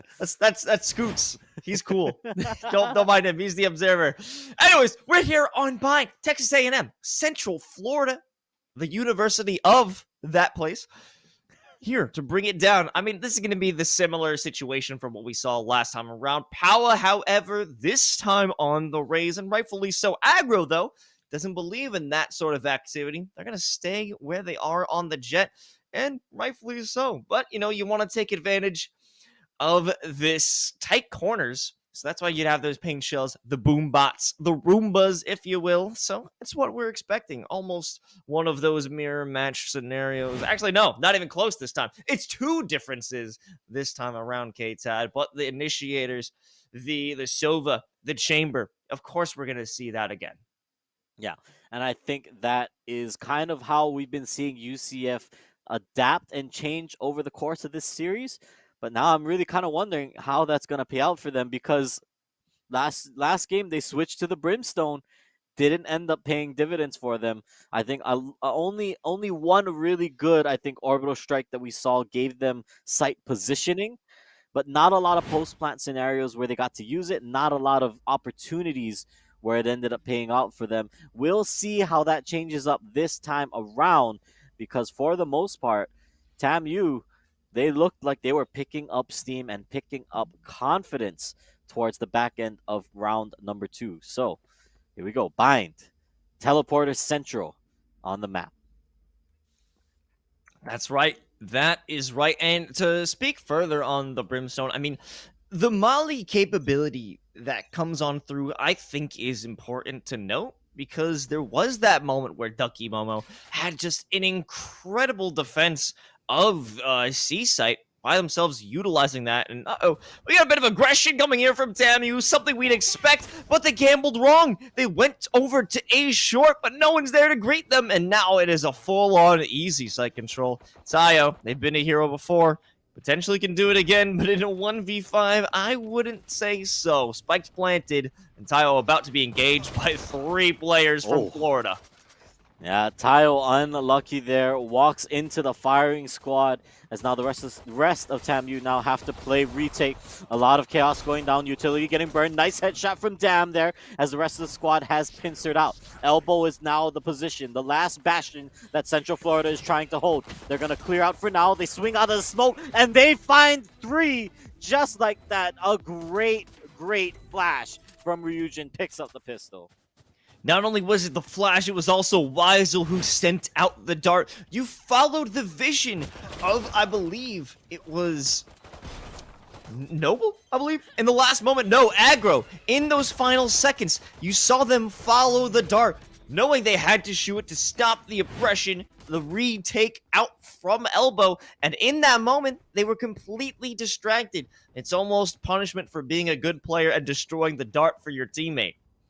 Yeah, I mean, that is where that was coordinated from the side of Florida. I mean, you love to see it when a play like that works out. And now, Sova forced to back up. Tayo not able to hold it down this time. But meanwhile, Dam picks up a kill, but will get traded back through the smoke. And unfortunately for him, does not get much more. TAMU, 2 members standing. They're just going to chill, I think, for this one. Sometimes you gotta chill, and that's what we'll see. But the most important aspect is you do not lose the Phantom. Don't drop it.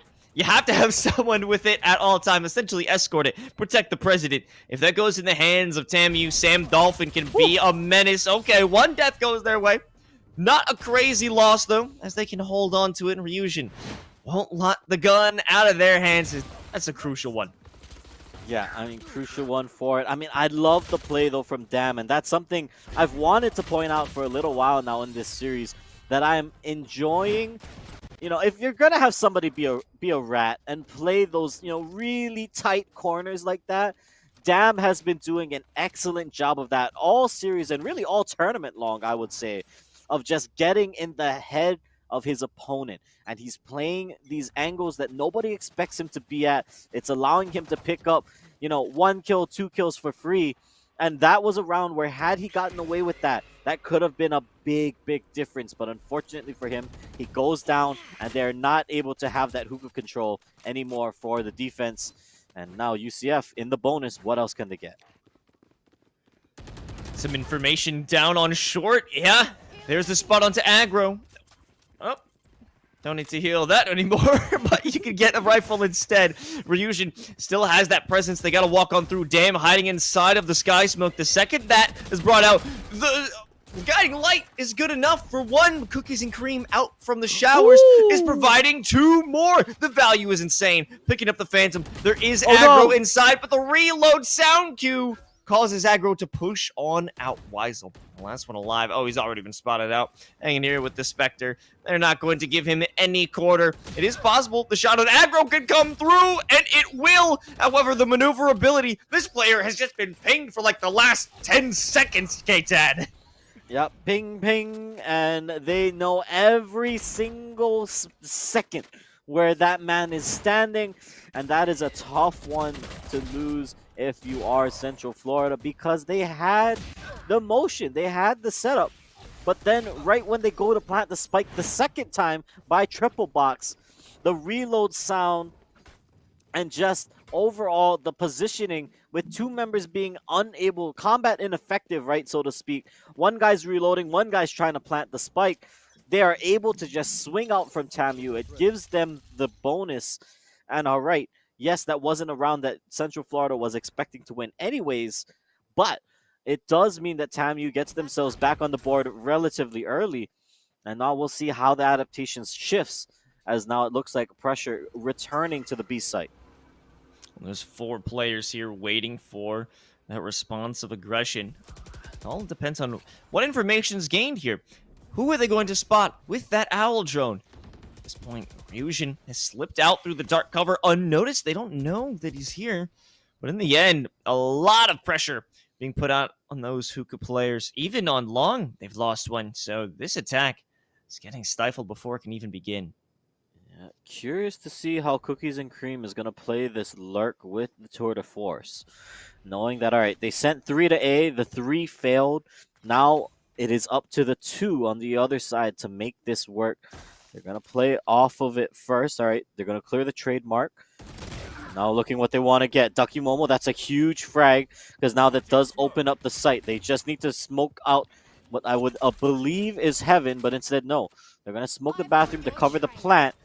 And now what else can they get from here is the question. Seekers go out. The rest of the squad is backing up. There's a Stimmy to kind of give himself a little bit more combat presence on the center. But there it is. Cookies and Cream finds one on the side. They're watching the flank, but the timing might be there for the chamber.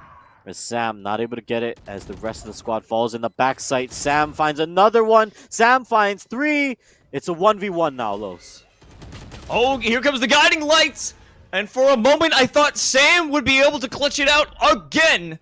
Not the case, as Ryujin, good for the spray, outside of the showers, and they will secure this first on rifle round. But Sam Dolphin, an ever-dooming presence, as they were able to secure 3 before they fell. And that was a very close one, K-Tad. That was incredibly close. And I mean, let's talk about it, right? Let's break that down a little bit, because I actually really like the way that Central Florida played that. And it leads them to the round win, and it leads them to it because of the fact that it's a push and pull, right? It's a probe out onto B. They don't find what they're looking for, so they say, all right, clear A. And that's where, oh, never mind, Sam once again with the tour de force, now holding the line, picking up kills. It causes chaos in the rest of the UCF. Like, we'll talk about that in a second. Wait. Cookies and Cream Yeah, and Aggro, did they miss each other? it's the buddy cop, the back-to-back. They don't know. Oh my god. So Aggro's here. They've got no idea. Cookies and Cream, he's still walking on up. Will be spotted if he walks out through this. And yep, there it is. Okay. But in the end, this is the save round here for Tamu. But he's going to walk on through. Dan with the Bucky. Nuck if you buck. He gets the shot. As well as Sam Dolphin over in heaven. Leaving it all up to Ducky Momo. But no. No. It's a CECC Thrifty. Wow. Okay, that's another one where, all right, opening frag, sure, this one happens, but okay, it was just the timing. Aggro walked into the connector there, into the middle of that, right as the chamber was pushing through the other side. So they just miss each other by just a hair, and that causes Aggro to fall without expecting anything. He has no idea, or not Aggro. It causes UCF to lose members when they weren't expecting anybody to be there. And in the grand scheme of things, then you're pinched, you're out of position. It's a tough one to hold as Sam, once again, being that menace, will just hop back out, takes a shot, but he's all right. And now they have to push. Great crosshair placement, expecting the wide swing. Ducky Momo able to work with Cookies and Cream. Now that's a Phantom in hand, but the second they pick it up, they lose it. Sam Dolphin only with 6 HP. But at this point, it does not matter. The shots are so good, there's no time for retaliation from anyone on the opposite side. Oh no. I think Power's blast back actually sent him forward a little bit and right into the crosshair of the player holding onto elbow. Yeah, rough one. But once again, let's look at this. It starts, as most of these do, with Sam. And oh my gosh, just the way he is holding these he's pushed up and holding these angles, gets out scot-free pretty much by just having that rendezvous. It does create a little bit more of a pressure now. UCF trying to figure out what works. I mean, the default strat into the conversion worked for them a few rounds ago. Doesn't work out for them that time. Now what's left in the playbook? Seekers come out, as there goes the orbital strike as well. They tried to clear out hookah, or elbow rather, I'm sorry, lamps, as the debate goes, right? But now, meanwhile, it's a fight in showers, and it's Aggro who comes out on top with the operator. He gets traded back by Ducky Momo, but the rest of the squad has to back up now. 2 versus 3. Powell would have loved to get that headshot, but misses it by just a hair, and that means Ducky Momo, trapped in the lamps, gets 1, but it's pinged out, and they know it. 10 HP and a dream. He's going to smoke to try and clear, but no damage there. Yeah, no, just a little bit of a gap there, and the smoke is damn ready for the shot, and things seem to fall apart so quickly. It's not a pick here, a pick there. In these last couple of rounds, it's 3 dead in 3 seconds for UCF, and that might be a sign of just their aggression not paying off. As you can see, Aggro having absolute control of the bathrooms, and they haven't been able to take control of that, and I think that's severely hurting their plays when it comes over to their A executes. They just can't get that real pressure, that real pincer going in. And, they have to make adjustments at this point. And now there's a bit more pressure. Looking down B long. The first person who walks through, it's going to be Power. But they bait out the shot, get the information. Time to back off. Yep, they know it now. They know the operator's there. Aggro wants to move into a better position, but gets blinded up. Retakes the spot and instead finds the shot before the bird can pop. The rest of the squad has to push in now. 3 versus 2 only on site, but Aggro holding his angle as they calm it down just a little bit. It's an eco round from Central Florida. Keep that in mind. So any kills would be good kills for them here. But instead, everyone else just holds the line. They play it slow for now.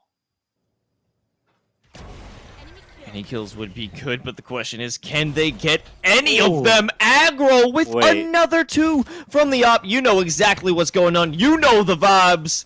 We won't get them, unfortunately. It is an Esports U flawless, but let's also remember, this was just an eco round, so it isn't anything to tout so loudly. But in the end, that's another tough, rough couple of rounds because you had Cookies and Cream. They were with the Tour de Force. They were hoping to have that response, that reaction, to be able to take them down, but it wasn't the case. They lost out on it, a big investment into nothing. Yeah, it ends up giving them not a whole lot back, right? And the economy now for the side of Central Florida on the ropes, right? Take a look at those numbers. Take a look at the strategy here. They do not have the ability to contest these long angles. So what are they doing? They're pushing up a short. They're going to use the blast packs here. It's actually a Ray's ultimate, but he's blinded up. Noble picks off the kill before he can get the rocket out. And now the pinch onto Showers. They get one. Can they get the Omen hiding in the smoke? Crosshair goes right across his face, but they don't know he's there.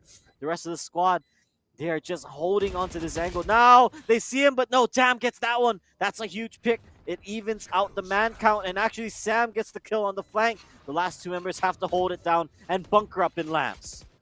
Look at that long rotation from Sam. That was all the way through caves and even beyond. Tayo setting up the shock darts, able to find a bit of information. They know Weisel's there, and the last one is done in by the Dolphin. This player is just such a threat on the server. You cannot stop Sam. And that's why we have TAMU here with 6 rounds. UCF clawing, screaming, hoping to get something to work, but it's not going down. And such a major investment again. In terms of ultimates, bringing out the showstopper, it wasn't even a Rosa ult, K-Tad. It didn't even launch. He didn't know. You can't shoot what you can't see, or well, most of the time you can by just spraying through the smoke, but this time he chooses not to pull the trigger. Power not having the greatest of games here on this one, right? 1 and 8, when we usually expect to see this guy closer to the top of the leaderboard. On a character like Raze, you need to have that confidence. You need to be fragging. And unfortunately for him, it's just not coming together. And that's the worrying point. That's why we're seeing UCF in this position. They're just unable to finish out kills. They're losing duels, or they're just not able to get, the value out of some of their skills, out of their utility. Whereas on the other side, TAMU, they're switching it up. The strategies are changing. Sam, Dolphin, like you're talking about, landing shots, being that man on a mission, a man possessed to try and get himself to Atlanta. He is not missing shots. He's changing it up, right? Nobody was expecting to flank through spawn on that last round. Sam does it, gets the kills, and gives them that positioning. Big blind onto Sam, but it doesn't matter. They back off and still have space to take. Going for the peak. Goodbye, Ryujin. Goodbye, Power. Anyone else want to have a taste of this? It's Cookies and Cream, and he gives him a cream of his own, so it's okay. He walks out and will be able to survive, but in the end, it's only 1 kill out of 4 more that they need to secure. Still only with Sheriffs in hand. They don't have much else in terms of space, and the second that we have Cookies and Cream walk the corner, they'll be lit up, as Noble has been waiting for them for quite some time. Only 31 HP. Here comes the swing, but the timing is off. No one would be expecting him, but in the end, you don't have to worry about expectations, because you can at least expect Dam to close things up with another 2K and another round for TAMU. UCF thrashing. Haven't been able to get around since the 4th. Yeah, have not been able to put stuff together, but that is not against them as much as it is Sam is popping off. I mean, just as we rolled through that in the beginning, the guy is not missing shots. He's taking aggressive peaks. 18 and 5, by the way, Los. He could be 20. He could drop a 20 bomb right before we even hit halftime. Are you kidding me? Look at that. Absolutely nuts. A menace. And he walks on by. He goes in for a repeat. Misses the shot. He still wants more. And he finds a different target. That wasn't even the guy he wanted to kill. He was just checking. He swung back around and said, all right, you're Sova, you're hiding. I'll settle for the other chamber. I'll take that guy's head off instead. And, I mean, again and again. Now, look, he goes over to A. He got the pressure down B. He's like, all right, cool. Nobody else is coming this way now. I'll go to A because that's where they're headed next, and that's where I'm going to get even more kills. Nuts. Absolutely insane. And although they have a shot down towards Showers, no one will meet them there. But here's some information. He can walk on over into Sam U-All. Dolphin. Here's Sam the first Dolphin. shot. Sam Dolphin hitting them with the Tour de Force, the Tour de Dolphin. Oh, they're going to be stuck. They're in a bad position, but they don't even need that sniper because they've got the Vandal, and they're being destructive with it. No Noble there to help them out. Noble following up with a second kill, leaving Ducky Momo all on their lonesome. But hey, they made it a little bit easier until Tayo removes them from the equation. Yeah, it's 8-3. Another round going the way of TAMU. Look at that scoreline. Look at the timeline. It's just too much. It is too much, and it is all Sam Dolphin. He saw the other guy, too. He saw Sova swinging back, but he said, nah. I got it. I know there's somebody else here. I mean, and then obviously, yeah, he misses the shot there, but he knows he's got backup in Noble. The double swing is perfect. It gets the trades as they need it to. And like we said, there it is. The 20 count. It's there. Sam's got it. And that is a rough one to look at if you're on the side of Central Florida when TAMU just has all of the momentum ready to go. And at this point, Sam Dolphin. I mean, we're going to talk about this player all day, K-Tad. You already know what's going on. Aggro spotting out. They've been spotted themselves with the Aldrone, bringing out the great use of the Blade Storm. Oh, wait a minute. Getting hit with one. You had the updrafts at your disposal. A little bit late on the usage, but regardless, they're still there. Sam Dolphin open things up. A response of the Hunter's Fury there from Tayo. And they will be able to get some damage down on... Oh, my God. Dolphin, please, God, stop.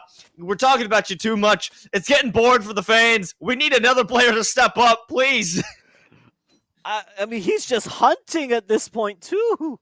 Los, the guy just leaves hookah and says, no, let me just casually swing around, not even looking in the direction, but just snaps right to the head of the Brimstone. I mean, what can you do when you're Florida, if you're Central Florida, when a guy is he's just popping like that? Okay, that's a start. Cookies and Cream, down to 5 HP, but could make some things happen here. Aggro pops the Blade Storm, and they're looking like they want to get some things going. Tour de Force gets used here, actually. Interesting is now what can they get through the doorway? That's the question. Cookies and Cream wants to find one. About to get blinded up, but finds it just a little bit early! Oh! That's two! Does he know where the fifth is? He sees him, and it's an ace! Oh! It's an ace! Cookies and Cream said, enough talk about Dolphin. It's time we talk about the Supreme Cream. Cookies and Cream getting a nice ace with the Tour de Force, making every bullet count there. What a beautiful play. Sure, Sam Dolphin comes on through, but a new chamber is in town, and it's a great way to cap off that first half. But still, they were in such a great deficit of rounds. 4 down so far. It's time for them to bring it back on the defense. No 9-3 curse here in the building. It's only 8-4. Still very realistic, very feasible to come back from, right? Win the pistols, though. That's the important part here. If you can get that, bring yourself within the 2 rounds, give yourself economy advantage. That's how you build these blocks back up if you are Central Florida. Next, want to see how they play it here. Teleporters does make it easier for the defense just slightly if you opt to use them. But all right, let's see it. Ryujin says, I'm tired of getting shortied. I'm tired of getting these little rat angles. I want to play one myself. And let's see if it works out for them. They swing. There's one. There's two. Oh! Beautiful double shorty for this shorty. Ryujin started things off, and they're going to be happy about that. Can even convert it into a ghost if they like to. Send out that guiding light, get some information. Players are out in sand, but Aggro gets the plant. They are taking a bit of damage from that shock dart, so that makes it a lot easier. Ryujin will lose their head, but power there for the trade out. Now it's a 4-on-2, but Noble able to whittle them down, but in the end, they can't handle that massive retaliation in the retake. Yeah, I mean, once that double kill comes through, and with the amount of manpower you have in the pistol, it is very hard to come back from that. And well done from the side of Ryujin. I mean, let's look at it again. Nobody swings right. They both swing left, expecting it to be a tight angle. They just picked the wrong side, and from there, I mean, it's all done and dusted. That's a nice, easy pistol. And now let's see. Yep, the force is there from the side of Central Florida. Again, though, look at Ryujin. He's willing to run it back. Oh, okay, no, he sold it. He almost had the Bucky, and I was like, he's about to run this back. This madman. Oh, Hey. he is. Oh, beautiful.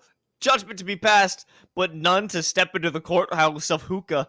Oh, he's got the dragon judge too. That thing is a girthy gun. I don't feel right using that skin. Breathe fire onto your enemies there. You know what I mean? It's the breath of life. You know, here in Hawaii we call that, you know, the mana. You know, if you were the rock, you've got it. And here comes Wizo standing tall like a rock. He picks up 2. He gets them all. Noble will trade him back in the end, but has the damage been done? Instead, the rest of the squad has to back it up. Noble not able to do it, or we will get that spike down. And at the end of it all, this could have been a disaster force from Florida. If they lose here, they've lost all their guns, and they have to concede the next 2. Damn, now is repurposed, retooled this judge. I don't know if they're expecting it. Ooh, great placement of the nade, but a bit of a delay in that play from Sam Dolphin. Even so, Ducky Momo, they've got the opportunity. They could drop the Sky Smoke. I mean, are they going to make the commitment? Oh, yep, there's the barrel of Noble. It was a nice try, but in the end, they will be hit with the CECC Thrifty, and that's their force round. They lost out on that. The beginning was supposed to be so good for them, and Wise was able to take out 2. But in the end, the rest of the crew here from TAMU, they're just too oppressive, too quick, too fast. It doesn't matter what tools they've got in their hands. They can come out on top regardless. Yes, they can, and it ends up working beautifully for them on the side of TAMU. And now, I mean, we talked about it, economy-wise, it is going to be tough for the side of Central Florida. And sure enough, they're out of guns. They've got sheriffs in hand. Aggro finds 1 already, and that means the rest of the squad has to back it up.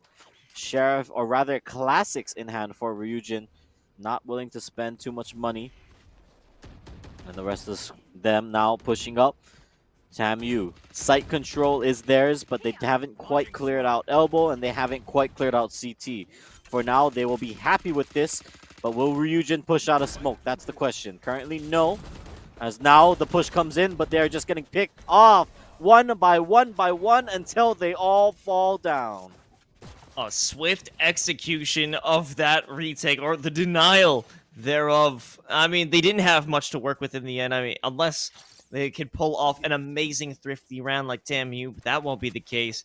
Not much to work with. I mean, they do have the Seekers. They have the Blades on the side of TAMU, but they're still balling in the dough. In terms of ultimate economy, if we're looking at UCF, not much to speak of. Not much in the tank. I mean, they don't have these critical ults to work with. The Tour de Force has been such a big game changer this all series long, right? All throughout the day. That's been something that has made or broken certain rounds. And now we'll see it again as Aggro dives in. Seekers are there. They will shoot back through it. It's chaos on the site, but they get another shot down. Ryujin gets that one, and now the rest of the squad forced to debate if they want to jump out of hookah. Damn, going with the shrouded step right onto the site. They'll avoid any altercations, but they get hit with the Roomba. Damn, being attacked from all angles. They want to escape, and somehow they do. But in their efforts, lots of their teammates are lost. Noble, though, able to drag 2 down to hell along with them.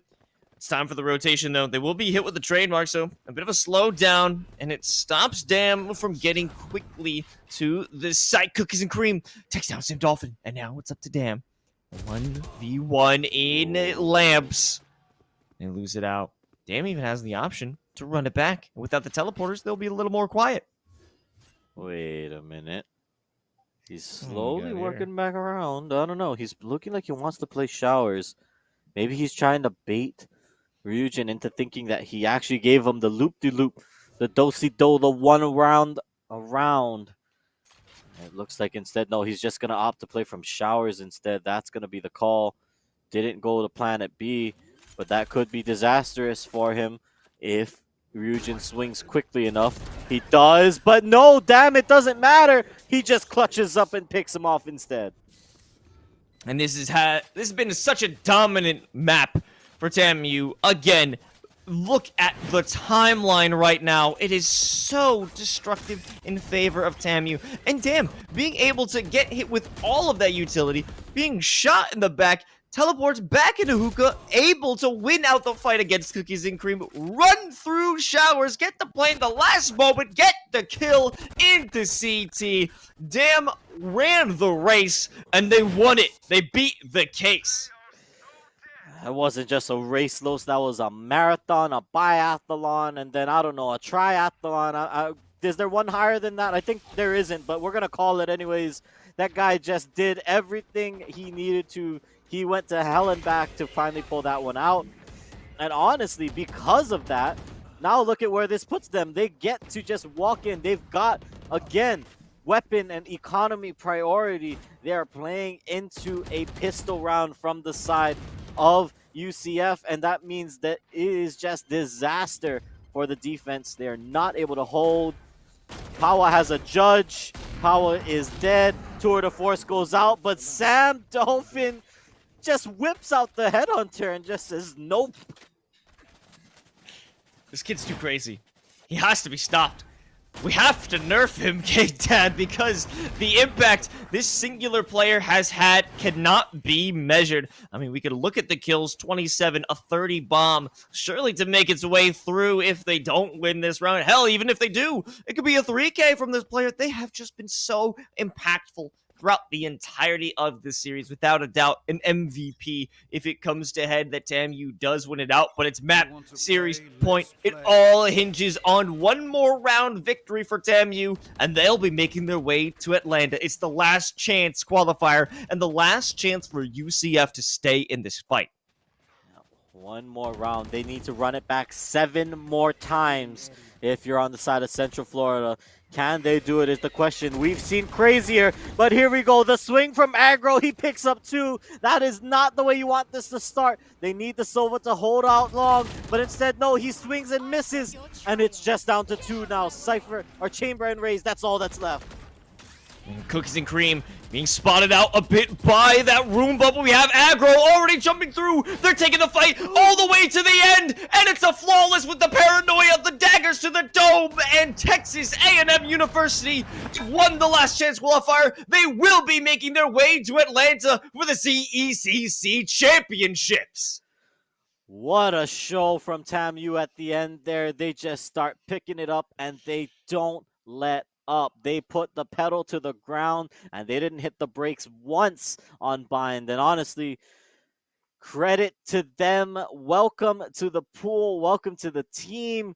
You are now going up against some of the best in the country as we approach the LAN phase of this all. I mean, they definitely earned their spot, but boy, did UCF make them fight for it. Certainly in those first 2 maps, but it was a bit of a downfall in the end.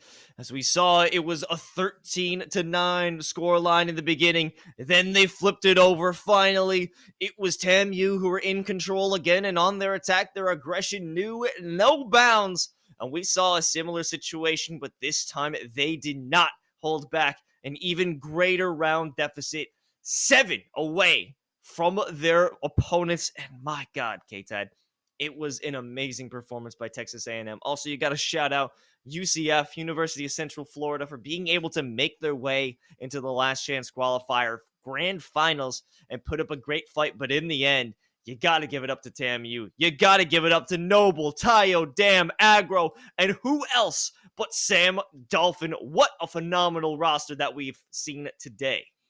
Absolutely incredible from them, TAMU. I'm excited to see, hopefully, if we can get one of them on the desk here to chat with us. But not to be worried, though, Los, because this does mean that UCF, the main team, falls, but the sister team, the JV, the academy team, may now open the door to seek sweet, sweet revenge against Texas A&M in LAN. Remember, I said this earlier in the broadcast. The Academy squad won the Southeast Invitational for us. that means that they will be represented. UCF, Central Florida, is represented at this event, but they lose out on the main squad here. So I'm really excited to see now how amped does this make some of them and some of the other competitors now, knowing that Texas A&M is going to be at this tournament. This Valorant lineup, this Valorant tournament is starting to look scarier and scarier by the minute, Los, as we get closer to Atlanta. It's going to be amazing. I can't wait to see all these players jump into the server on LAN, get face to face. What a beautiful thing that the CECC has done here. But we're going to take a quick break and we're going to come back. We're going to interview one of the victors and get inside the minds of people who've just punched their ticket to Atlanta. Don't go anywhere. We'll be right back.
Down.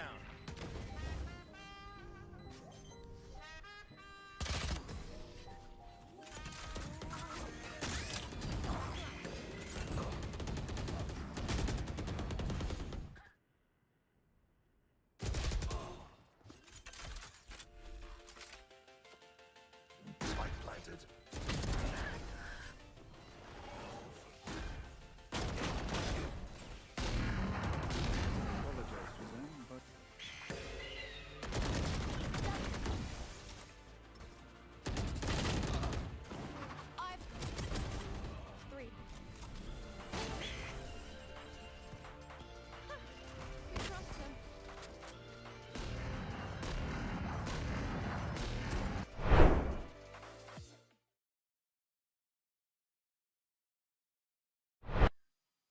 And welcome back, everybody. The LCQ for the CECC has been decided. It's Texas A&M University after a grueling grand finals. 3 maps up, 3 maps down, and the winner has been decided.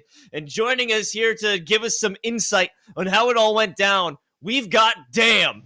Dam, how are you feeling after winning this and securing your spot in Atlanta? I'm so happy. I really wanted to go to Atlanta. We lost to UCF like maybe a month ago, 2 best of 3s in a row. So I knew coming into this, I wanted to do the interview if we won, and here I am. Nice. I mean, speaking on that, then. So you guys said you lost. You say you lost to their UCF a while back, but what about their sister team? So I don't know if you heard me say this, but you've knocked out the main squad, but actually the GV squad, the academy team, was actually the one that knocked them out of our Southeast qualifier. Have you guys played the academy squad at all, or are they even on your radar? What's the deal with that? I don't think we've played the academy squad at all. I don't think I've watched any of their games. I do know that some of their players, but other than that, Cookies and Cream always lived rent free in my head. That guy last time we played against him just absolutely destroyed us. So I don't know anything about the other academy team though. Oh, okay.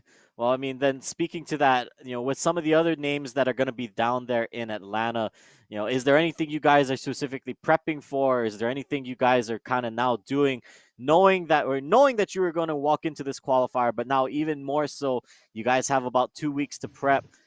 Is there anybody on the radar? Is there anybody that you guys are kind of specifically putting in that little bit of extra time on to make sure you are ready for whatever comes your way in Atlanta? Yeah, I think before Atlanta, we definitely need to go over like more set plays and how we want to play the different maps, especially I probably shouldn't say this, but maps that aren't Haven, Ascent, Split, like basically Breeze and Fracture.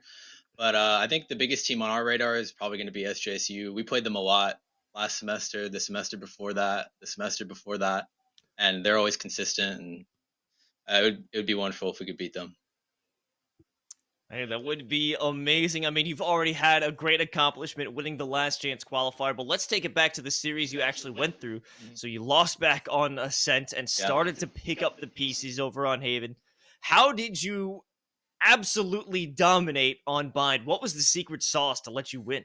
I think Ascent's usually our best map, so it was unfortunate we dropped that map. Several bad plays on our part. I think Sam's probably the biggest reason that we came through. Even though we lost on Ascent, he kept us in it. And then on Bind and Haven as well.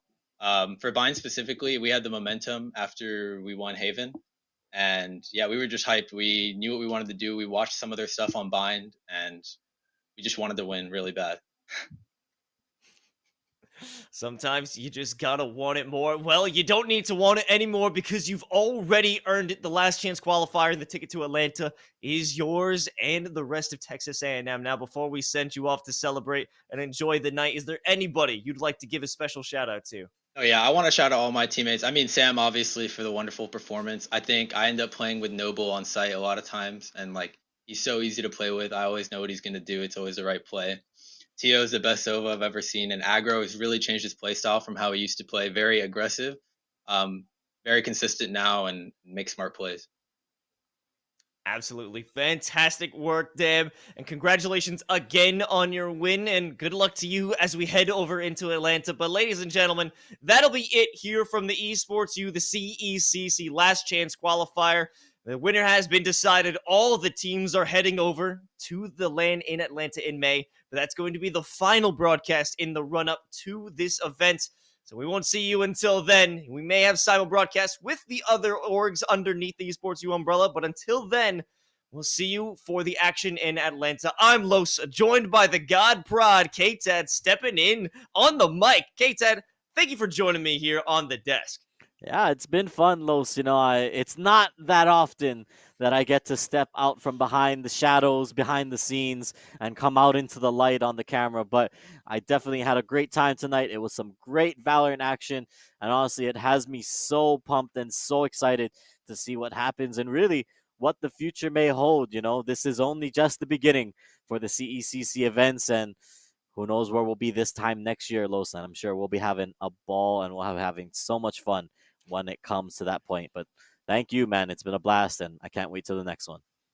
A beautiful present and a beautiful future ahead. Thank you to all the teams who came through, the fans as well. You gotta shout out the production, the gang behind you. We got Colton, we got Cool Scoots working the production and observing respectively. So thank you so much to everyone who participated in this amazing last chance qualifier, and we'll see you in Atlanta. Have a good night.